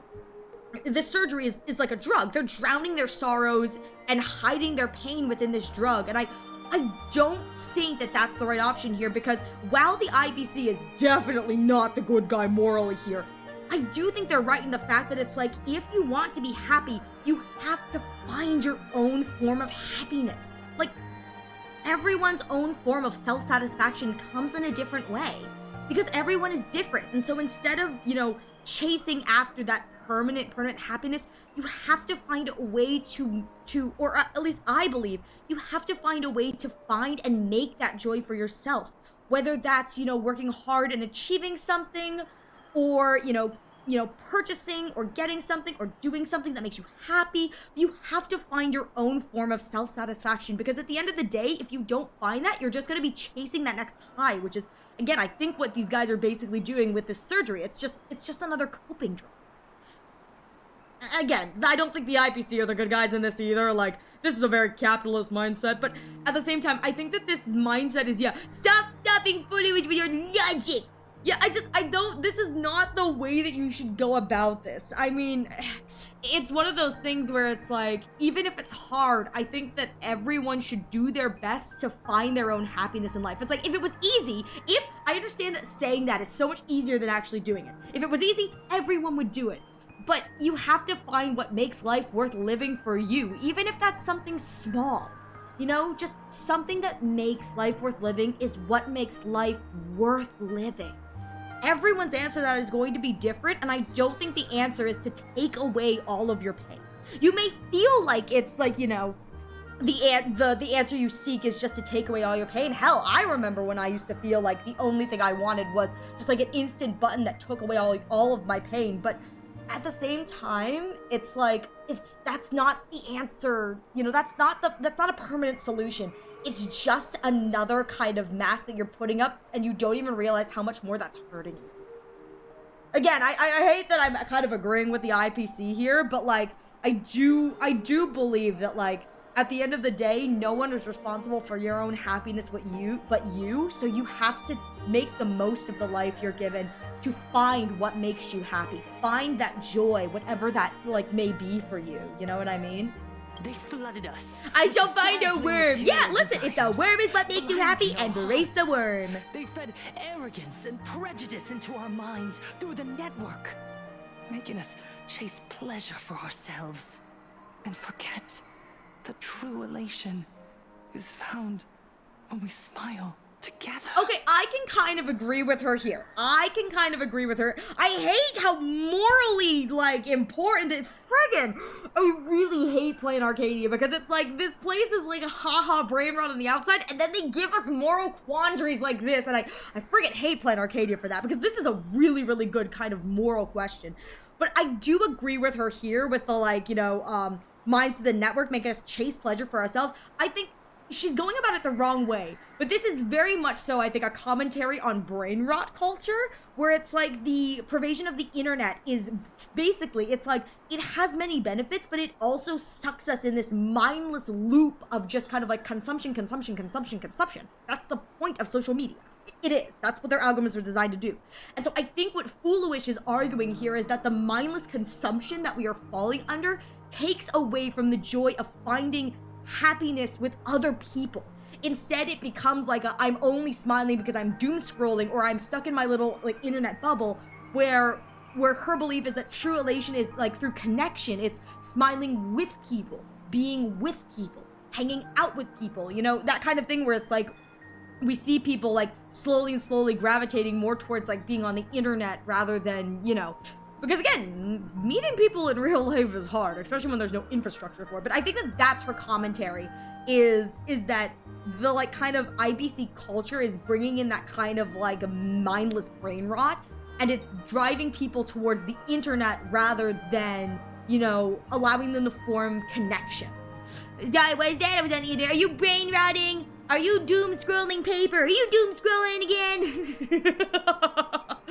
So I do agree with Foolish in that sentence. I don't agree with, like, the whole, like, mental brain, the whole, like, basically like a lobotomy kind of thing. But I do agree, if her intention is the idea that the IPC is like dragging everyone online with sensationalized content, and her thing is get off of the internet, get out of the TV, like, we need to, like, spend time with each other. I do agree with that in a respect. I just think that she's going about it the wrong way.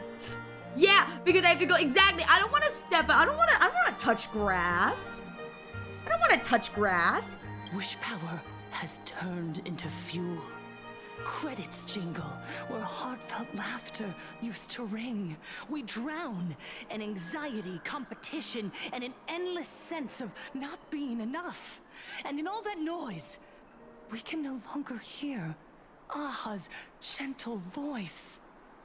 Yeah, yes, that's what, okay, yeah, what she's basically saying is that, yeah, yeah, what she's basically saying is that the overconsumption of media online is basically rotting us. That makes a lot of sense. It's like, she's talking about the capitalist society too. It's like, I don't think she's going about this the right way, but she does, I think, bring up very valid points about like internet consumption and like just the doom scrolling and the addictiveness of social media. Elation. The truest light of life itself. However, I do not think this is the way to go about it, girly. Like, this is not what we should be doing. You said it. I work myself to death for scraps, and my boss doesn't even notice. Okay. Unhappy audience, Plue. I hate to be that person, but like, that's just what having a job is sometimes.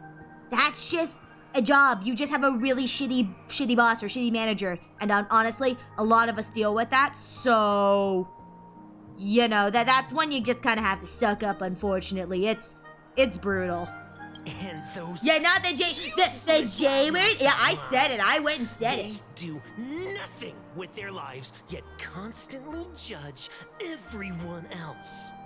The IPC is nothing but a nest of vampires. They're feeding off of us. I mean, true. That is the IPC. So, like, you know. Miss Foolish, I prescribe to all of you lobotomy!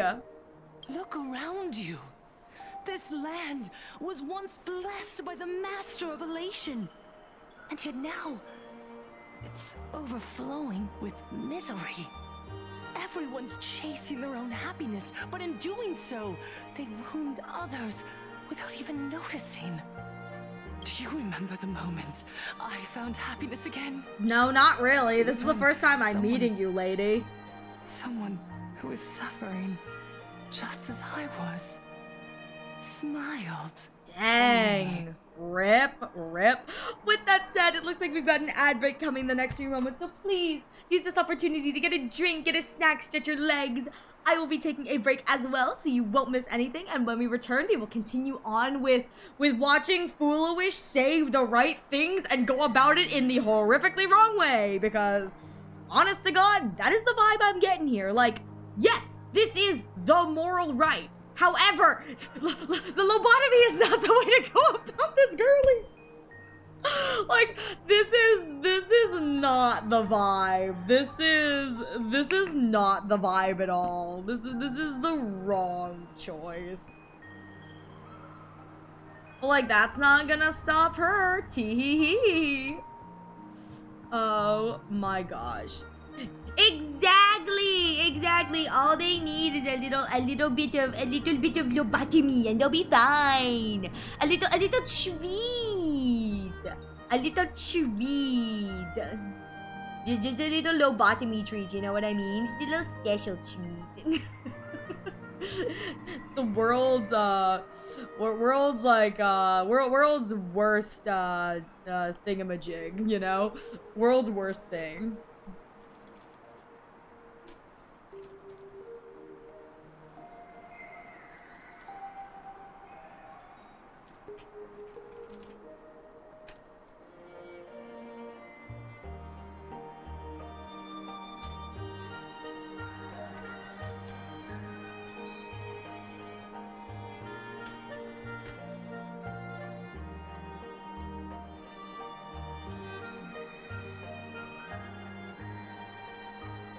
I really like her design. I'm not a big fan of the open back because, like, the open back makes it look less like a oh, what is it called? Like a, not a trench coat, but like an like a female businesswoman coat. I don't know what they're called. They've got like a specific name for them, but it makes it look less like that, like a blazer. That's the word, blazer. It makes it look less like a blazer and more like a what the fudge is going on here in the back? Because like blazers aren't open in the back. And again, like, when are we going to see her back? Like, did they really open that just because they had a few shots of her from the behind? Like, that's kind of ridiculous. Even more ridiculous, too, in my opinion, that, like, her bodysuit underneath, we can see the zipper in the back. Like, that's not needed. Like, she would have looked so good if the blazer was, like, full on. Because it would have, like, made her look like a real, like, like, because like it gives her that power. Like, her front appearance gives her such a powerful appearance of like a businesswoman who has seen through hell and come out on the other side. Like, that's so good. It makes me sad because her outfit is really weird. Like, she's got a really nice NPC design. It's a different NPC design than say like Kuchiba. You know what I mean? But it's still detailed and really nice. Anyways, welcome back, everyone. Thank you so much for your patience. Let's get back into this. Even through their pain, they gave me that smile. A smile filled with blessings. I don't know, man. I think she's pretty Delulu in the Palulu too. She's pretty Delulu too. So listen well. Only by opening your heart and sharing your smile with another can you truly grasp what happiness means. So here's the thing. While I do think she's right with this, like, you know, sharing your smile, here's the thing. This is the issue with this. I don't think that a forced smile, like what these people are going through, or like putting on this like fake happy smile, is enough. People can tell when you're genuinely smiling versus when you're putting on a smile. They can. It's in the eyes. I mean, you know, you can kind of tell when someone is like actually smiling versus like putting on a smile or whatever. You can. And so like when people here are going under the surgery, the way that they sound, you know, just the way that they sound, the voice actors do a great job selling it just with the voices. Because obviously, you know, we don't get the same kind of thing that we would with in real life with people's eyes. But the voice actors do a great job of selling the uncanniness, how forced and like kind of like creepy and very like haunting all of their voices sound, because they have no other emotion but happiness. That sort of thing, I don't think, you know, actually makes people like, is like actually sharing a smile or helping other people be happy. I think that is just disconcerting. It's just like really creepy and disconcerting. Join the Research Society of Happy Smiles. I'll help you rediscover the smile buried within yourself. And will grant your life a transformation. The crowd cheers. Our mission doesn't end with finding our own smiles. We must bring them to the world and spread true happiness across all existence. Again, I don't think this is true happiness. This doesn't seem like true happiness. This seems like forced happiness. Again, you can tell when someone's faking it. Like, this would not make someone else happy. It would make them concerned. While others pray to the eons for their own desires, we, the true followers of Aha, carry a higher calling to fulfill their wish. Aha going, lady, I never asked you to fulfill my wish. To fulfill Aha's wish? Yes, to still every cry of sorrow. Oh. To wipe away every bitter tear. We will build. No. Rebuild.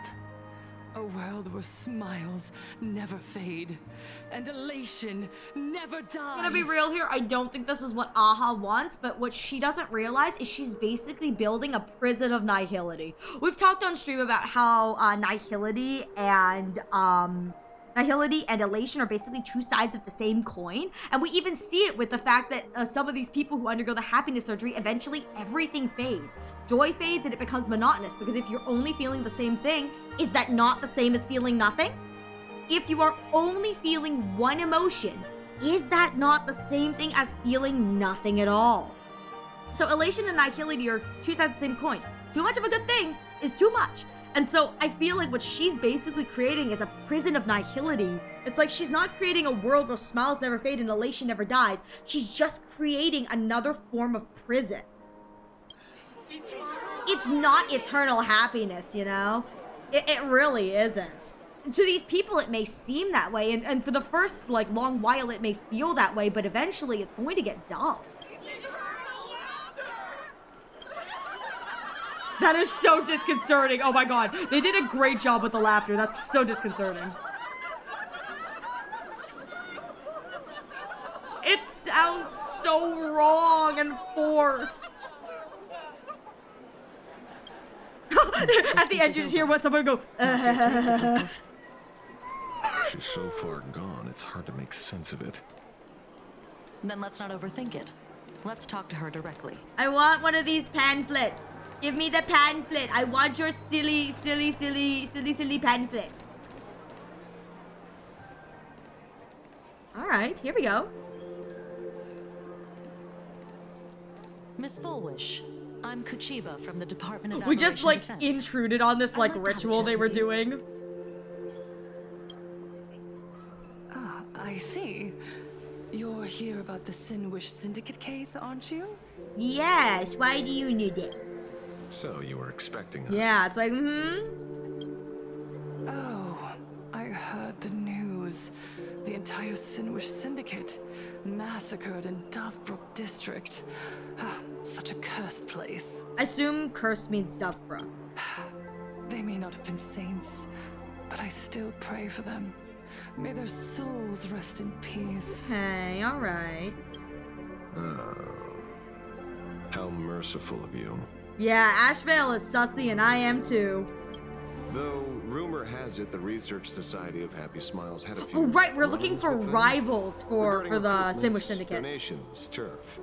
Sounds like plenty of reasons for conflict, don't you think? Are you suggesting we had the Sinwish Syndicate killed?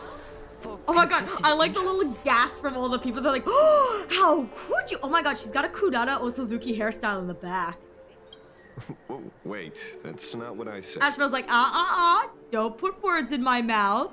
Methinks you're assuming too much. You know nothing about our finances. Our Every expense is finances! covered by a charitable foundation established with the compensation from 15 years ago. We don't need a single cent from our members. Okay. When I heard about this tragedy, I personally allocated relief money for the victims' families to keep order and peace in Dovebrook. Tell me, Miss Kuchiba, someone copied the Herald of Death and slaughtered dozens. What will your Department of Aberration Defense do this time? Alright. We never released that detail. Oh! How do you know someone's imitating the Herald of Death? Ooh, you walked right into that one, girl. Oh? Isn't that what you've been waiting for? Oh my god, why was that smiley face in the background, like, nomming? What the fuck was that smiley face? Nicely. What is this noise? Wait, why does it sound like someone's breathing? Ew. What is this? 15 years have passed. You don't seriously believe we're still living in an age where information can be sealed off at will, do you? From the very day the murders occurred, the news has long since spread online. Oh?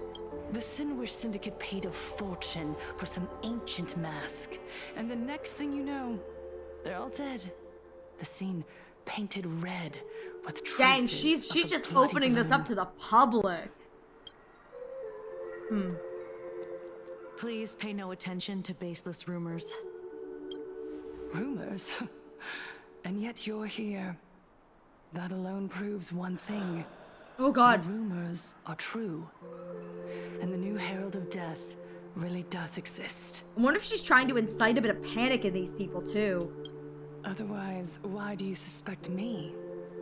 Only someone who knows the original case could recreate it so perfectly, right?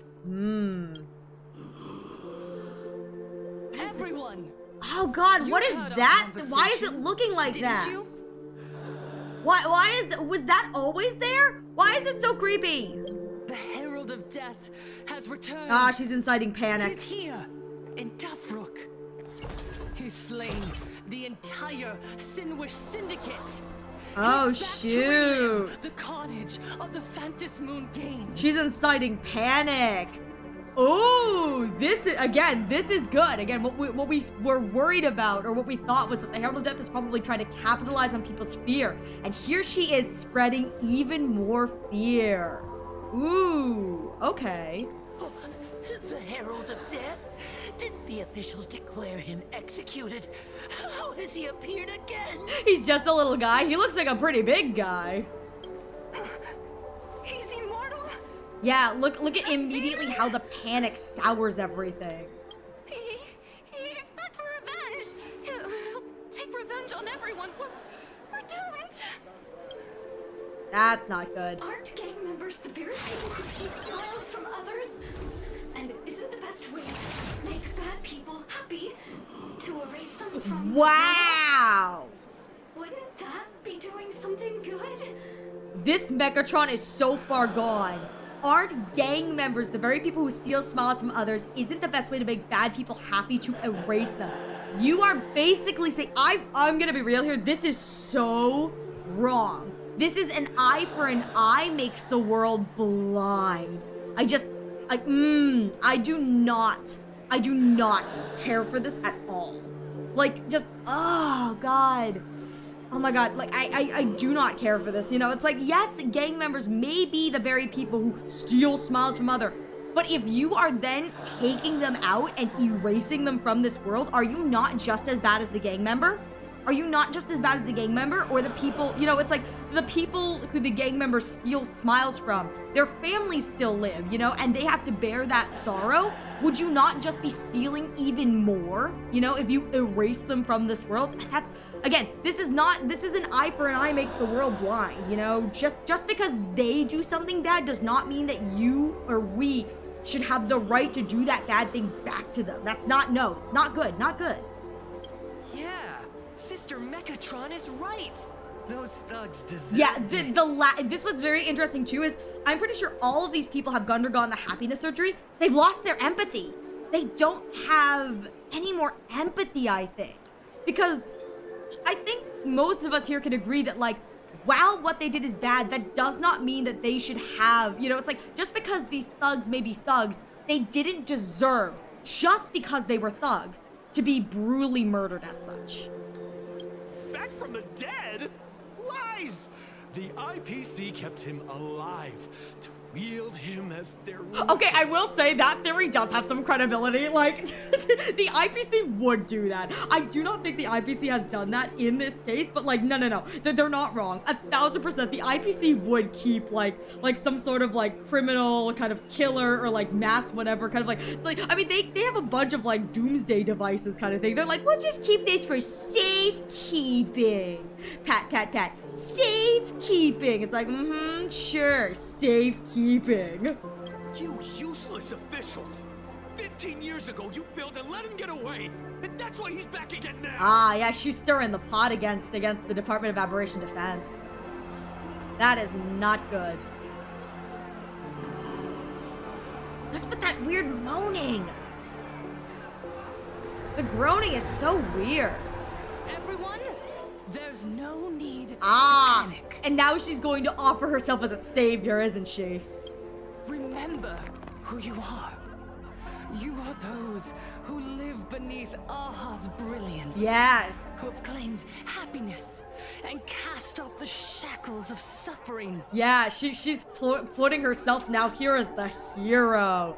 That's good. That's good. She is a very good businesswoman. She's very good at this.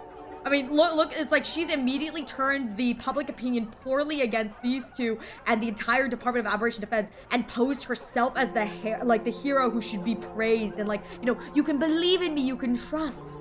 Again, I wouldn't be surprised if, again, we were talking earlier about how it's like the killer could be feasting off of both the fear and the, like, you know, praise of being the savior at the same time.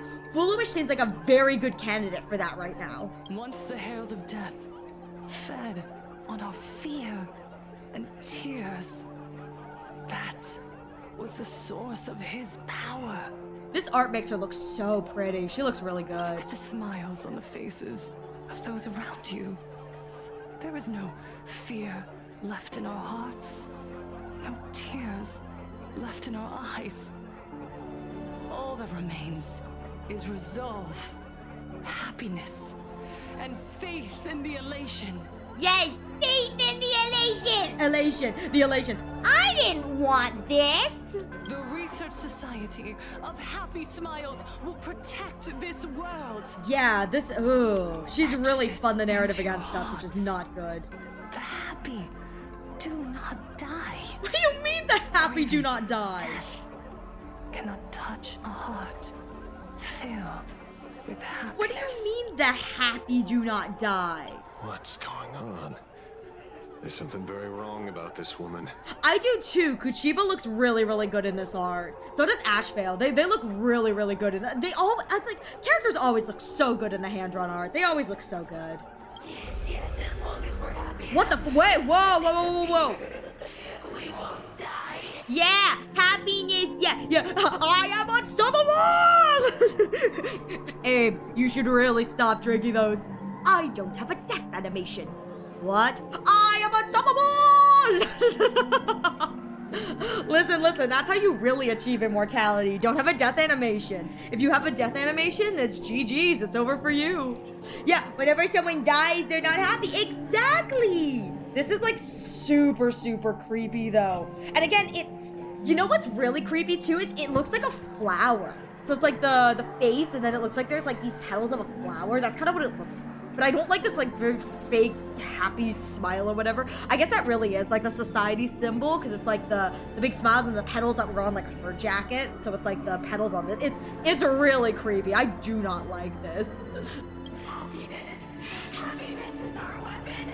Happiness will destroy the herald of death. Yeah, I don't think that's gonna work out how you think it will, but okay. Happiness will save this world. Operation Spread. This is really disconcerting.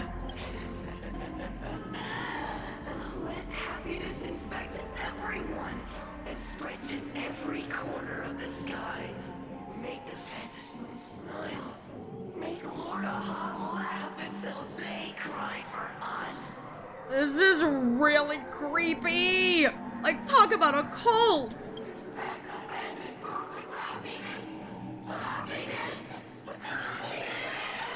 Oh God, oh.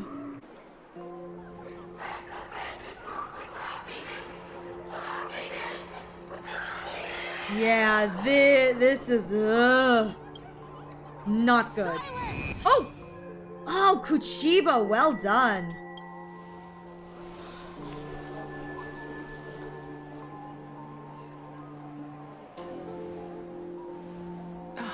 My apologies, officers.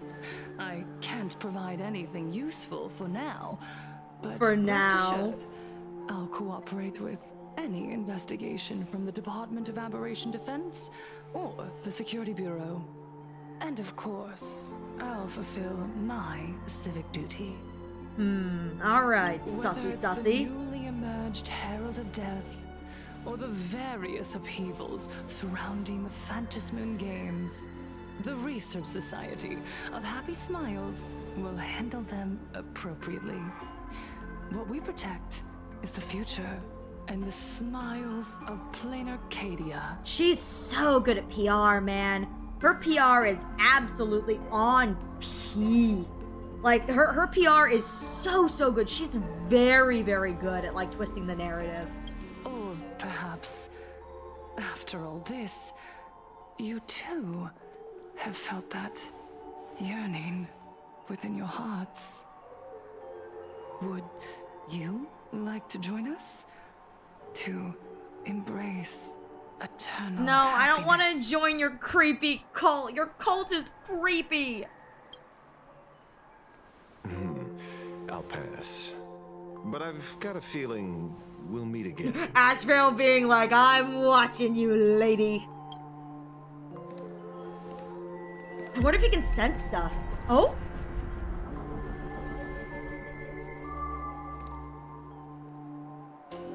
Who's he looking at? Who is that? What the? Miss Fullwish, thank you for your cooperation.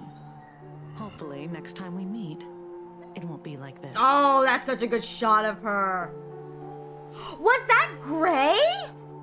Wait, was that Cinder, whatever his name was? Wait, you're so right, that was him. Oh my god, so hard when they give them like basic NPC whatevers. basic NPC design, but you're right! That was Gray, wasn't it? Why is... Dude, after everything I said to him, he's still going to the Research Society of Happy Smiles? Rude. I gave him the best raccoon advice of his life, and he's coming here to the society to go join the cult? Absolutely ridiculous. You should be joining the cult of Bud. You should be joining the cult of Raccoon, you know? You shouldn't be joining this smile cult. You need to join the Astral Express cult. I wonder if Ashvale looking at him knocks some sense into him, you know? Yeah, join the cult of Bunghole! Hee. May the Master of Elation watch over all and bless you with the everlasting smile. That is so creepy. Ashvale and Kuchiba left the gathering. Let go of your obsession. Let go of the shadow in your arms. So did Echo. Let go of that false sense of responsibility. Who's talking to him? Oh! You're the one who should be dead, aren't you? Oh? What? Come, join your brothers. I wonder if the people behind him are like fallen Galaxy Rangers. Let the hands fall still and end that life of yours. You don't talk to yourself? Not in a creepy voice, I don't. Not in a creepy voice, I don't. Sorry. That day will come. But for now, there are more important things I must do. Okay, how interesting. What did you say? Oh. Nothing. Never mind. Looks like Full Wish is a much slyer fish than expected. Seriously. She turned the was tables there. immediately. But she ignored it. And instead, she stirred up a whirlpool. Yeah, she's smarter than that. Quite the opposite, actually. Oh. Not only did she take our bait, but she also flat out told us she couldn't care less about the hook. Oh? How so? Oh? Was there something I missed? How so? The bloody bloom mark from the Sinwish Syndicate massacre. How did she know that detail? When we specifically obfuscated it with special mark, even in our internal reports. Oh, okay. So she knows that and she shouldn't. This information word for word, and even used it to stir up public sentiment, scattering it across the place like tossing blood-soaked feed into a fish pond. Now stopping the rumors from spreading will be even harder. That was kind of the point. Hey, Peter, it's good to see you. Well, maybe she has her connections, or maybe she made a lucky guess as one of the victims. Regardless, she's right about one thing. Trying to stop something from spreading today sure is a lot more difficult than 15 years ago. Yeah. Gotta love social meteors. So, Mr. Ashvale, did your lucky radar start blaring when it came to Full Wish? Huh, okay. There is something very wrong about that woman. Yeah, we know Likey. We know Likey at all. You saw the way she played the crowd, huh? I guarantee you that it had nothing to do with her public speaking skills. She could very well be a supplicant in disguise. Oh, you're right. She could be a supplicant in disguise, and that would explain why she's trying so hard to get people to join the society, because she can feed off of that as the wish power.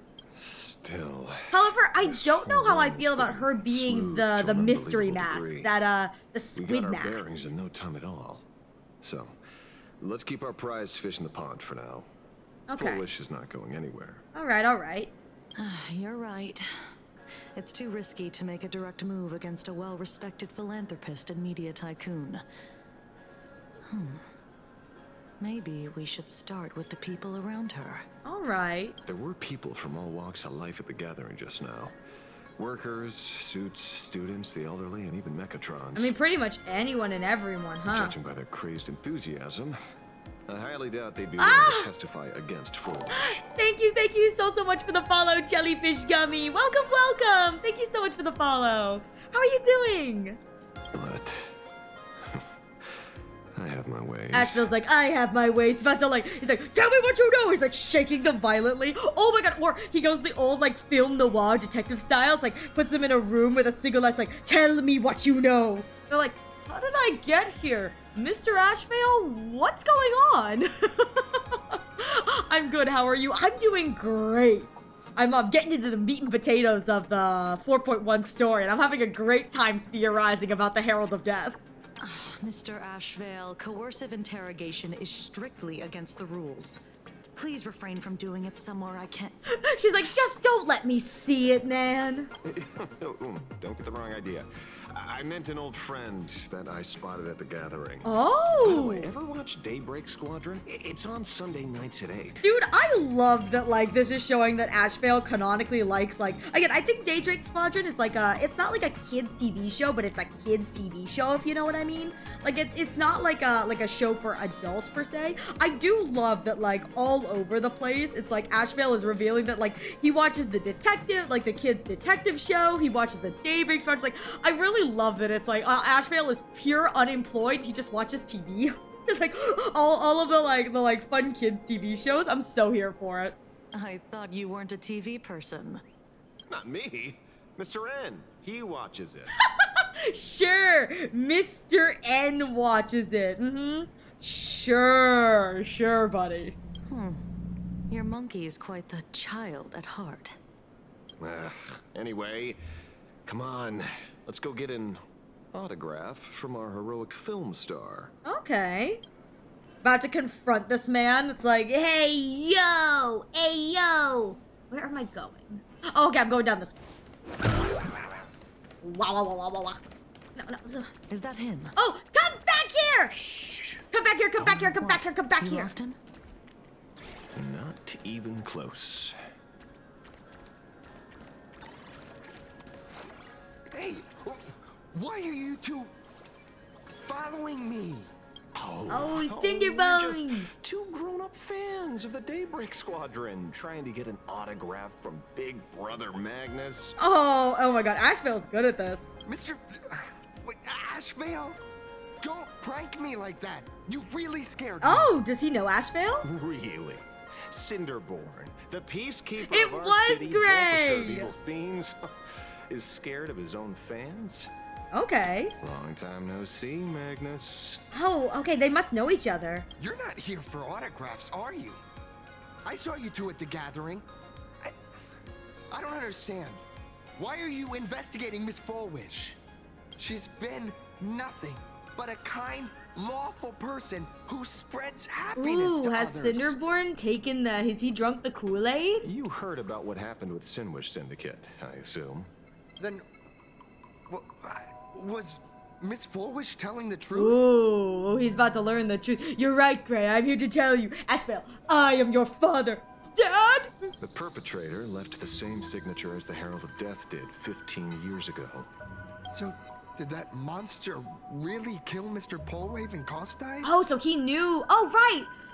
Cinderborn said he used to run with gangs when he was younger. So it's probably okay, I think the implication is that he used to be part of the Sinwish Syndicate. Because I don't think he specified that he was a part of the Sinwish Syndicate, but he did say that he was running with gangs. So I bet you this is him saying that he used to be part of the Sinwish Syndicate, which is why he knows Polwave and Costa. 15 years and he's back? This demon? How many more lives must he take? All the lives! Nom, nom, nom, nom, nom, Mr. nom, nom. Magnus, you're one of the survivors of the incident, right? Oh! Survivors of the Sinwish Syndicate or survivors of the Herald of Death? Yes. Okay, That Herald of monster Death. took my parents that Original day. Herald of Death. But what's the Sinwish Syndicate case got to do with Miss Fullwish? Because I don't think he's referring to the Sinwish Syndicate case when he says that. Because that Herald of Death was executed 15 years ago. That's for certain. The Sinwish Syndicate case, on the other hand, has copycat written all over it. And Fullwish is a suspect. Okay. So, just because we're survivors, we automatically become suspects? What? Are you gonna interrogate me too? I mean, if you want to be interrogated, dude, I don't think you realize that what us talking to you right now is an interrogation. If that's what you want, Miss Kuchiba can arrange for it later. If that's what you For want. now, I just want to ask you a few questions about the Smiles Society. It doesn't matter if you have a few or 100 questions. I have nothing to say to you. Dang, cruel. Okay. 15 years ago, I was left all alone in this world. The so-called relatives closed in like a pack of hyenas, their eyes fixed solely on the compensation smeared with my parents' blood. Ah, alright, that makes Abuse, sense. Deception, expulsion.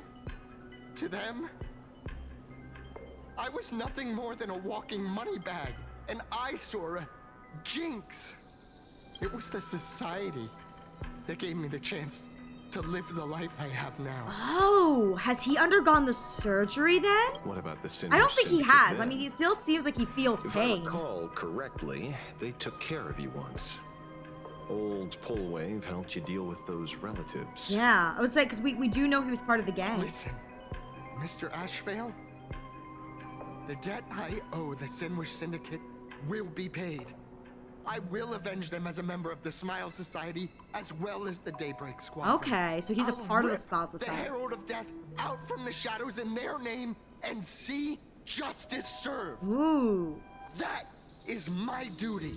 I wonder if this is going to tie back to his conversations with us as the Trailblazer, where he was saying like, you know, I don't feel like I'm enough. I feel like I'm too weak. I feel like, you know, I don't know if I can make a choice like this. I wonder if that's how this is going to come back, is he's going to find a way to see some form of justice served, but it may not be the justice he wishes to see. You're in over your head. Yeah, I would say even Ashvale knows that this is a lot.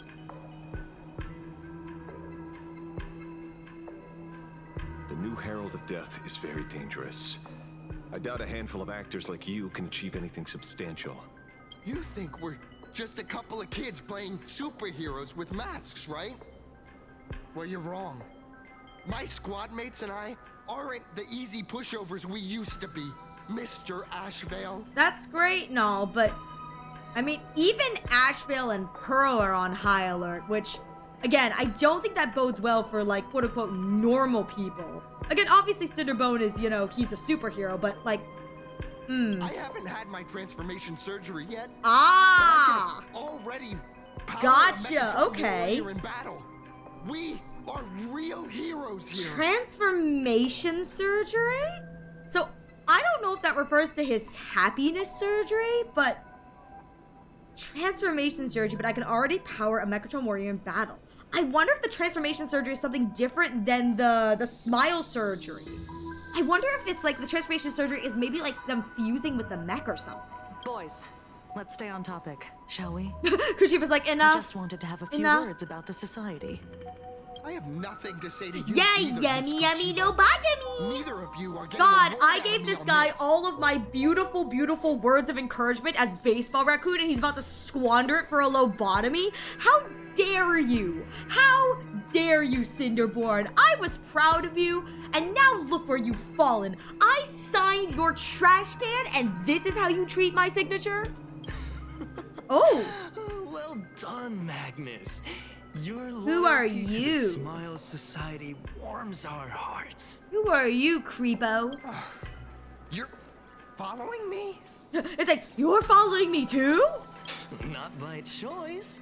These IPC dogs made it clear that they intend to. Wow, end this we're now foolish- IPC We're not dogs. going to just let this slide. Dang, that's the insult right there. How dare you? Would you look at that? The hunters become the hunted. Ashvale's like, I guess we're gonna have to fight. What does it matter? If someone's looking for a beating... Yeah, we're not with the I'll IPC. How gladly give it dare to you insinuate that? How dare you? You have 5 minutes for questioning. So make it count, Mr. Ashvale. They're all yours. Ashvale's like, finally, I get to have some fun. Never expected my first miracle as a supplicant to be teaching thugs. Teaching thugs. I mean lawful citizens. Lawful citizens. Listen on the streets. I love that, teaching thugs. I mean, lawful citizens. let's get this over with then. And if you want to join them too, Magnus, be my guest. Ashbel's like, if you want to play with them, I'll beat you up too. No worries, I don't discriminate. Ashbale's a good guy. He don't discriminate. I'm out of practice. You get hurt, that's your problem. If you get hurt, that's your problem. Your fists don't hurt at all. Don't they? Mr. Ashvale. Cinderborn, please stop, Ashbale. You're gonna kill them. You're too strong. Yeah, start smacking them.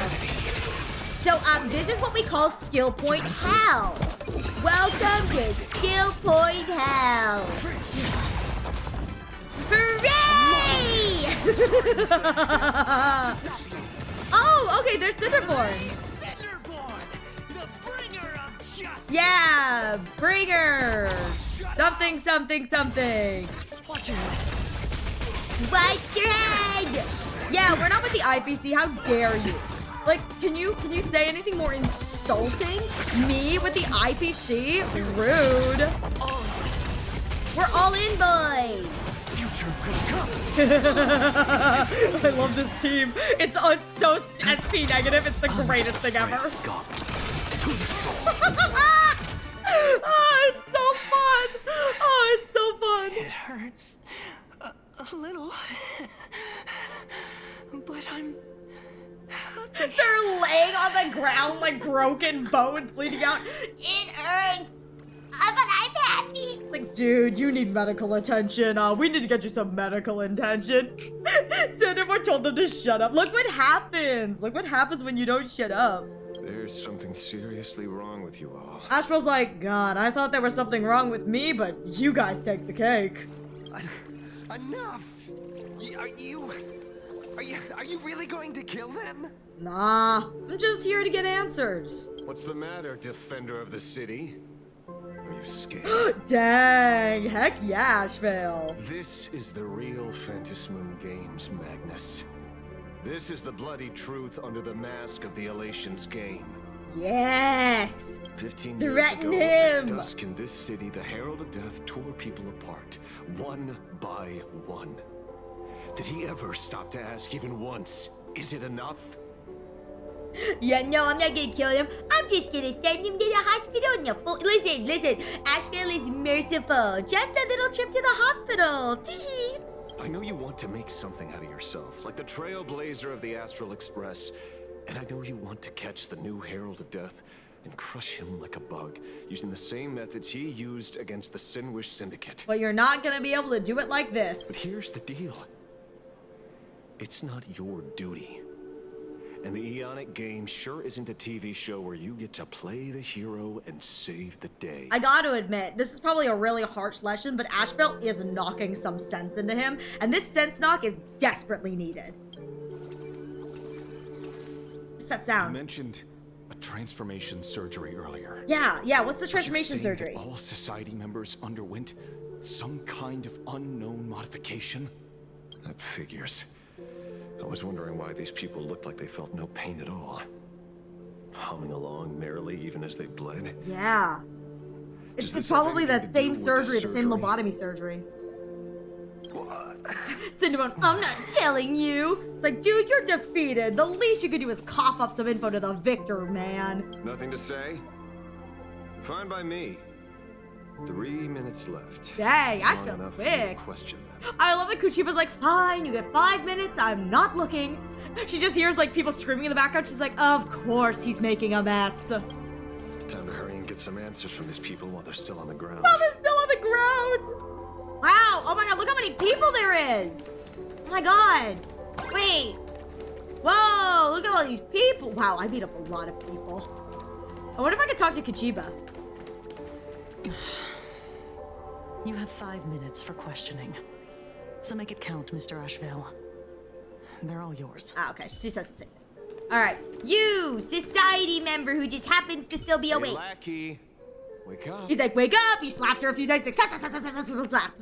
Pain should not exist. Collapsed society follower. That's creepy the way she said that, like, Pain should not exist. pain should not exist. Smile. Please Ooh, creepy. Smile, please smile. You have exactly. I got 5 more minutes. She's being so nice. Don't let it stop. I wonder if they can actually hear laughter in their heads, you know? Don't let the... That's creepy! They can hear laughter in their heads, can't they? Happiness. Smile. Everlasting blissful happiness. Try to communicate. Those who suffer shouldn't exist. What in the world? Oh my god, this is so creepy. What the heck happened to these people? Is this the true nature of the smile surgery? This is... This is the happiness surgery, the smile surgery. A small procedure that official members receive.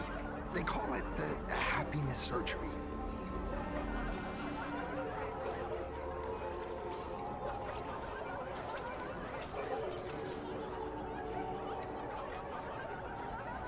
With a prick of the needle, no more than a mosquito's bite. The doctor puts this small thing inside your eyelids, even smaller than anesthesia beacon. Ew!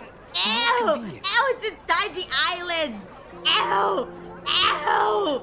Oh, it's inside. Ew! Ew, that's even worse than the lobotomy! Ew! That's really gross! People who have had the surgery say that it soothes all your pain and suffering. Past or present. That's ew! Ew, ew, ew, ew, ew, ew, no, no, ew, that's so gross. Even your body becomes stronger, and your mind clearer and more focused. A state where you can truly receive happiness. Ew. Me no likey. Me no likey. That's... So, you haven't had this happiness surgery yet, right? I don't think so. He said he hasn't had his yet. I'm not ready yet. I've been thinking it over. I'm kind of glad he hasn't gone through with it yet, you know what I mean? It's probably for the best. But the rest of the squadron had it, and they've all become... Oh, the rest of the squadron had it. Okay, okay. They say it's the necessary step to becoming a true... I mean, that kind of makes sense considering I'm pretty sure that the show that they're on is sponsored by Foolish TV. If I don't do it, then... So they've all had happiness surgery. Do I still deserve the name Cinderborn? That's woo, okay. Mr. Ashvale? What should I do? Well, you shouldn't get the surgery, man. Otherwise, you're gonna turn into a mindless zombie like this, and this is not good. We don't want mindless zombie. Mindless zombie, no good. The surgery won't make you stronger, nor will it help you get your revenge. These guys on the floor are proof enough. Remember the hesitation. I don't like the disconcerting laughter. It's so freaky. If people simply erase their perception of fear and pain instead of overcoming them, then those people will never find true strength. Exactly. Go now. I have some cleaning up to do. He's like, I gotta clean up all the bodies, man. Run, little one, run. Please smile. Don't let the laughter stop. Pain shouldn't exist. Fine! Alright. Kuchiba, I beat up a bunch of people! So, did you, pry the answers you were looking for out of them? Pry? I did, Kuchiba. Pry? I did. These people have all been processed by the Smile Society. They all got that surgery. Heck, who knows what method they used. It completely neutralized their ability to feel suffering and despair and gave them bodies like steel, incapable of feeling pain. So it looks like they said that they implanted something under their eyelid. I wonder if they can, or whoever is doing that, whoever's at the top of this, is able to use those implants to control the people. Because they keep saying they hear the laughter of Aha. What if it's not the laughter of Aha they hear, but like something else that has been implanted within them? Say, Is this the kind of treatment that the Medical Ethics Committee would approve? Definitely not. As if. I doubt they even bothered to submit an application. Which means Foolish has far more dirty laundry than we initially expected. Not only far more dirty laundry, but this is like a public thing that's advertised. Like, the Star Society is constantly talking about the happiness of surgery. Like, this is public knowledge. Like, they're not even trying to hide it. That's how powerful the society is. The idea was to find the Herald of Death with the leads we had. But here we are, going deeper down an increasingly scarier rabbit hole. Judging by their voices, these followers don't seem to have any ill intentions. In fact, they sound a lot more humane than most humans. If all this has nothing to do with the Herald of Death, then it matters little to our investigation. Oh, it definitely has something to do with the Herald of Death, girlie. We just gotta figure out what it has to do. They wouldn't give us this if it had no meaning. After all, how they pursue happiness is their own choice. Wouldn't you agree? Are you serious, Kojiba? It's only human instinct to avoid pain, right? Such avoidance doesn't go against the laws of nature, nor does it legally constitute a crime when the party involved was a voluntary technically participant. right. She is technically right that if they did this of their own volition, it's like they're not really doing anything illegal per se. She is right. Oh, this is the legal gray area. It's morally wrong, but legally okay. Not a crime. Well, my instinct right now is telling me that this definitely has something to do with the Herald of Death. Yeah, we gotta figure out how Foolish is connected to it all. Unfortunately, Mr. Ashvale, we need evidence to solve the case. Dang it, we should have threatened Cinderborn more! Maybe he would have given us that evidence! I'm here to follow my senses and dig up whatever's at the bottom of this. As for evidence, that's your As for evidence, that's your headache. I absolutely love it. Besides, I don't think we need to turn over every stone to figure it out. If the new Herald of Death and Foolish are connected, we'll be seeing another move soon enough. If I were her, I'd choose the brightest stage possible so this weapon could spread maximum panic. Ooh, yeah. I wonder if they're going to unleash this at Star Rail Fest. Cause, Pearl and Ashvale were talking about how this, like, big fest where everyone's at and turns it into a bloody massacre. I wonder if the brightest stage possible would be Star Rail Fest, considering that's going to be where a bunch of people are going to be gathering. Yeah. The Star Rail Fest. I mean, that makes the most Pearl sense. promised that top-level security would be deployed during the fest, as well as a contingency plan, robust enough to quell any crisis. But is that enough to prevent Foolish, who is, again, I believe it's either sponsored by Foolish TV, or Foolish TV is one of the, like, people who's got, like, an invested in this? If Foolish TV is, like, one of the investors or whatever kind of things, she has an automatic in. She doesn't need to, like, sneak in through the top-level security or the contingency, whatever. She was invited in. It's like, and she can use that invitation to create chaos. And you are staring right at him. Oh, yeah, Ashvale's going in. Yeah, if it's anything like conventions I've been to, y'all just send one person with the sniffles and you'll cripple half the city. True, he's got that con flu. Oh, hello, Sunny and Daniel. Is Sunny watching over him? The crow should lead me to Blade's world. Oh no. Since it's Oh no. Oh no. Oh no. There he is, the man of the hour. I wasn't even looking for you. Yet here you are, throwing yourself into the fray. Consider me surprised. Blade's like, dude, I wasn't even targeting you. Do you really love me that much? Daniel like, well, no, We haven't even settled the score over the mask you stole from the Sinwish Syndicate. And now you're skulking around and following us? What's your deal? So Werewolf's like, you are a loser, a GG. What do you, or should I say, all of you want? Oh, he knows that Sunday's here. General Yao Guang of Yutue has come to this world and is looking for you. Oh. He's like, when are people not looking for me? Dragons clash in the wilderness, their ichor dark and yellow. In her divination, you will become a slave to your own violence, bringing a catastrophic end to all. I am in that future as well. Blade's like, of course you're in that future. I wouldn't let you go alone into this. We're going to die together. The only violence within you that comes to my mind is Shuhu. Oh.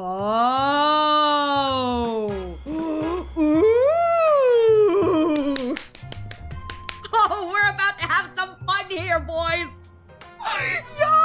Oh my god, we're about to have so much fun. You guys have no idea. Well, actually, I'm sure you guys already do know. I think a lot of you are like way farther ahead than me, but we're about to have some fun. The emanator of abundance who resurrected time and time again. Blade's like, shut up. Shut up. Beings and merged billions of people into flesh. Just a little flesh meatball. Just a little flesh meatball. The Xianzhou fears that he is using your body to resurrect himself. Blade, stop looking at me. So, what's your plan? Kill me again. We both know that's not going to work. Blade's like, you're gonna kill me? Because that worked so well the last time. Oh my. Things are getting a little heated. Should I now Keith! Slushies? Honestly, Silverwolf, yeah, go get us slushies. Blade hands her like 20 bucks and goes, go get us slushies, kiddo. He's like, go get yourself a game. He's like, okay. Thank you. Yo! I'll pass. Silverwolf, what the fudge is wrong with you two? She's like, can you believe this audience? Guang's divination may foretell a death battle between us. That doesn't necessarily mean it's the only interpretation. Silverwolf, do I need to buy a love hotel for you two? Ugh. Dad, you're embarrassing me. My experiences on the Express have shown me time and time again that even fates set in stone aren't entirely immovable. All right, let's shift fate. Let's do it. Blade's like, I'm tired of this. Can we just kiss and go? I have no intention of getting into a quarrel with you, but I need to make sure that the presence of the Stellaron hunters won't endanger my companions or the future of this planet. Dang, he's so protective today. Okay, boy, okay. Thus, I must know your purpose here, Blade. What has Destiny's Slave written in your script? Wait! Don't we already know this? Don't we already know this? And the answer is nothing? Don't we already know this? Because, like, I'm pretty sure Silverwolf and Blade talked about this earlier in 4.0. And Silverwolf does have things written in her script. I think that Blade's response was that nothing was written in his script. Oh, yeah, boys. Oh, it's gonna get good. Is he gonna tell? He stated this trip would be connected to death. Ooh, okay. Yeah, Blade said it was blank, yeah. Okay. Should I congratulate you? Blade's like, finally, my eternal nap. Hoyoverse, no. SP form for you. Blade, no, nap. My poor man, no nappies for him. Much obliged. In my experience, it's best not to get your hopes up too soon. Prophecies rarely unfold the way you expect. Oh, they never unfold the way you expect. That's what makes them fun. However, the General's divination isn't entirely baseless. Ever since my arrival here, I have been feeling restless. He feels it in his soul. Feels the aura. There's another power here beckoning me. Oh my god, it's the power of the SP! Is there another form of abundance in the world besides you? Girl, there are probably tons of forms of abundance. Let's be real here. Anyone here could be a form of abundance, you know what I mean? Like, anyone, actually, I'm gonna be real here. Out of the playable characters that we've got so far, if we're talking about a form of abundance, if this form of abundance is actually like a character, my bets go towards either Kuchiba, I don't think it's Nihilux. I think Nihilux is like an Annihilation kind of thing, but like it's either Kuchiba or it's Evanesia. Because we really don't know what's going on with her yet, other than like she's the arbiter of the Phantasm Moon games. So it could be Evanesia, could be Kuchiba, or it could be a third like NPC we have not met yet. So like, you know, there's tons of little fun we've got. Yeah, you've got an abundance of 50-50 losses. Listen, I'm doing my best and it hurts. It hurts. I find this kind of funny that Blade is the one Hoyo sending out into different games. It's like he's being reincarnated into a game.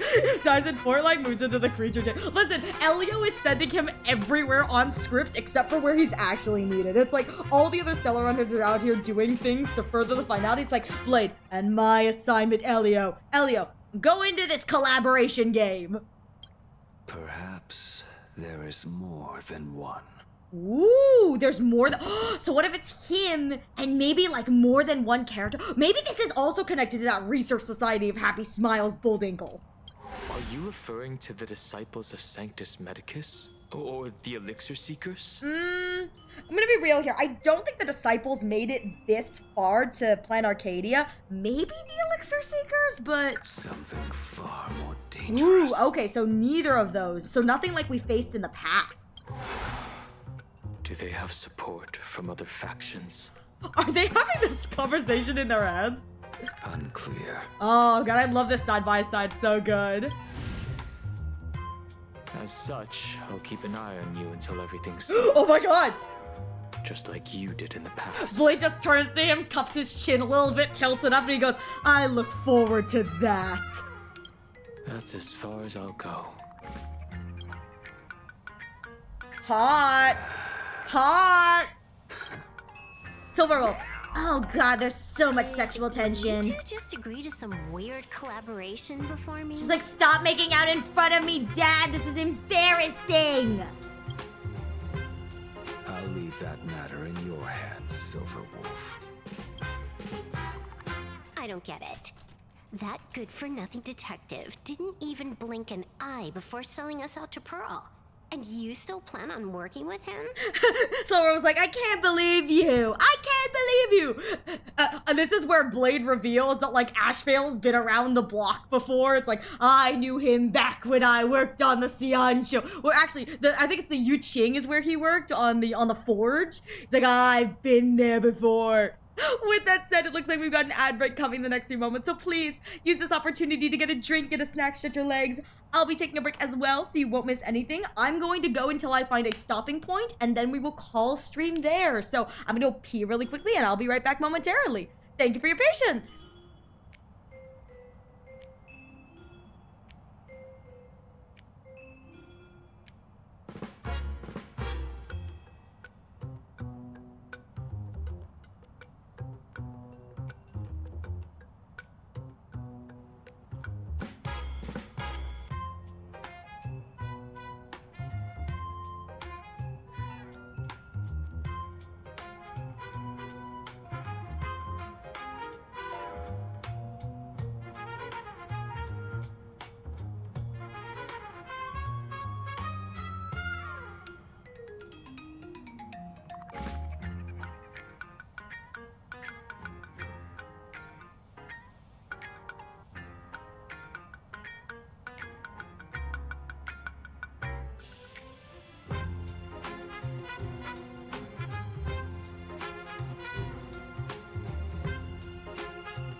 Okay, I'm back. from the bathroom back to the gays, the yaoi boys doing yaoi things. Much yaoi. This is wild. I wasn't expecting this much yaoi, but I think it's so freaking funny. I think it's so freaking funny. The tension is unreal, and I love it. I think it's great. Yeah, Dad, go with your boyfriend somewhere else. Stop kissing in front of me. And then there's like a quiet moment of, Dad, buy me Robux. Dad, buy me Robux. I need Daniel with the, who is this sassy lost child, and pointing to Silverwolf. It's so good. This is so good.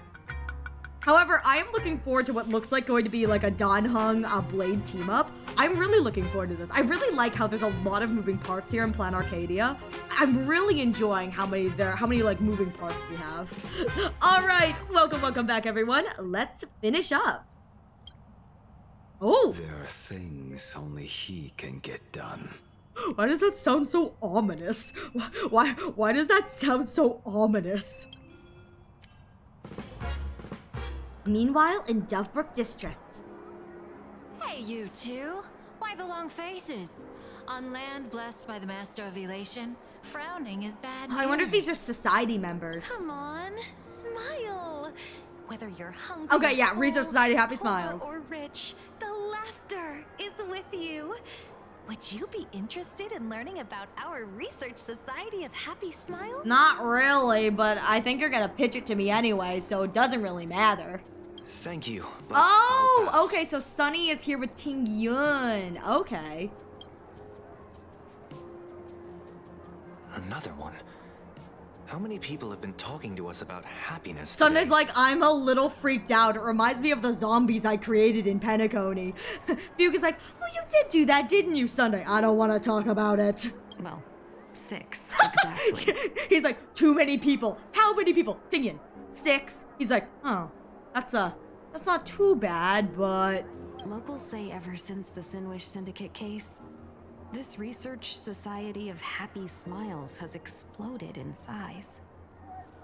Okay. That gang's fall left a power vacuum, and the Research Society of Happy Smiles filled it like a fast-growing fungus. I mean, is that not what they are? A fast-growing fungus? Just a little parasite, you know? Just gets in there, it's like blah, blah, blah. I think I'm starting to get a better picture now. Is this by any chance tied to what you're preparing to do in the Phantasmoon games? Ooh, what's Sunny going to do? Not only me. It might also be tied to the ominous fate General Yao Guang warned about. The one looming over this world. Okay. A few days ago, when I used the tuning power to help her intervene at SparksyCon, I caught a strange sound echoing in people's minds. Oh. Was it laughter? Sound? Yes. Oh. Cheerful, happy laughter echoing in their heads. You know what? They implant the thing. I wonder, I was wondering if it actually makes them hear laughter in their heads. I bet you it does. And so they sell that, like, laughter that they hear in their heads, or they're forcing them to hear in their heads as, like, the laughter of Aha. Because they're all like, you know, I can hear Aha's laughter. That's not really Aha. It's a manufactured thing. Oh, without those gangsters... But Sunday can hear the laughter too. Ooh. Oh, that's unhinged. The so-called voice of Aha those society recruiters claim to hear? Could the Joy Seeker truly be so passionate about universal redemption? Oh, definitely not. Whatever that is, it's not Yeah, it's Aha's not laughter. Aha's laughter. From the moment I set foot on this street, I've been using my tuning ability to sense the residents' minds. Miss Ting Yun, allow me to correct you. Those connected to the Research Society of Happy Smiles number not 6, but 42. It's 6 people who spoke to us, 42 around us. Oh, that's creepy. Each of them carries the same sound. Identical laughter, looping endlessly like a broken record. That's creepy. Mind control? Or Something worse? Oh, definitely something worse. This is not natural. Are you trying to say that this is tied to the harmony? My apologies. I dare not make such wild assumptions. I don't think this is tied to the harmony. I think this is tied to the chips that are implanted in everyone's eyeballs. No, this isn't the work of any tuner. It feels like a barrier, born from the human mind itself, to numb the unbearable pain it cannot endure. Yeah, this is the happiness surgery. Like a worn-out tape recorder hidden deep in the subconscious, repeating the same thing over and over. I am happy. I am happy. Oh, that's so disconcerting. So, whose divine handiwork is this supposed to be now?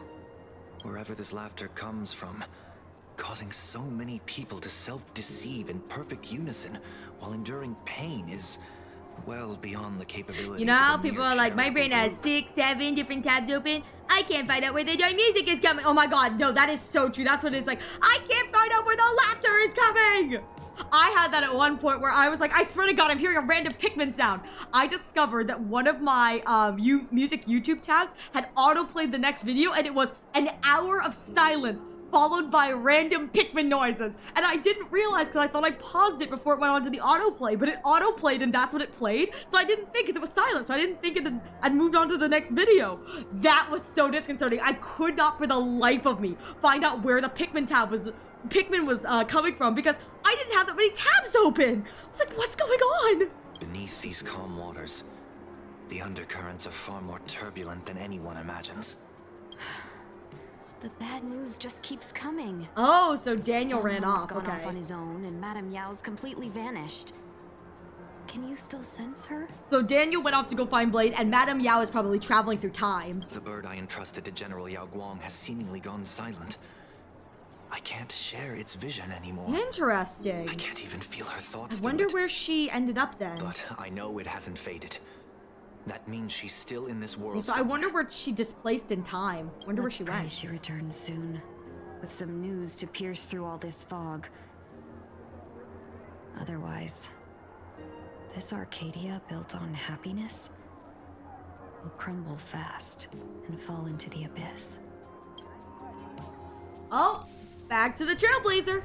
After some time, you and March pay a visit to the author of the Fluffy. Blurry QR code? Like, what kind of stupid name is that? Why would the author of Fluffy Across the Blue have such a pen name? Yeah, why do you have such a stupid name? Maybe the author's eyes went blurry after drawing too much. You're taking it a bit too literally. But it's not impossible. Someone who can draw something that cute must have a warm, gentle heart. Nihilux appears and is like, Nihilux is here cracking the whip against the Furbos. She's like, ha ha ha ha! I heard the Fluffy's been running for half a year in a magazine. At first, it wasn't very popular in Plain Arcadia. Okay. But after that memory bubble movie, A Holy Grail Stay Night, Old Odie produced, became a massive hit. The Astral Express's adventure stories spread far and wide, and the Fluffy started gaining That's popularity. why the Fluffy started gaining popularity. Got it. It's because people saw the Holy Grail War. That makes so much more sense. That makes so much more sense. Now the latest chapter, The Sacred Flames Return, Amphorius's creation, is sold out everywhere. Thank you, Nihilux. Thank you. We deserve some as-I've-written representation here. We deserve some as-I've-written representation. I hope they make fine on a goat. I think that that's funny. Not because I don't think he's a puppy. Like, yeah, obviously, he's a Samoyed. Like, he's a puppy. However, I think the goat is funnier because scapegoat. This cult sure knows a lot about our journey. Must be a I want galactic Naxi to be a fan cat. of the crew. A cat or a bunny. I feel like it'd be funny. Either way, creature full of rage. Tiny creature full of rage. Another villain, perhaps? We've just gained another loyal fan. I think we deserve royalties. Yeah, it's the As I've Written graphic novel edition. Royalties? Does that mean that this whole Planet Arcadia adventure will be the new volume after? You dang right it will be. It's a comic where we're the protagonists. Someone's giving us free publicity. Can't you cut them a little slack? No, I don't get that much pocket money from the Express. I want money. I want my royalties. Anaxa, the Chihuahua, a tiny creature full of rage. He'd be such a cute Chihuahua, though. I mean, come on. He's a tiny creature full of rage. According to the address the Perlux employee gave us, it looks like we've arrived at a familiar place. I can't wait for us to turn and be like, wait a minute. The address is the Furbobo magazine office? What? Oh? What's going on? Oh, For we such cross? a small place, Dovebrook District is really full of hidden talents. And Naxawawa. Oh my god, no, you're so right. He would 1000% try to be a Dromos and not end up being a Dromos. Then turn right, go straight for 200 meters. This is right in front of the newspaper office. This is right in front of the magazine office. We are right in front of the Furbobo magazine office. The Furbobo weekly newspaper? Has she been living in our closet the entire time? Both her and Ashvale hiding in our Furbobo weekly, hiding in the closet. Oh, don't tell me the author of the Fluffy is actually a Furbo. No wonder he rarely shows his face. Dude, has Hillux been living in our vents this entire time? Come on, let's go upstairs. That's so cursed. All right, with that said, I think this is where we are going to be ending tonight's stream. We got through that entire section, which makes me very, very happy, and we've got something very fun to come back to, considering, you know, can't go into the office anymore. So, with that said, I want to thank you all so much for being here. I truly appreciate it. We are going to head on out and raid out. So let me go find someone to raid. Our raid message will be in chat in a moment. The first one will be for everyone, and the second one will be for subs. And let's try and find someone who is maybe not caught up on the story because I'm a little bit behind. Maybe we can find someone playing Amphro. Ooh, hang on. May have found somebody.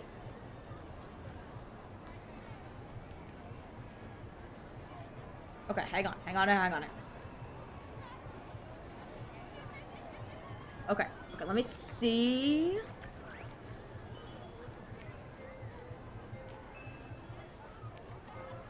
Are they talking?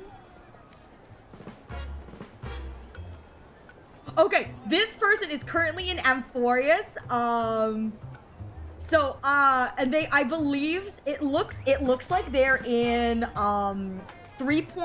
I think they're in 3.2. I think this is the Anaxis Cersei's Brain Quest. So we are going to go over and support them. Mostly because it's really hard to find someone who's not like caught up, and I love Amphorius. So we are going to go and support them. We can reversion to how happy the surgery is done. Give it a video I put in gaming. Ew! Alright, I will definitely take a look. So we are going to go over and support them. Other than that, thank you all so much for being here. I truly do appreciate it. The next time you can catch me live will be tomorrow at 6 p.m. Eastern Standard, where we are going to be finishing up security route in Shoot and Order and starting probably on the final route, which will be super exciting. And the next time you can catch me playing Honkai Star Rail will be next Saturday at, well, actually, I think it's next Saturday. I think it'll be next Saturday at, yes, it'll be next Saturday at 6 p.m. Eastern Standard, where we are going to be continuing on with this and probably getting to Star Rail Fest, which I'm very excited for. Other than that, I am wishing you all a wonderful rest of your days, your nights, and I will hopefully catch you in the next stream. Take care, everyone. Thank you so much for being here. Bye-bye.